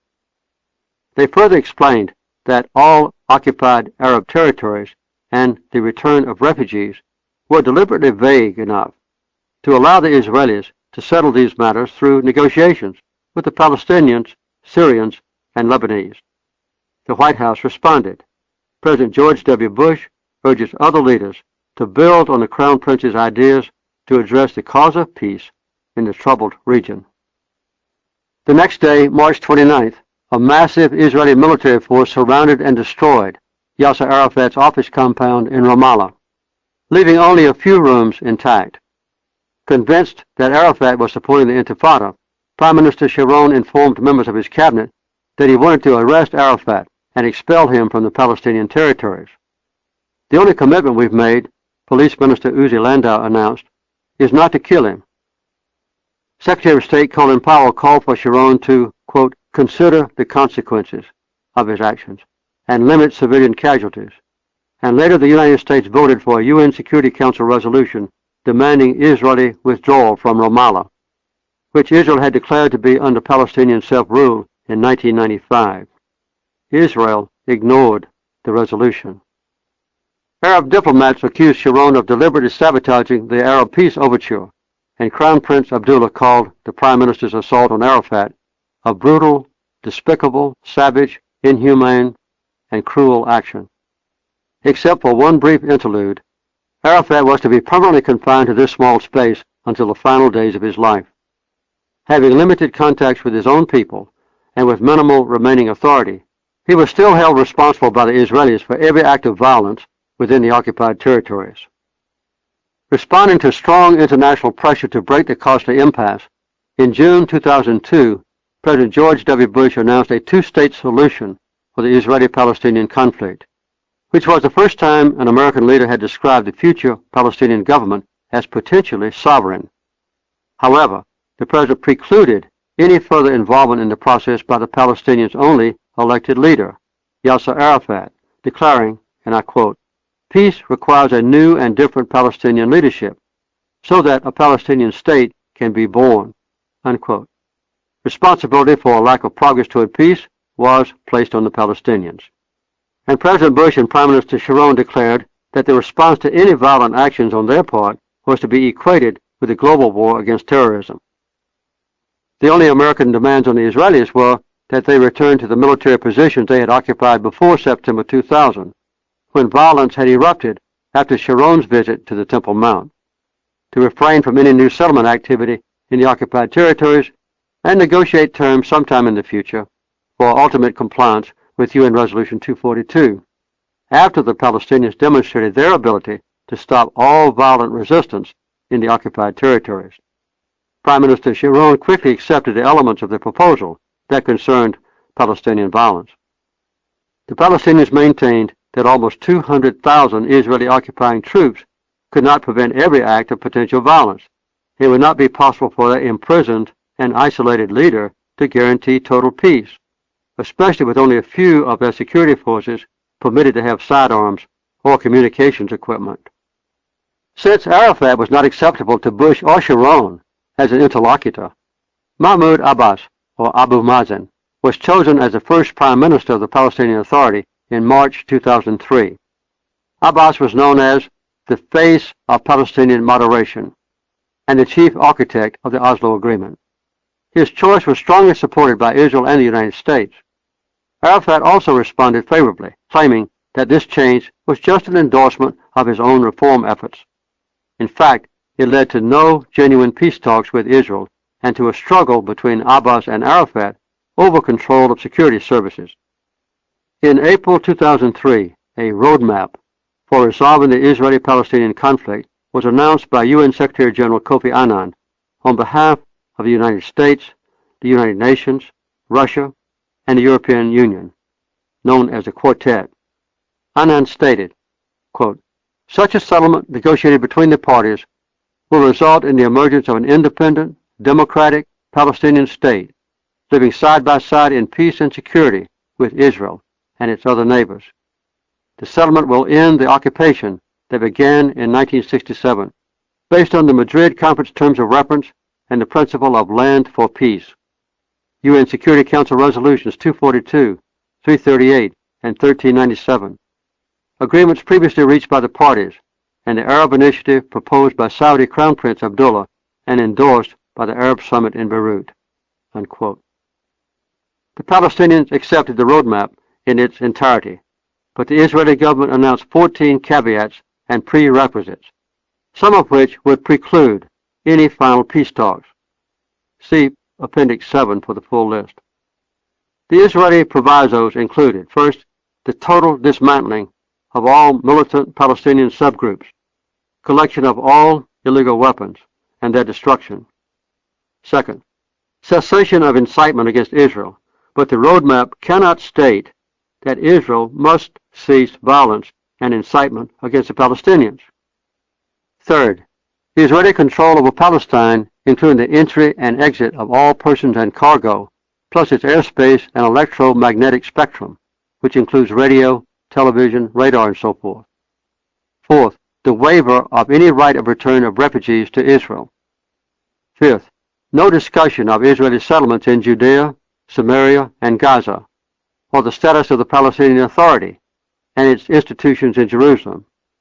Sixth, no reference to the key provisions of UN Resolution 242. The practical result of all this is that the roadmap for peace has become moot, with only two results. Israel has been able to use it as a delaying tactic with an endless series of preconditions that can never be met, while proceeding with plans to implement its unilateral goals. And the United States has been able to give the impression of positive engagement in a so-called peace process, which President Bush has announced will not be fulfilled during his time in office. A Middle East summit meeting hosted by Jordanian King Abdullah II and attended by President Bush, Prime Minister Sharon, and Prime Minister Abbas was held in Aqaba, Jordan, in June 2003 for a general discussion of the roadmap's step-by-step process. Some phrases of the closing statements were quite interesting, as I have italicized and will emphasize. Israeli Prime Minister Sharon said, "The government and people of Israel welcome the opportunity to renew direct negotiations, quote, according to the steps of the roadmap as adopted by the Israeli government." We can also reassure our Palestinian partners that we understand the importance of territorial contiguity in the West Bank for a viable Palestinian state. Israeli policy in the territories that are subject to direct negotiations with the Palestinians will reflect this fact. He went on to say, we accept the principle that no unilateral actions by any party can prejudge the outcome of our negotiations, emphasizing no unilateral actions. President George Bush responded, and I quote, I'm also pleased to be with Prime Minister Abbas. He represents a cause of freedom and statehood for the Palestinian people. I strongly support that cause. In addition, Prime Minister Sharon has stated that no unilateral actions by either side can or should prejudge the outcome of future negotiations, unquote. Abbas resigned from his post in October, citing his exclusion from substantive peace efforts by Israel and the United States, and some opposition to Israel from within the PLO. Although the initial proposals and timetable for the roadmap for peace have been largely ignored or abandoned, the statement on basic elements of a permanent two-state solution to the Israeli-Palestinian conflict have been retained by the quartet members, including the end of the occupation begun in 1967 and full commitment to the key UN resolutions. The International Quartet realizes that Israel must have a lasting and comprehensive peace. This will not be possible unless Israel accepts the terms of the roadmap and reverses its colonizing the internationally recognized Palestinian territory, and unless the Palestinians respond by accepting Israel's right to exist, free of violence. Chapter 13, the Geneva Initiative. With concerted peace talks going nowhere after Ariel Sharon and George W. Bush took office, a group of Israelis and Palestinians continued to build upon the Taba talks that had been held during the final days of the Clinton administration. Leaders of the effort were former Israeli Deputy Prime Minister Beilin and former Palestinian Minister of Information and Culture Yasser Abed Rabo. In October 2001, I had a call from Beilin, an experienced political leader who had been in the forefront of peace efforts, including the Oslo negotiations and those of more recent years. He had consulted with his associates in Egypt and the PLO, who suggested that I might be of help in resolving some differences that had arisen in the negotiations between Israelis and Palestinians. I met with Beilin that same month, and he described their ongoing efforts to reach an agreement on the three most difficult issues: settlements, including permanent boundaries, the right of return of Palestinians, and Jerusalem. The ultimate goal would be to issue a peace proposal, evolved without official Israeli or Palestinian government endorsement, that would be fair, balanced, and potentially acceptable to both sides. In such an unofficial arrangement, I did not feel constrained to get the usual approval from Washington for my participation. Yossi Beilin and I communicated regularly, and about a year later he felt that there would soon be something to report to the world. We believed that a majority of Israelis and Palestinians would welcome a comprehensive agreement, even if it meant making substantial concessions on settlements and the other major issues. The extensive talks have produced key points of accommodation, including a potential boundary based on detailed aerial photographs that would expand the internationally recognized area of Israel into the West Bank, enough to encompass about half of the Israeli settlers living there. Reasonable proposals regarding shared access to Jerusalem and a limited right of return of Palestinians were also included. Although there was still much work to be done, I promised to help with publicity and promotion once a final agreement was reached. In October 2002, I learned that I had been awarded the Nobel Peace Prize, and I proposed that the forthcoming award ceremonies in Oslo and Stockholm would provide an opportunity to unveil the peace proposal and attract world attention to it. However, the Swedish government rejected this request from Beilin and Rabo because of its potential controversial nature and to avoid confusion with Nobel events. With more discussions needed, I sent the director of the Carter Center Conflict Resolution Program to work with the negotiators. The final draft was concluded in October 2003, and I published an op-ed article describing the peace proposal and then delivered the keynote address in Geneva, Switzerland in December to a large audience of Israelis, Palestinians, and influential world leaders at a launching ceremony and celebration. The Geneva Initiative provides for secure borders and overwhelming recognition by the Arab world for Israel and a sovereign, contiguous, viable state for Palestinians, recognized by the international community. More specifically, the dividing border would be based on the 1967 lines, but with a mutual exchange of land, giving Israel some of its largest settlements, Jewish neighborhoods in East Jerusalem, and the Jewish quarter of the Old City. An international religious authority would control central holy sites, with the Temple Mount officially under Palestinian sovereignty, and the Western Wall and Jewish quarter of the Old City under Israeli sovereignty.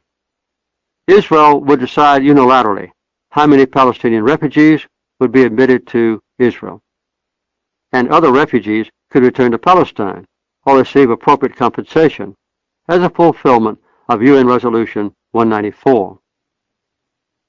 The complete text of the Geneva Initiative can be found at www.peacenow.org. Although it is an unofficial document that will require modifications if and when official and sincere peace talks are held, the Geneva Initiative envisions a reasonable and mutually acceptable permanent agreement. An overwhelming number of both Israelis and Palestinians want a durable two-state solution, based on well-known criteria that have been spelled out in the Quartet's roadmap and are completely compatible with the Geneva Initiative. Polling by the James Baker Institute revealed that a majority of Israelis and Palestinians approved the Geneva Principles, despite strong opposition from some top political leaders. There were public endorsements from Prime Minister Tony Blair, President Jacques Chirac, President Bill Clinton, and about 80 other world leaders and Nobel laureates, including Nelson Mandela, Lech Walesa, and John Hume. The most significant fact is that the Geneva Initiative overcomes what seems to be a fatal and perhaps deliberate flaw of the roadmap, the easily delayed or aborted step-by-step procedure that could postpone decisive negotiations indefinitely. Sharon condemned the Geneva Initiative, and there was silence from the White House. But Secretary of State Colin Powell supported the initiative and met with the key negotiators for a personal briefing. Arafat approved the process, but did not endorse the final text, and the more militant Palestinian factions condemned the proposal's abandonment of the full right of return of displaced Arabs to Israel and the West Bank. The Geneva proposals made a substantial impact in Israel and may have brought about a dramatic change in policy. Contravening the rejection of unilateral action made by Prime Minister Sharon at Aqaba a year earlier, in June 2004, Israel's cabinet approved a plan for disengagement from the Gaza Strip without consultation with the Palestinian leaders. This proposal was welcomed by the United States and approved by most Palestinians. Living among 1.3 million Palestinians, the 8,000 Israeli settlers in Gaza were controlling 40% of the arable land and more than one-half the water resources, and 12,000 troops were required to defend their presence. Chapter 14, the Palestinian election of 2005. Yasser Arafat died in November 2004, and the Palestinian law required that his successor be elected within a few weeks. Once again, the Carter Center was asked to observe the process, with the National Democratic Institute as a partner.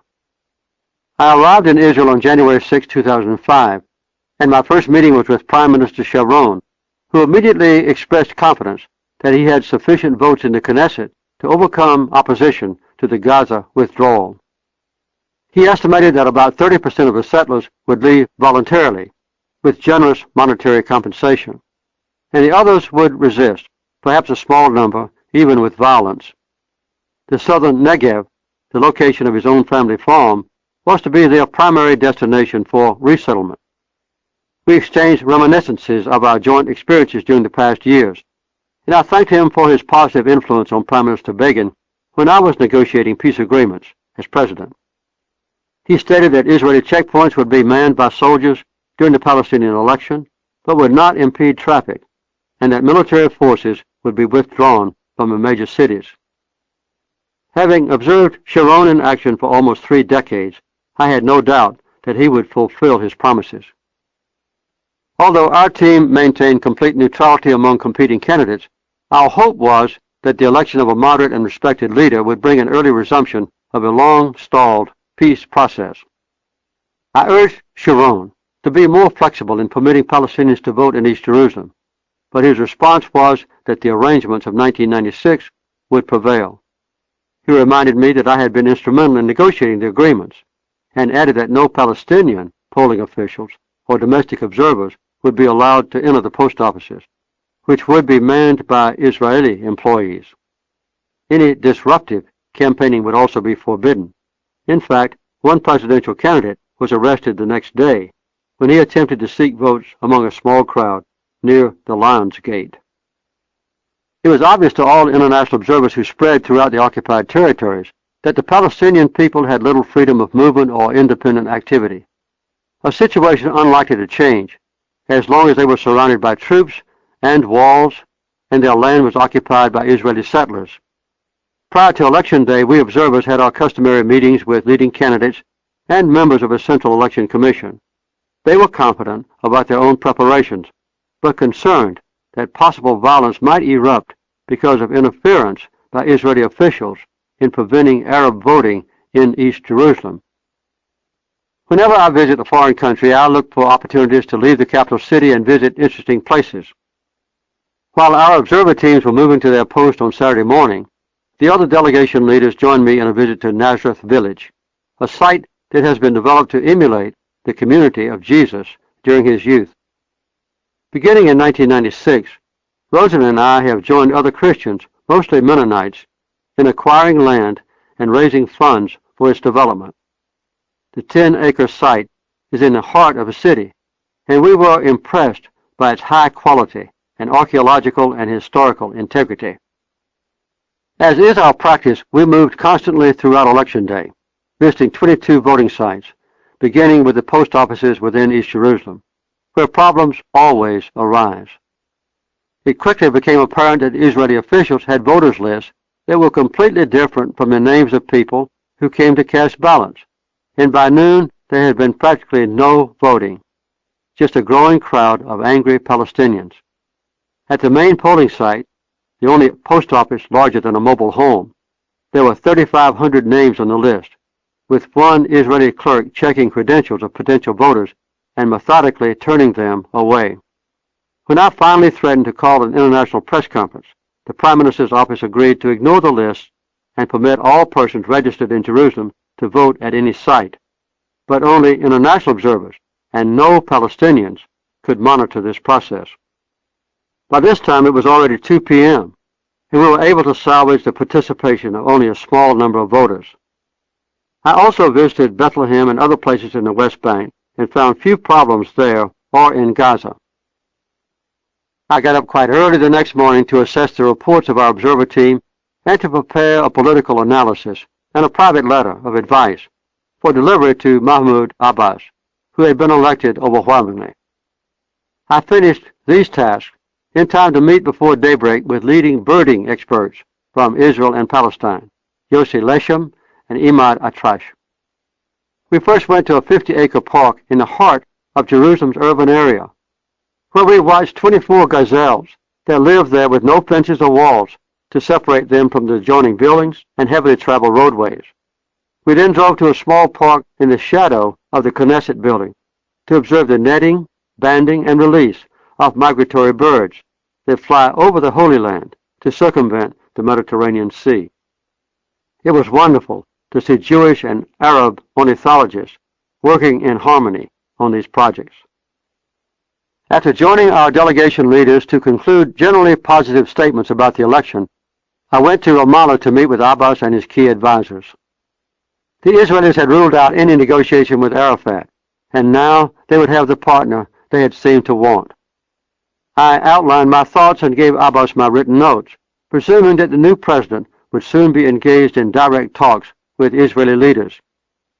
He reported that the inauguration ceremony would be in 2 days, but expressed doubts that the Israelis wanted peace talks. The Palestinian group's opinion was that both Sharon and Deputy Prime Minister Ehud Olmert had long wanted to abandon Gaza while concentrating on the colonization of the West Bank. They pointed out that Palestinian leaders had accepted all provisions of the quartet's roadmap for peace, but that Sharon had rejected publicly most of its key provisions. There was no doubt that Abbas had the support and respect of his people, and that he was dedicated to the immediate pursuit of a peace agreement in accordance with the international roadmap. He needed the full support of American and Israeli leaders, as he struggled to forge at least a partially trained and equipped security force to deal with a crumbling economy and earn the respect and support of the international community. Also, the members of his Fatah party faced the imminent political challenge of Hamas party representatives, who were showing impressive success in local elections and had announced their intention to field a full slate of candidates in the upcoming campaign for the Legislative Council. This would be a contest between the long-dominant political organization of Arafat and the PLO and a much more militant group that refused to acknowledge Israel's right to exist and insisted on the right to use violence against Israelis, whom they considered to be enemies occupying their land. It was on this trip that we saw the most disturbing intrusions of the Great Dividing Wall being built by the Israelis, which I will address more thoroughly in Chapter 16. Described as a, quote, security fence, unquote, whose declared function was to deter Palestinian attacks against Israelis, its other purpose became clear as we observed its construction and examined maps of the barrier's ultimate path through Palestine. Including the Israeli-occupied Jordan River Valley, the wall would take in large areas of land for Israel and encircle the Palestinians who remained in their small remnant of the West Bank. This would severely restrict Palestinian access to the outside world. Imprisonment wall is more descriptive than security fence.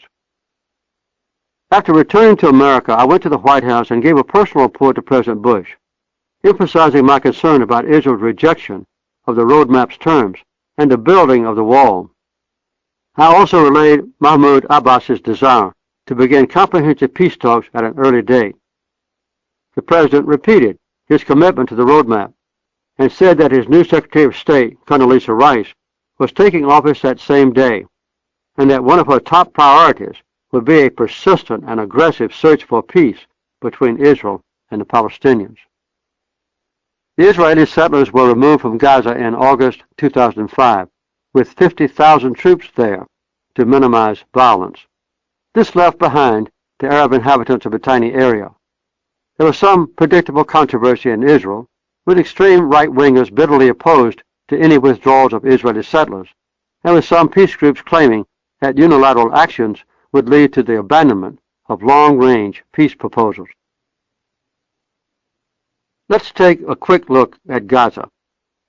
Its population has soared in recent years as Palestinian refugees have poured in from other areas occupied by Israel. In 1948, there were only 90,000 natives. The population more than tripled by 1967, and there are now more than 1.4 million, 3,700 people living within each square kilometer. Although there are metropolitan areas with greater population density, such as downtown Manhattan, this is supposed to be a self-sufficient entity, similar to a small and isolated state, separated from the West Bank by 40 kilometers of Israeli territory. Gaza has maintained a population growth rate of 4.7% annually, one of the highest in the world. So more than half its people are less than 15 years old. They are being strangled since the Israeli withdrawal, surrounded by a separation barrier that is penetrated only by Israeli-controlled checkpoints, with just a single opening for personnel only into Egypt's Sinai as their access to the outside world. There have been no moves by Israel to permit transportation by air or by sea. Fishermen are not permitted to leave the harbor. Workers are prevented from going to outside jobs. The import or export of food and other goods is severely restricted and often cut off completely. And the police, teachers, nurses, and social workers are deprived of salaries. Per capita income has decreased 40% during the last 3 years, and the poverty rate has reached 70%. The UN Special Rapporteur on the right of food has stated that the acute malnutrition in Gaza is already on the same scale as that seen in the poorer countries of the southern Sahara, with more than half of all Palestinian families eating only one meal a day. This was the impact of Israel's unilateral withdrawal, even before Israel's massive bombardment and reinvasion in July 2006, after being provoked by Hamas militants. Chapter 15. The Palestinian and Israeli elections of 2006. For several reasons, including the Israeli withdrawal of settlers from Gaza in August 2005, and the threat of success by Hamas candidates, the scheduled Palestinian parliamentary elections were postponed from July 2005 until January 2006, almost exactly 10 years after Yasser Arafat and the Legislative Council members first took office. Although the results of previous campaigns had been predictable, the entry of Hamas candidates brought uncertainty and drama to these 132 contests. This time, there was an outpouring of international observers, in addition to the Carter Center NDI team. In order to obtain approval from Washington, our American delegation had to refrain from meeting with Hamas leaders or candidates, at least prior to the election. With Ariel Sharon incapacitated by severe illness, Ehud Olmert was acting as prime minister and the head of Kadima, a new political coalition that was formed when Sharon withdrew from the Likud party in November 2005. Sharon's purpose was to implement the unilateral disengagement policy and to complete building a wall to separate Palestinians from territory to be claimed by Israel. To distinguish itself from the right-wing Likud party, Sharon's new organization maintains, quote, the balance between allowing Jews to fulfill their historic right to live anywhere in the land of Israel and maintain the continued existence of Israel as a national Jewish home necessitates a choice that requires territorial compromise, unquote. Kadima claims that the advancement of the peace process with the Palestinians is a primary goal. Quote, Israel's existence as a national home of the Jewish people mandates the acceptance of the principle that the end of the conflict will be manifested in the existence of two nation-states based on existing demographic realities, living in peace and security side by side. Sharon positioned the party as a centrist movement that, except for Israel's crippling caveats, supports the roadmap for peace. Because of a strong potential challenge from Hamas, Israeli officials and many Fatah leaders had wanted to postpone or cancel the Palestinian elections. Hamas had not accepted the PLO's commitment at Oslo that recognized the right of the State of Israel to exist in peace and security, and that renounced the use of terrorism and other acts of violence. But the United States exerted enough pressure to permit the election to be held. Hamas was now holding many local posts, and their incumbent officials had been free of any allegations of corruption, and for 16 months had meticulously observed a ceasefire commitment, which they called Hudna. Fatah, the party of Arafat and Abbas, had become vulnerable because of its administrative ineffectiveness and alleged corruption. Another factor was that both Israel and the United States had ignored Abbas as an acceptable negotiating partner in the search for peace, publicly branding him and Fatah as insignificant. In preparation for the election, many of Fatah's old-line leaders were replaced by younger candidates, loyal to Marwan Barghouti, a militant serving a life sentence in an Israeli prison. He was said to have orchestrated the Intifada and also the Hudna, and his statements from jail had a great impact. He seemed to be the most popular Fatah leader, and at times it appeared that the Israelis wanted to promote his suggestions, often at the expense of Abbas. That permitted Barghouti to meet with other prisoners and to be interviewed by news media with global distribution. Late results from both Israeli and Palestinian pollsters indicated that about 35% of the parliamentary seats would go to Hamas candidates.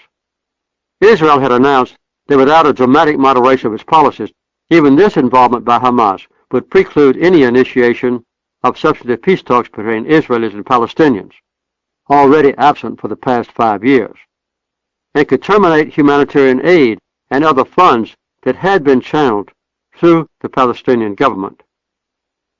Shortly after arriving in Israel, Rosen and I had an extensive discussion with acting Prime Minister Ehud Olmert, whom we had known for more than 20 years. He and I have had many arguments and some agreements since he was a young Likud parliamentarian, and I've come to appreciate his intelligence, political acumen, personal ambition, and strong will. We considered him to be a formidable leader of the new Kadima party, and almost certainly Israel's next prime minister. Current polls showed that Kadima had actually gained support since Olmert replaced Sharon. He told us that he would continue Sharon's policies and made it plain that he could restore peace talks with Abbas only after all radical Palestinian groups were completely disarmed and all violent acts were completely prevented, emphasizing all being prevented. I asked if a genuine good faith effort to control violence would be sufficient, pointing out that total peace was a hopeless prospect in any society. He shook his head with a smile. The following morning, a Monday, I addressed the Herzliya Conference, the foremost annual forum for Israeli and international leaders to express their views concerning the most important current issues. Even though recognizing the conservative makeup of the audience, I expressed my opinions frankly and briefly, emphasizing my role in previous peace efforts, deploring Israel's expansive settlement policy, and the intrusive route of a dividing wall, and extolling the Geneva Initiative as a reasonable basis for peace. Then I answered a series of questions for about half an hour. I had a respectful and polite reception, but I commented in closing that their questions had received more applause than my answers. We later met with Israeli Foreign Minister Tzipi Livni, Labour Party leader Amir Peretz, Shimon Peres, Quartet Special Economic Envoy James Wolfenson, a public relations spokesman for Hamas, but not its candidates, candidates of Fatah and independent parties, Yossi Beilin, and others who had orchestrated the Geneva Initiative, the UN Coordinator for Middle East Peace, and leaders of the major international election observer groups. We drove to Ramallah to consult with the leaders of the Central Election Commission, and then met with Palestinian President Mahmoud Abbas. Although he expressed confidence in the outcome of the election, he was obviously distressed at having been bypassed or ignored in the non-existent peace process. He pointed out that the people of Palestine now had few opportunities for gainful employment or for contact with either Israel or the outside world, that the Palestinian economy was in a shambles, and that Olmert was threatening to withhold about $55 million per month in taxes and customs receipts that were collected on behalf of the Palestinians under an economic protocol signed in 1994. The Palestinian National Authority already had a $900 million deficit and would have difficulty paying its bills or meeting payrolls. He said that Israeli policy had precluded the training and equipping of his security force, so that only 10% of its personnel had sidearms or communications equipment. On Election Day, Rosen and I visited more than 24 polling sites in East Jerusalem and its outskirts, Hebron, Ramallah, and Jericho. The same rigid restraints were imposed by Israel to minimize voting in East Jerusalem, but otherwise the election was orderly and peaceful. It was obvious to our observers that there was a clear preference for Hamas candidates, even in historically strong Fatah communities. Even so, we were all surprised at the size of the Hamas victory. Hamas received a narrow victory in popular votes, but won such a clear majority of parliamentary seats, 74 of 132, that members of the Fatah government immediately announced their resignation. I remained for an extra day to assess the situation and to talk with key leaders. In Ramallah, I found President Abbas willing to retain his office during the 3 remaining years in his term, but in a quandary about how to deal with the Hamas victory, the formation of a new government, the near bankruptcy of the Palestinian National Authority, and uncertainty about Israeli policies. He was proud of the honest, fair, and safe election process. Hamas leaders had expressed their desire to form a unity government with Fatah and the smaller independent parties, but Abbas's intention was not to cooperate with them, and he resisted my urging him to reconsider. The Fatah leader was not prepared to acknowledge the allegations of corruption that were a significant cause of the Hamas success, but he pointed out that one of the major factors in the voting had been his apparent ineffectiveness because he had been ignored by Israel and the quartet leaders. There had been a few token meetings during the first year as president, but he said that neither the United States nor Israel was prepared for substantive peace talks, using the unilateral withdrawal from Gaza as an excuse. He reminded me that there had been no opportunity for a Palestinian leader to participate in peace talks for the past 5 years, as the Israelis confiscated more and more land in the West Bank and imposed increasingly severe restrictions on his people.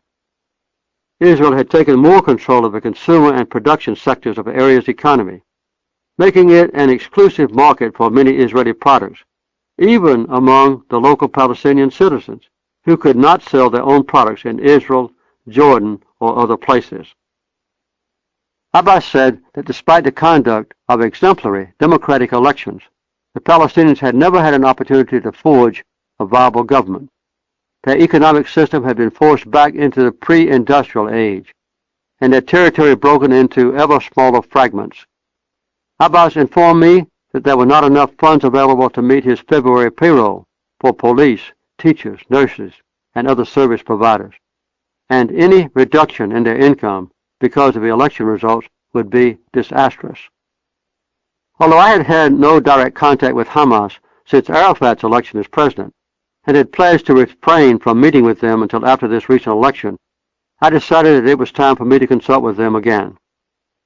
In the Carter Center's Ramallah office, set up to monitor the election, I talked to Hamas member Dr. Mahmoud Ramahi, an anesthesiologist who reminded me that I had met with him 10 years earlier. He was later chosen as the legislature's secretary and a spokesperson for Hamas in the West Bank. By the way, along with some Hamas legislators who live in the West Bank, he is now imprisoned by the Israelis. When I questioned him about the necessity for Hamas to renounce violence and recognize Israel, he responded that they had not committed an act of violence since a ceasefire was declared in August 2004, and were willing and able to extend and enforce that ceasefire, or Hudna, for 2, 10, or 50 years, he said, if Israel would reciprocate by refraining from attacks on Palestinians. He added that there had been no allegations of terrorism or corruption among their serving local leaders, and that Israel had so far refused to recognize the Palestinian National Authority, and only the PLO, and had rejected the key provisions of the Oslo Agreement. Hamas's first priorities would be to form a government, to maintain order, and to deal with the financial crisis.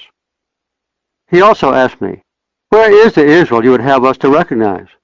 Does it include the West Bank and East Jerusalem? He added that they would have no need to relate directly to the Israelis, but wanted a reciprocal ceasefire to be maintained. He hoped that Fatah would join in the new government and that Abbas would continue to serve as president and to handle all foreign affairs. Their future actions would, of course, reveal their true commitments, but my guess was that during the immediate future they wanted to consolidate their political gains, to maintain domestic order and stability, and refrain from any contacts with Israel. It would be a tragedy, especially for the Palestinians, if they decided to promote or condone terrorism.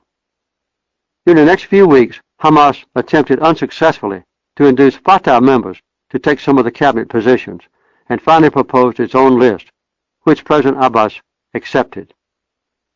The most important post would be held by Dr. Ismail Haniyeh as Prime Minister, Dr. Mahmoud al-Zahar as Foreign Minister, and Speaker of the Assembly, Dr. Aziz Dweik, who earned his doctorate at the University of Pennsylvania.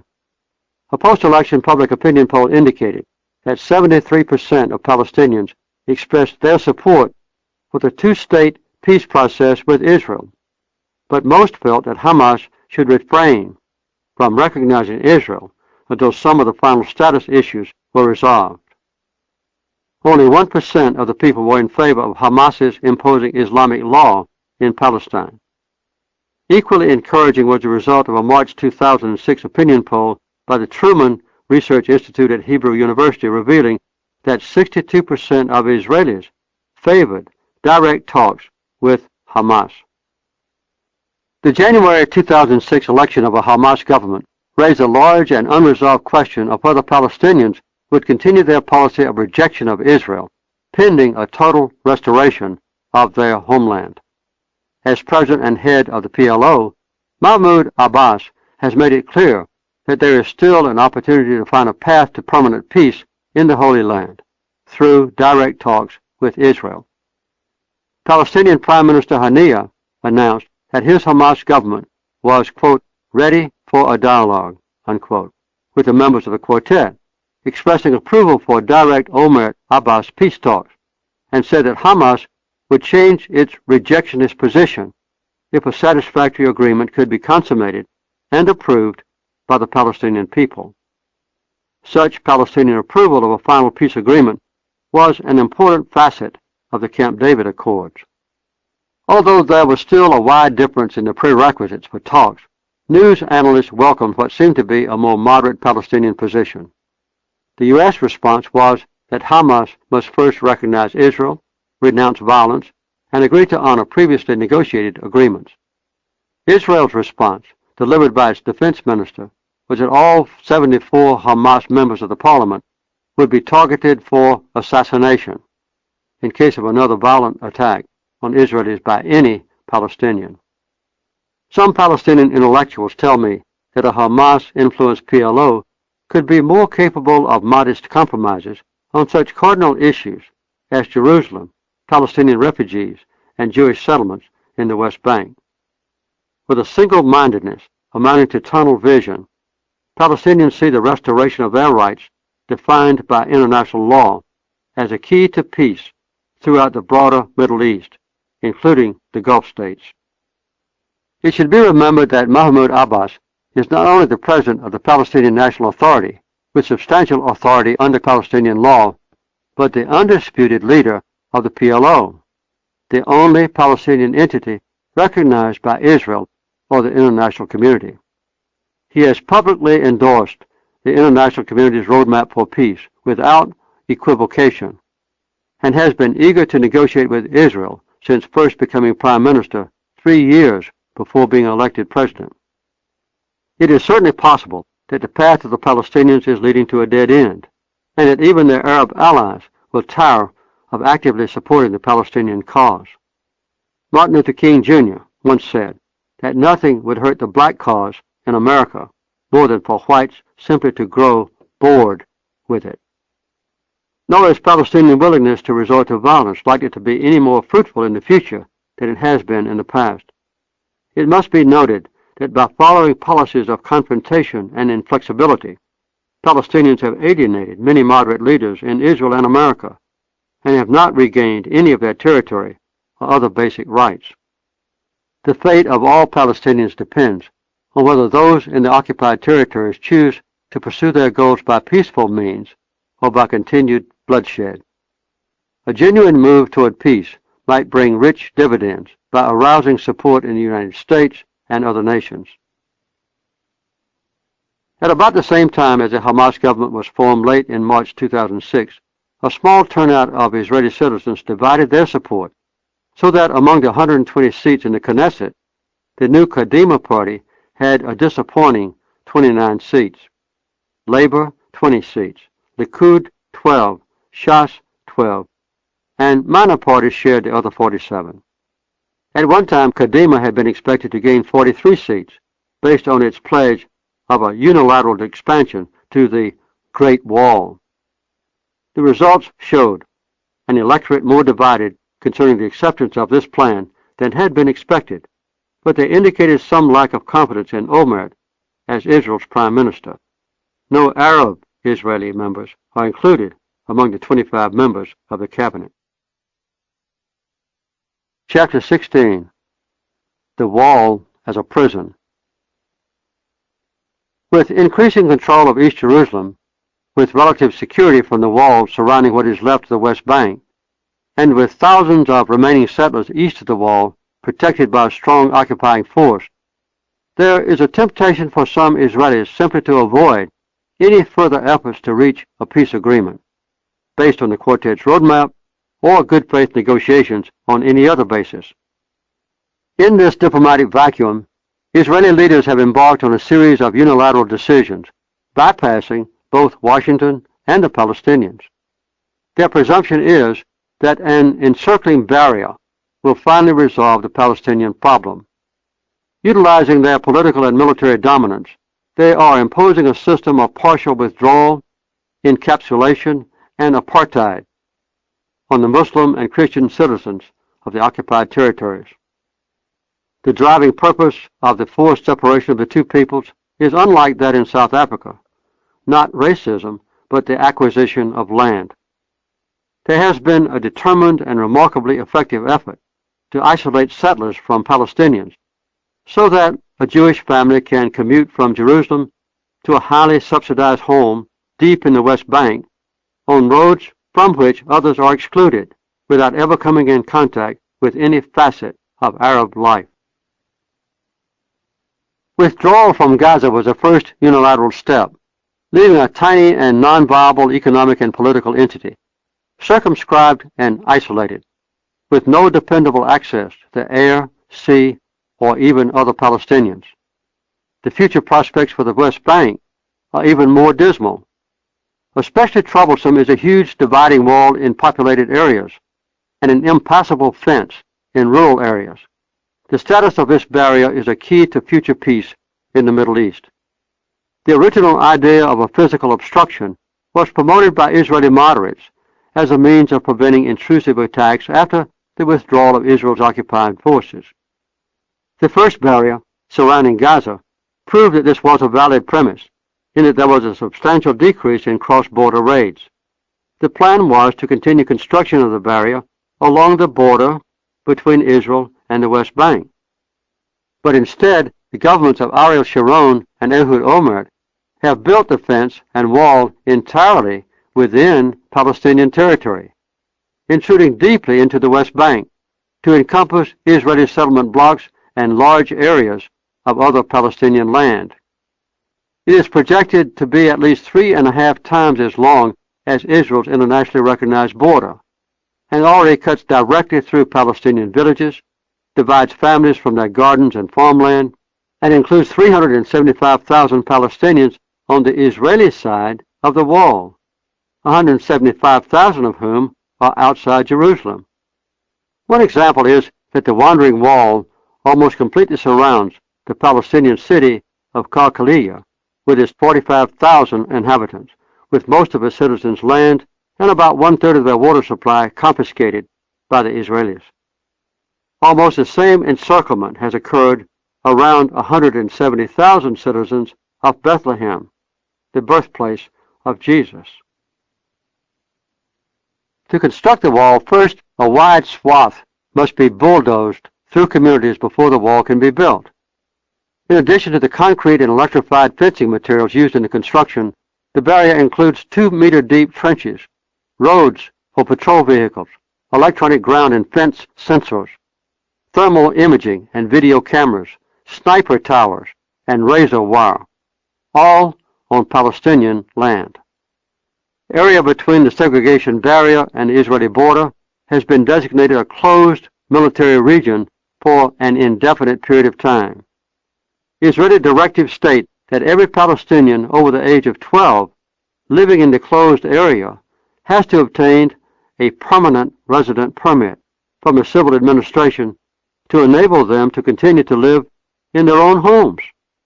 They are considered to be aliens without the rights of Israeli citizens. To summarize, whatever territory Israel decides to confiscate will be on its side of the wall. But Israelis will still retain control of the Palestinians who will be on the other side of the barrier, enclosed between it and Israel's forces in the Jordan River Valley. President George W. Bush said, quote, "I think the wall is a problem. It is very difficult to develop confidence between the Palestinians and the Israelis with a wall snaking through the West Bank," unquote. Since 1945, the International Court of Justice has functioned essentially as a judicial arm of a United Nations system, and in July 2004 the court determined that the Israeli government's construction of the segregation wall in the occupied Palestinian West Bank was illegal. Even Thomas Bergenthal, the American judge who cast a lone negative vote, largely on procedural grounds, acknowledged that the Palestinians were under occupation and had the right to self-determination, that Israel was obligated to adhere to international humanitarian law, and that there were serious questions whether routing an impenetrable barrier to protect West Bank settlements would qualify as legitimate self-defense. The court acknowledged Israel's right to protect the lives of its citizens by building a protective barrier within its own national border, but based its negative ruling on international law, including the Fourth Geneva Convention, which forbids an occupying power from transferring any parts of its civilian population into territories seized by military force. The court called on Israel to cease construction of the wall, to dismantle what has already been built in areas beyond Israel's internationally recognized border, and to compensate Palestinians who have suffered losses as a result of the wall's construction. The Israeli Supreme Court has chosen not to accept the International Court's decision, but acknowledged that Israel holds the West Bank, quote, in belligerent occupation, and that the law of belligerent occupation imposes conditions on the authority of the military, even in areas related to security. The wall ravages many places along its devious route that are important to Christians. In addition to enclosing Bethlehem in one of its most notable intrusions, an especially heartbreaking division is on the southern slope of the Mount of Olives, a favorite place for Jesus and his disciples, and very near Bethany, where they often visited Mary, Martha, and their brother Lazarus. There's a church there named for one of the sisters, Santa Marta Monastery, where Israel's 30-foot concrete wall cuts through the property. The house of worship is now on the Jerusalem side, and its parishioners are separated from it because they cannot get permits to enter Jerusalem. Its priest, Father Claudio Gilardi, says, and I quote him, "For 900 years we have lived here under Turkish, British, Jordanian, and Israeli governments, and no one has ever stopped people coming to pray. It is scandalous. This is not a barrier. It is a border. Why don't they speak the truth?" Unquote. Countering Israeli arguments that the wall is to keep Palestinian suicide bombers from Israel, Father Claudio adds a comment that describes the path of the entire barrier, and I quote, "The wall is not separating Palestinians from Jews, rather Palestinians from Palestinians." Unquote. Nearby are 3 convents that will also be cut off from the people they serve. These 2,000 Palestinian Christians have lost their place of worship and their spiritual center. In addition to cutting off about 200,000 Palestinians in Jerusalem from their relatives, property, schools, and businesses, the wall is designed to complete the enclosure of a severely truncated Palestine. A small portion of its original size, compartmentalized, divided into cantons, occupied by Israeli security forces, and isolated from the outside world. In addition, a network of exclusive highways is being built across even these fragments of the West Bank to connect the new Greater Israel in the west with the occupied Jordan River Valley in the east, where 7,000 Jews are living in 21 heavily protected settlements, among about 50,000 Palestinians who are still permitted to stay there. The area along the Jordan River, which is now planned as the eastern leg of the encirclement of the Palestinians, is one of Palestine's most lucrative and productive agricultural regions. Most of its inhabitants were forcefully evicted in 1967, and the Israelis have not allowed these original families to return. Israeli customs officers keep lists of their names and are careful to prohibit their crossing any international checkpoint into the occupied territory, where they might lay claim to their homes and farmland. The best description of the barrier, its routing and impact, is shown in the film The Iron Wall, produced by the Palestinian Agricultural Relief Committees. It is available for $10 from PARC at www.theironwall.ps. It is obvious that the Palestinians will be left with no territory with which to establish a viable state, but completely enclosed within the barrier and the occupied Jordan River Valley. The Palestinians will have a future impossible for them or any responsible portion of the international community to accept, and Israel's permanent status will be increasingly troubled and uncertain as deprived people fight oppression and the relative number of Jewish citizens decreases demographically compared to Arabs, both within Israel and in Palestine. This prospect is clear to most Israelis, who also view it as a distortion of their values. Recent events involving Gaza and Lebanon demonstrate the inevitable escalation in tension and violence within Palestine and stronger resentment and animosity from the world community against both Israel and America. One of the vulnerabilities of Israel and a potential cause of violence is the holding of prisoners. Militant Palestinians and Lebanese know that a captured Israeli soldier or civilian is either a valuable bargaining chip for prisoner exchange or a cause of conflict. There have been several such trades. 1,150 Palestinians for 3 Israelis in 1985. 123 Lebanese for the remains of 2 Israeli soldiers in 1996, and 433 Palestinians and others for an Israeli businessman and the bodies of 3 slain soldiers in 2004.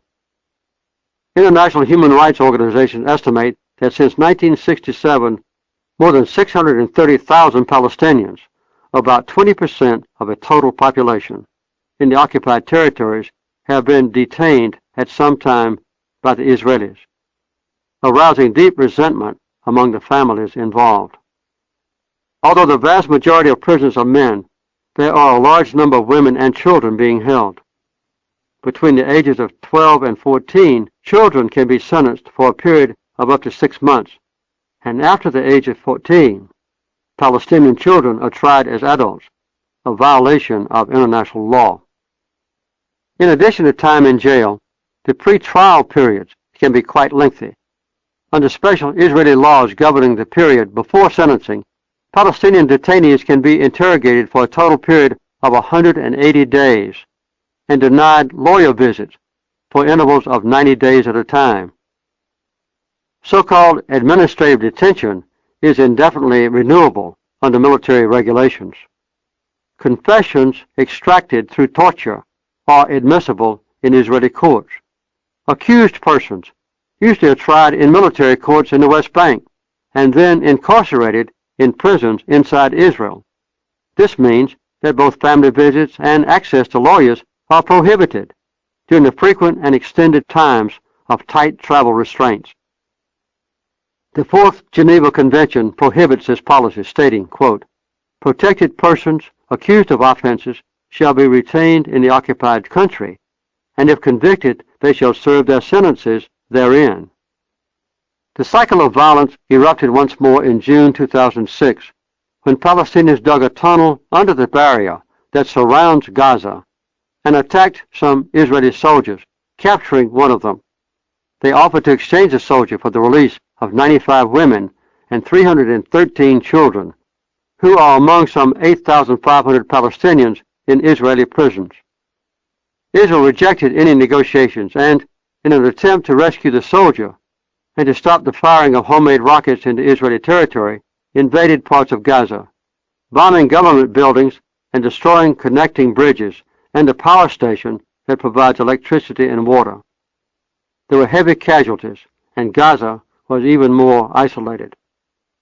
When Hamas and Fatah leaders agreed to accept a proposal from the revered prisoner, Marwan Barghouti, as a demonstration of their unity, Israel responded by seizing 64 members of Hamas in the West Bank, including a third of the Palestinian cabinet and 23 legislators. Israeli officials announced they would be imprisoned until military tribunals could decide what additional punishment would be imposed. At the end of August, the Deputy Prime Minister and 6 other cabinet officers, plus 30 members of the Legislative Council, were still being held, including the Speaker of the Parliament, Aziz Dweik. Claiming to be supporting the beleaguered Palestinians, Hezbollah militants based in Lebanon attacked Israeli patrol vehicles in Israel, killing 3 Israeli soldiers and capturing 2 others. Prime Minister Olmert announced that this was a national declaration of war, then imposed a naval blockade and launched attacks on multiple targets in Beirut and throughout southern Lebanon. Hezbollah leaders demanded the release of Lebanese prisoners and the withdrawal of Israel from the disputed area of Sheba Farms, and then Hezbollah launched a barrage of rockets on cities in northern Israel. During the first month of fighting, more than 800 Lebanese civilians were dead or missing under rubble, and 1 million, 1/4 of the total population, were displaced. 27 Israeli civilians were killed, and a large number left their homes in northern Israel or lived in bomb shelters to escape the bombardment of Hezbollah rockets. There were also an unknown number of military casualties on both sides. Although many Lebanese condemned the strength and provocative acts of Hezbollah in southern Lebanon, the nation's leaders soon formed a united front in response to Israeli attacks. Lebanese Prime Minister Farouk Siniora repeatedly called for a ceasefire and assistance for his country, saying, quote, "The country has been torn to shreds. Lebanon deserves life." Commenting on the U.S.-Israeli opposition to an immediate ceasefire, he quoted the historian Tacitus of ancient Rome, quote, "They created desolation and call it peace." Saad Hariri, whose father was prime minister and who believed to have been assassinated by friends of Syria, cried out, quote, "What are the United States and Israel doing? You promote democracy, and then you allow it to be destroyed." This cycle of provocative acts by Arab militants and the devastating military response by Israel demonstrates once more the prominent, festering results of the unresolved Middle East dispute. Israel's powerful military force can, with American acquiescence or support, destroy the economic infrastructure and inflict heavy casualties in Gaza, Lebanon, and even other nations. But when the devastation occurs, guerrilla movements are likely to survive, becoming even more united and marshaling wider support. A poll by the Beirut Center for Research and Information after 3 weeks of Israeli bombing found that 87% of Lebanese supported Hezbollah's battles with Israel.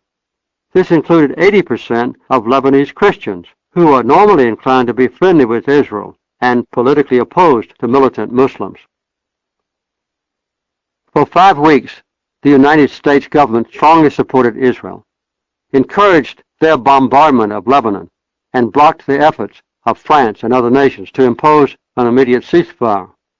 The issues involved cessation of all combat, disarming of Hezbollah, withdrawal of Israeli forces from all of Lebanon, including Sheba Farms, the exchange of prisoners, and an international peacekeeping force to be established as a buffer.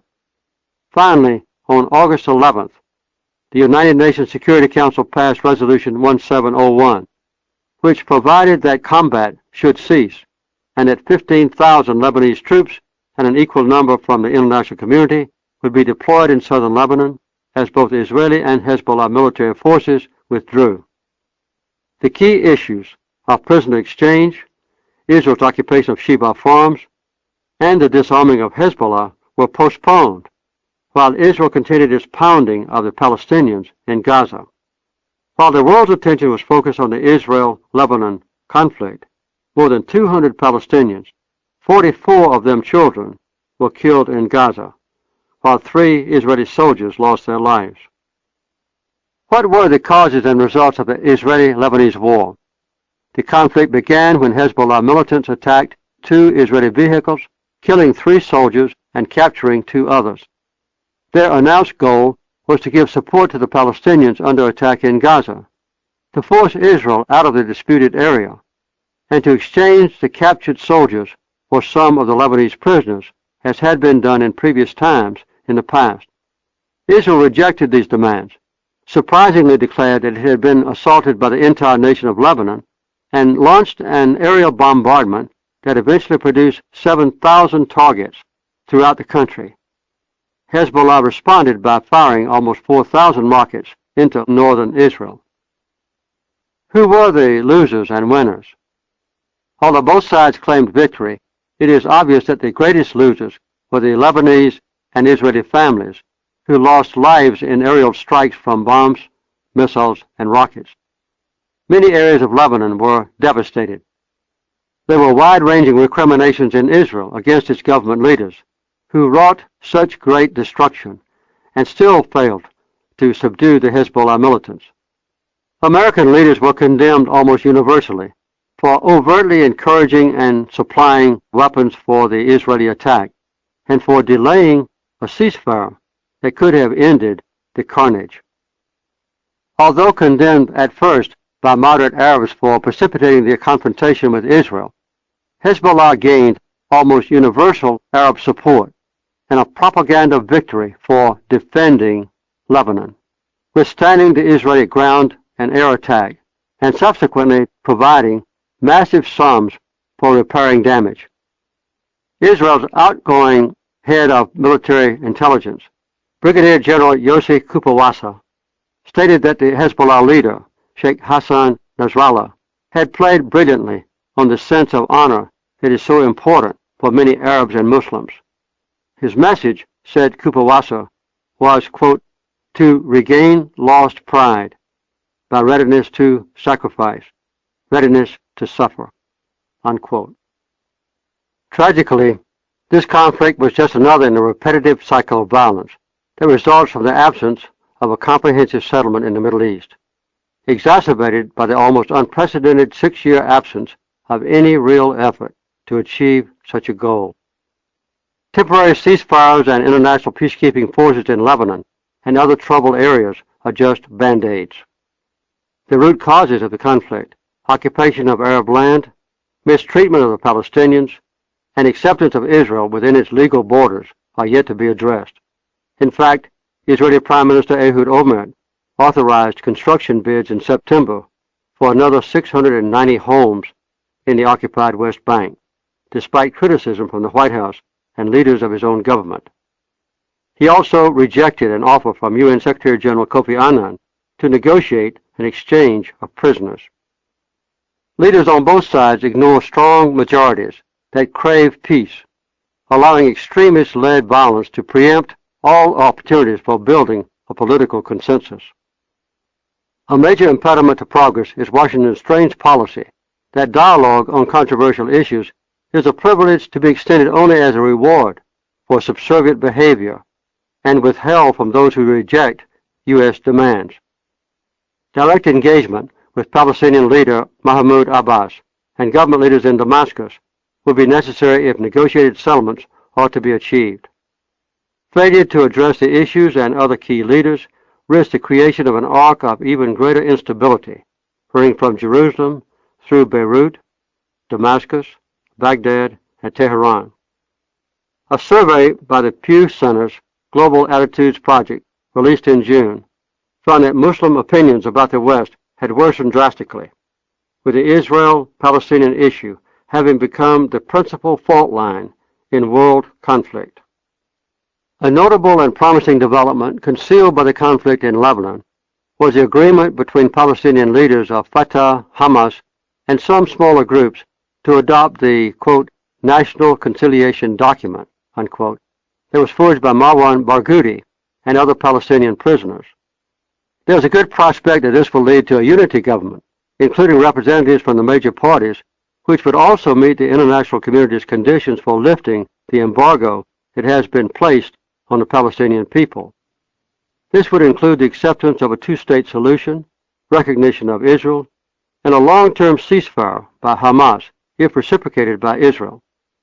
The Hamas Prime Minister, Ismail Haniyeh, stated in June, quote, we have no problem with a sovereign Palestinian state over all our lands within the 1967 borders, living in calm, unquote. Chapter 17, Summary. Since the Israeli-Egyptian peace treaty was signed in 1979, much blood has been shed unnecessarily, and repeated efforts for a negotiated peace between Israel and her neighbors have failed. Despite its criticism from some Arab sources, this treaty stands as proof that diplomacy can bring lasting peace between ancient adversaries. Although disparities among them are often emphasized, the 1974 Israeli-Syria Withdrawal Agreement, the 1978 Camp David Accords, the Reagan Statement of 1982, the 1993 Oslo Agreement, the treaty between Israel and Jordan in 1994, the Arab Peace Proposal of 2002, the 2003 Geneva Initiative, and the International Quartet's Roadmap all contain key common elements that can be consolidated if pursued in good faith. There are two interrelated obstacles to permanent peace in the Middle East. First, some Israelis believe they have the right to confiscate and colonize Palestinian land and try to justify the sustained subjugation and persecution of increasingly hopeless and aggravated Palestinians. And second, some Palestinians react by honoring suicide bombers as martyrs to be rewarded in heaven and consider the killing of Israelis as victories. In turn, Israel responds with retribution and oppression, and militant Palestinians refuse to recognize the legitimacy of Israel and vow to destroy the nation. The cycle of distrust and violence is sustained, and efforts for peace are frustrated. Casualties have been high as the occupying forces impose ever tighter controls. From September 2000 until March 2006, 3,982 Palestinians and 1,084 Israelis were killed in the Second Intifada. And these numbers include many children, 708 Palestinians and 123 Israelis. As indicated earlier, there was an ever-rising toll of dead and wounded from the latest outbreak of violence in Gaza and Lebanon. The only rational response to this continuing tragedy is to revitalize the peace process through negotiations between Israelis and Palestinians. But the United States has, in effect, abandoned this effort.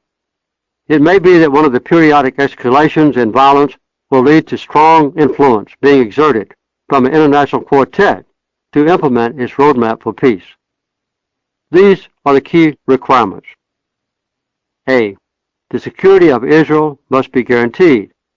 The Arabs must acknowledge openly and specifically that Israel is a reality and has a right to exist in peace behind secure and recognized borders, and with a firm Arab pledge to terminate any further acts of violence against the legally constituted nation of Israel. B. The internal debate within Israel must be resolved in order to define Israel's permanent legal boundary. The unwavering official policy of the United States since Israel became a state has been that its borders must coincide with those prevailing from 1949 until 1967, unless modified by mutually agreeable land swaps, specified in the unanimously adopted UN Resolution 242, which mandates Israel's withdrawal from occupied territories. This obligation was reconfirmed by Israel's leaders in agreements negotiated in 1978 at Camp David and in 1993 at Oslo, for which they received the Nobel Peace Prize. And both of these commitments were officially ratified by the Israeli government.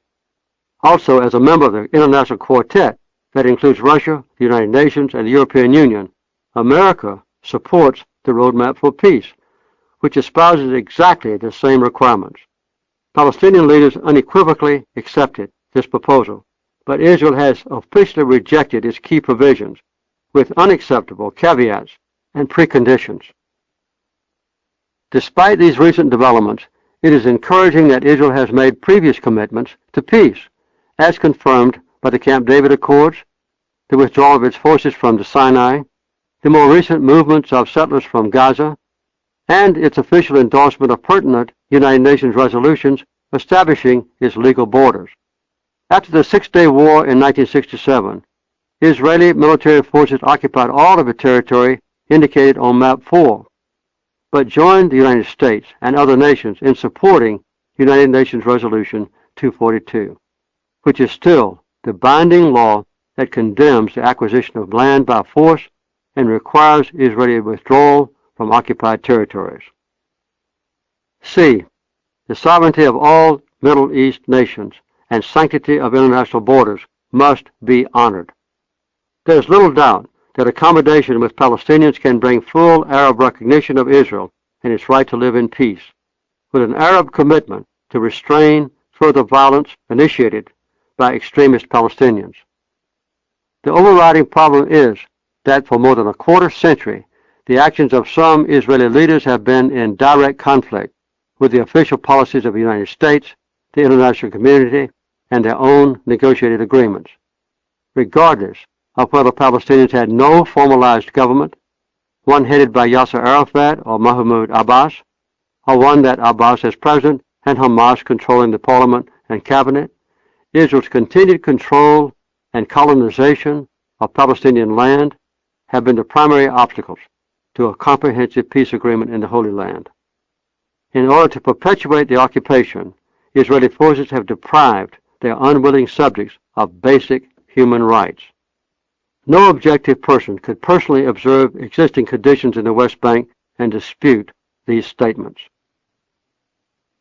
Two other interrelated factors have contributed to the perpetuation of violence and regional upheaval: the condoning of illegal Israeli actions from a submissive White House and U.S. Congress during recent years, and the deference with which other international leaders permit this unofficial U.S. policy in the Middle East to prevail. There are constant and vehement political and media debates in Israel concerning its policies in the West Bank, but because of powerful political, economic, and religious forces in the United States, Israeli government decisions are rarely questioned or condemned. Voices from Jerusalem dominate in our media, and most American citizens are unaware of circumstances in the occupied territories. At the same time, political leaders and the news media in Europe are highly critical of Israeli policies, affecting public attitudes.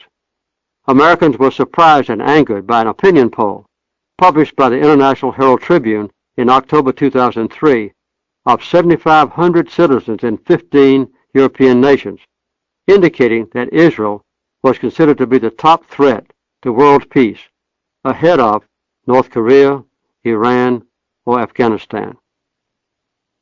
The United States has used its United Nations Security Council veto more than 40 times to block resolutions critical of Israel. Some of these vetoes have brought international discredit to the United States, and there is little doubt that the lack of a persistent effort to resolve the Palestinian issue is a major source of anti-American sentiment and terrorist activity throughout the Middle East and the Islamic world. A new factor in the region is that the Palestinian election of January 2006 gave Hamas members control of the parliament and a cabinet headed by the prime minister. Israel and the United States reacted by announcing a policy of isolating and destabilizing the new government. Elected officials are denied travel permits to participate in parliamentary affairs. Gaza is effectively isolated, and every effort is made to block humanitarian funds to Palestinians, to prevent their right to employment or commercial trade, and to deny them access to Israel and to the outside world. In order to achieve its goals, Israel has decided to avoid any peace negotiations and to escape even the mild restraints of the United States in taking unilateral action called convergence or realignment, to carve out for itself the choice portions of the West Bank, leaving Palestinians destitute within a small and fragmented remnant of their own land. The holding of almost 10,000 Arab prisoners and the destruction of military response to the capture of 3 Israeli soldiers have aroused global concern about the hair-trigger possibility of a regional war being launched. Despite these immediate challenges, we must not assume that the future is hopeless. Down through the years, I have seen despair and frustration evolve into optimism and progress. And even now, we must not abandon efforts to achieve permanent peace for Israelis and freedom and justice for Palestinians. There are some positive factors on which we may rely. As I said in a 1979 speech to the Israeli Knesset, and I quote, "The people support a settlement. Political leaders are the obstacles to peace," unquote. Over the years, public opinion surveys have consistently shown that a majority of Israelis favor withdrawing from Palestinian territory in exchange for peace, that is, swapping land for peace. And recent polls show that 80% of Palestinians still want a 2-state peace agreement with Israel, with nearly 70% supporting the moderate Mahmoud Abbas as their president and spokesman. There have been some other encouraging developments over the years, along with the awareness among most Israelis that a solution to the Palestinian question is critical if there is ever to be comprehensive settlement. There is a growing recognition in the Arab world that Israel is an unchanging reality. Most Palestinians and other Arabs maintain that the proposal made by Saudi Arabia's King Abdullah, a proposal approved by the Arab Summit in 2002, see Appendix 6, is a public acknowledgement of Israel's right to exist within its legal borders and shows willingness to work out disputes that have so far not been addressed directly. The Delphic wording of the statement was deliberate, in Arabic as well as in Hebrew and English, but the Arabs defend it by saying it is there to be explored by the Israelis and others, and that, in any case, it is a more positive and clear commitment to international law than anything now coming from Israel. Furthermore, the remaining differences and their potential resolution are clearly defined. Both Israel and the Arab countries have endorsed the crucial and unavoidable UN resolutions 242 and 338, under which peace agreements have already been evolved. Here are two voices, one Palestinian and the other Israeli, with remarkably similar assessments of what needs to be done. First, Jonathan Kutab, Palestinian human rights lawyer, and I quote him, "Everybody knows what it will take to achieve a permanent and lasting peace that addresses the basic interests of both sides. It's a two-state solution. It's withdrawal to 1967 borders. It's dismantlement of a settlement. It's some kind of shared status for United Jerusalem, the capital of both parties. The West Bank and Gaza would have to be demilitarized to remove any security threats to Israel. Some kind of solution would have to be reached for the refugee problem, some qualified right of return with compensation. Everyone knows the solution. The question is there political will to implement it?" Unquote. The other quote is Dr. Naomi Chazan, professor at Hebrew University and a former deputy speaker of the Israeli Knesset, or parliament, and I quote her, "I don't think any difference now remains between the majority of Israelis and Palestinians in understanding that there is to be some kind of accommodation between both people. There are two possibilities on how to do it: to acknowledge and then to implement the Palestinian right to self-determination, and to make sure that the two-state solution is a just and fair solution, allowing for the creation of a viable state alongside Israel on the 1967 boundaries, and if there are any changes, they are by agreement on a swap basis. And on the Israeli side, there is a need to maintain a democratic state with a Jewish majority, which can only be achieved through the creation of a Palestinian state alongside Israel." Unquote. An important fact to remember is that President Mahmoud Abbas retains all presidential authority that was exercised by Yasser Arafat when he negotiated the Oslo Agreement, and the Hamas Prime Minister has stated that his government supports peace talks between Israel and Abbas. He added that Hamas would modify its rejection of Israel if there is a negotiated agreement that Palestinians can approve, as specified in the Camp David Accords.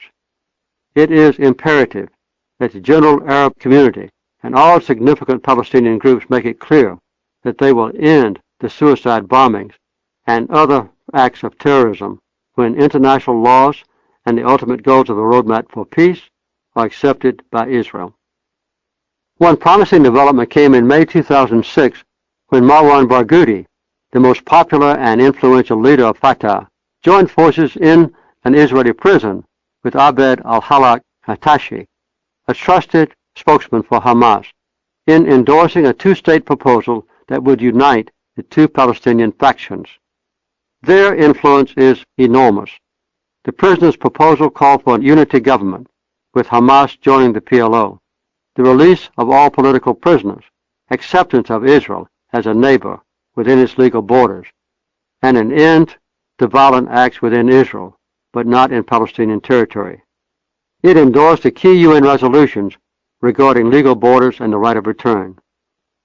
With public opinion polls indicating a 77% rate of approval, President Abbas first proposed a referendum among Palestinians on the president's proposal, and then both Hamas and Fatah accepted its provisions. Although a clear majority of Israelis are persistently willing to accept terms that are tolerable to most of our Arab neighbors, it is clear that none of the options is attractive for all Israelis. Let me mention them. First, a forcible annexation of Palestine and its legal absorption into Israel, which would give large numbers of non-Jewish citizens the right to vote and live as equals under the law. This would directly violate international standards and the Camp David Accords, which are still the basis for peace with Egypt. At the same time, non-Jewish citizens would make up a powerful swing vote if other Israelis were divided, and would ultimately constitute an outright majority in the new Greater Israel. Israel would be further isolated and condemned by the international community, with no remaining chance to end hostilities with any appreciable part of the Arab world. Another choice is a system of apartheid, with two peoples occupying the same land but completely separated from each other, with Israelis totally dominant and suppressing violence by depriving Palestinians of their basic human rights. This is a policy now being followed. Although many citizens of Israel deride the racist connotation of prescribing permanent second-class status for the Palestinians, as one prominent Israeli stated, quote, "I am afraid that we are moving toward a government like that of South Africa, with a dual society of Jewish rulers and Arab subjects with few rights of citizenship. The West Bank is not worth it," unquote. An unacceptable modification of this choice now being proposed is the taking of substantial portions of the occupied territories, with the remaining Palestinians completely surrounded by walls, fences, and Israeli checkpoints, living as prisoners within a small portion of land still left to them. The third choice is this: withdrawal to the 1967 borders as specified in UN Resolution 242 and as promised in the Camp David Accords and the Oslo Agreement and prescribed in the roadmap of the International Quartet. This is the most attractive option and the only one that can ultimately be acceptable as a basis for peace. Good faith negotiations can lead to mutually agreeable exchanges of land, perhaps permitting a significant number of Israeli settlers to remain in their present homes near Jerusalem. One version of this choice was spelled out in the Geneva Initiative. The bottom line is this: peace will come to Israel and the Middle East only when the Israeli government is willing to comply with international law, with the roadmap for peace, with official American policy, with the wishes of a majority of its own citizens, and honor its own previous commitments by accepting its legal borders. All Arab neighbors must pledge to honor Israel's right to live in peace under these conditions. The United States is squandering international prestige and goodwill and intensifying global anti-American terrorism by unofficially condoning or abetting the Israeli confiscation and colonization of Palestinian territories. It will be a tragedy for the Israelis, the Palestinians, and the world if peace is rejected and a system of oppression, apartheid, and sustained violence is permitted to prevail.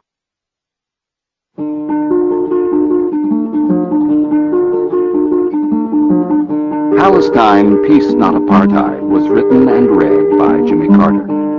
It was recorded by Michael Hasty at Doppler Studios in Atlanta, Georgia. Editing by Sharon Carney and Fog Pond Productions, with post-production by Stephen Strassman. The mix engineer was Terry Hogan. The associate producer was Travis Ton. Palestine, Peace, Not Apartheid was produced and directed by Elisa Shokoff. This has been a presentation of Simon & Schuster Audio.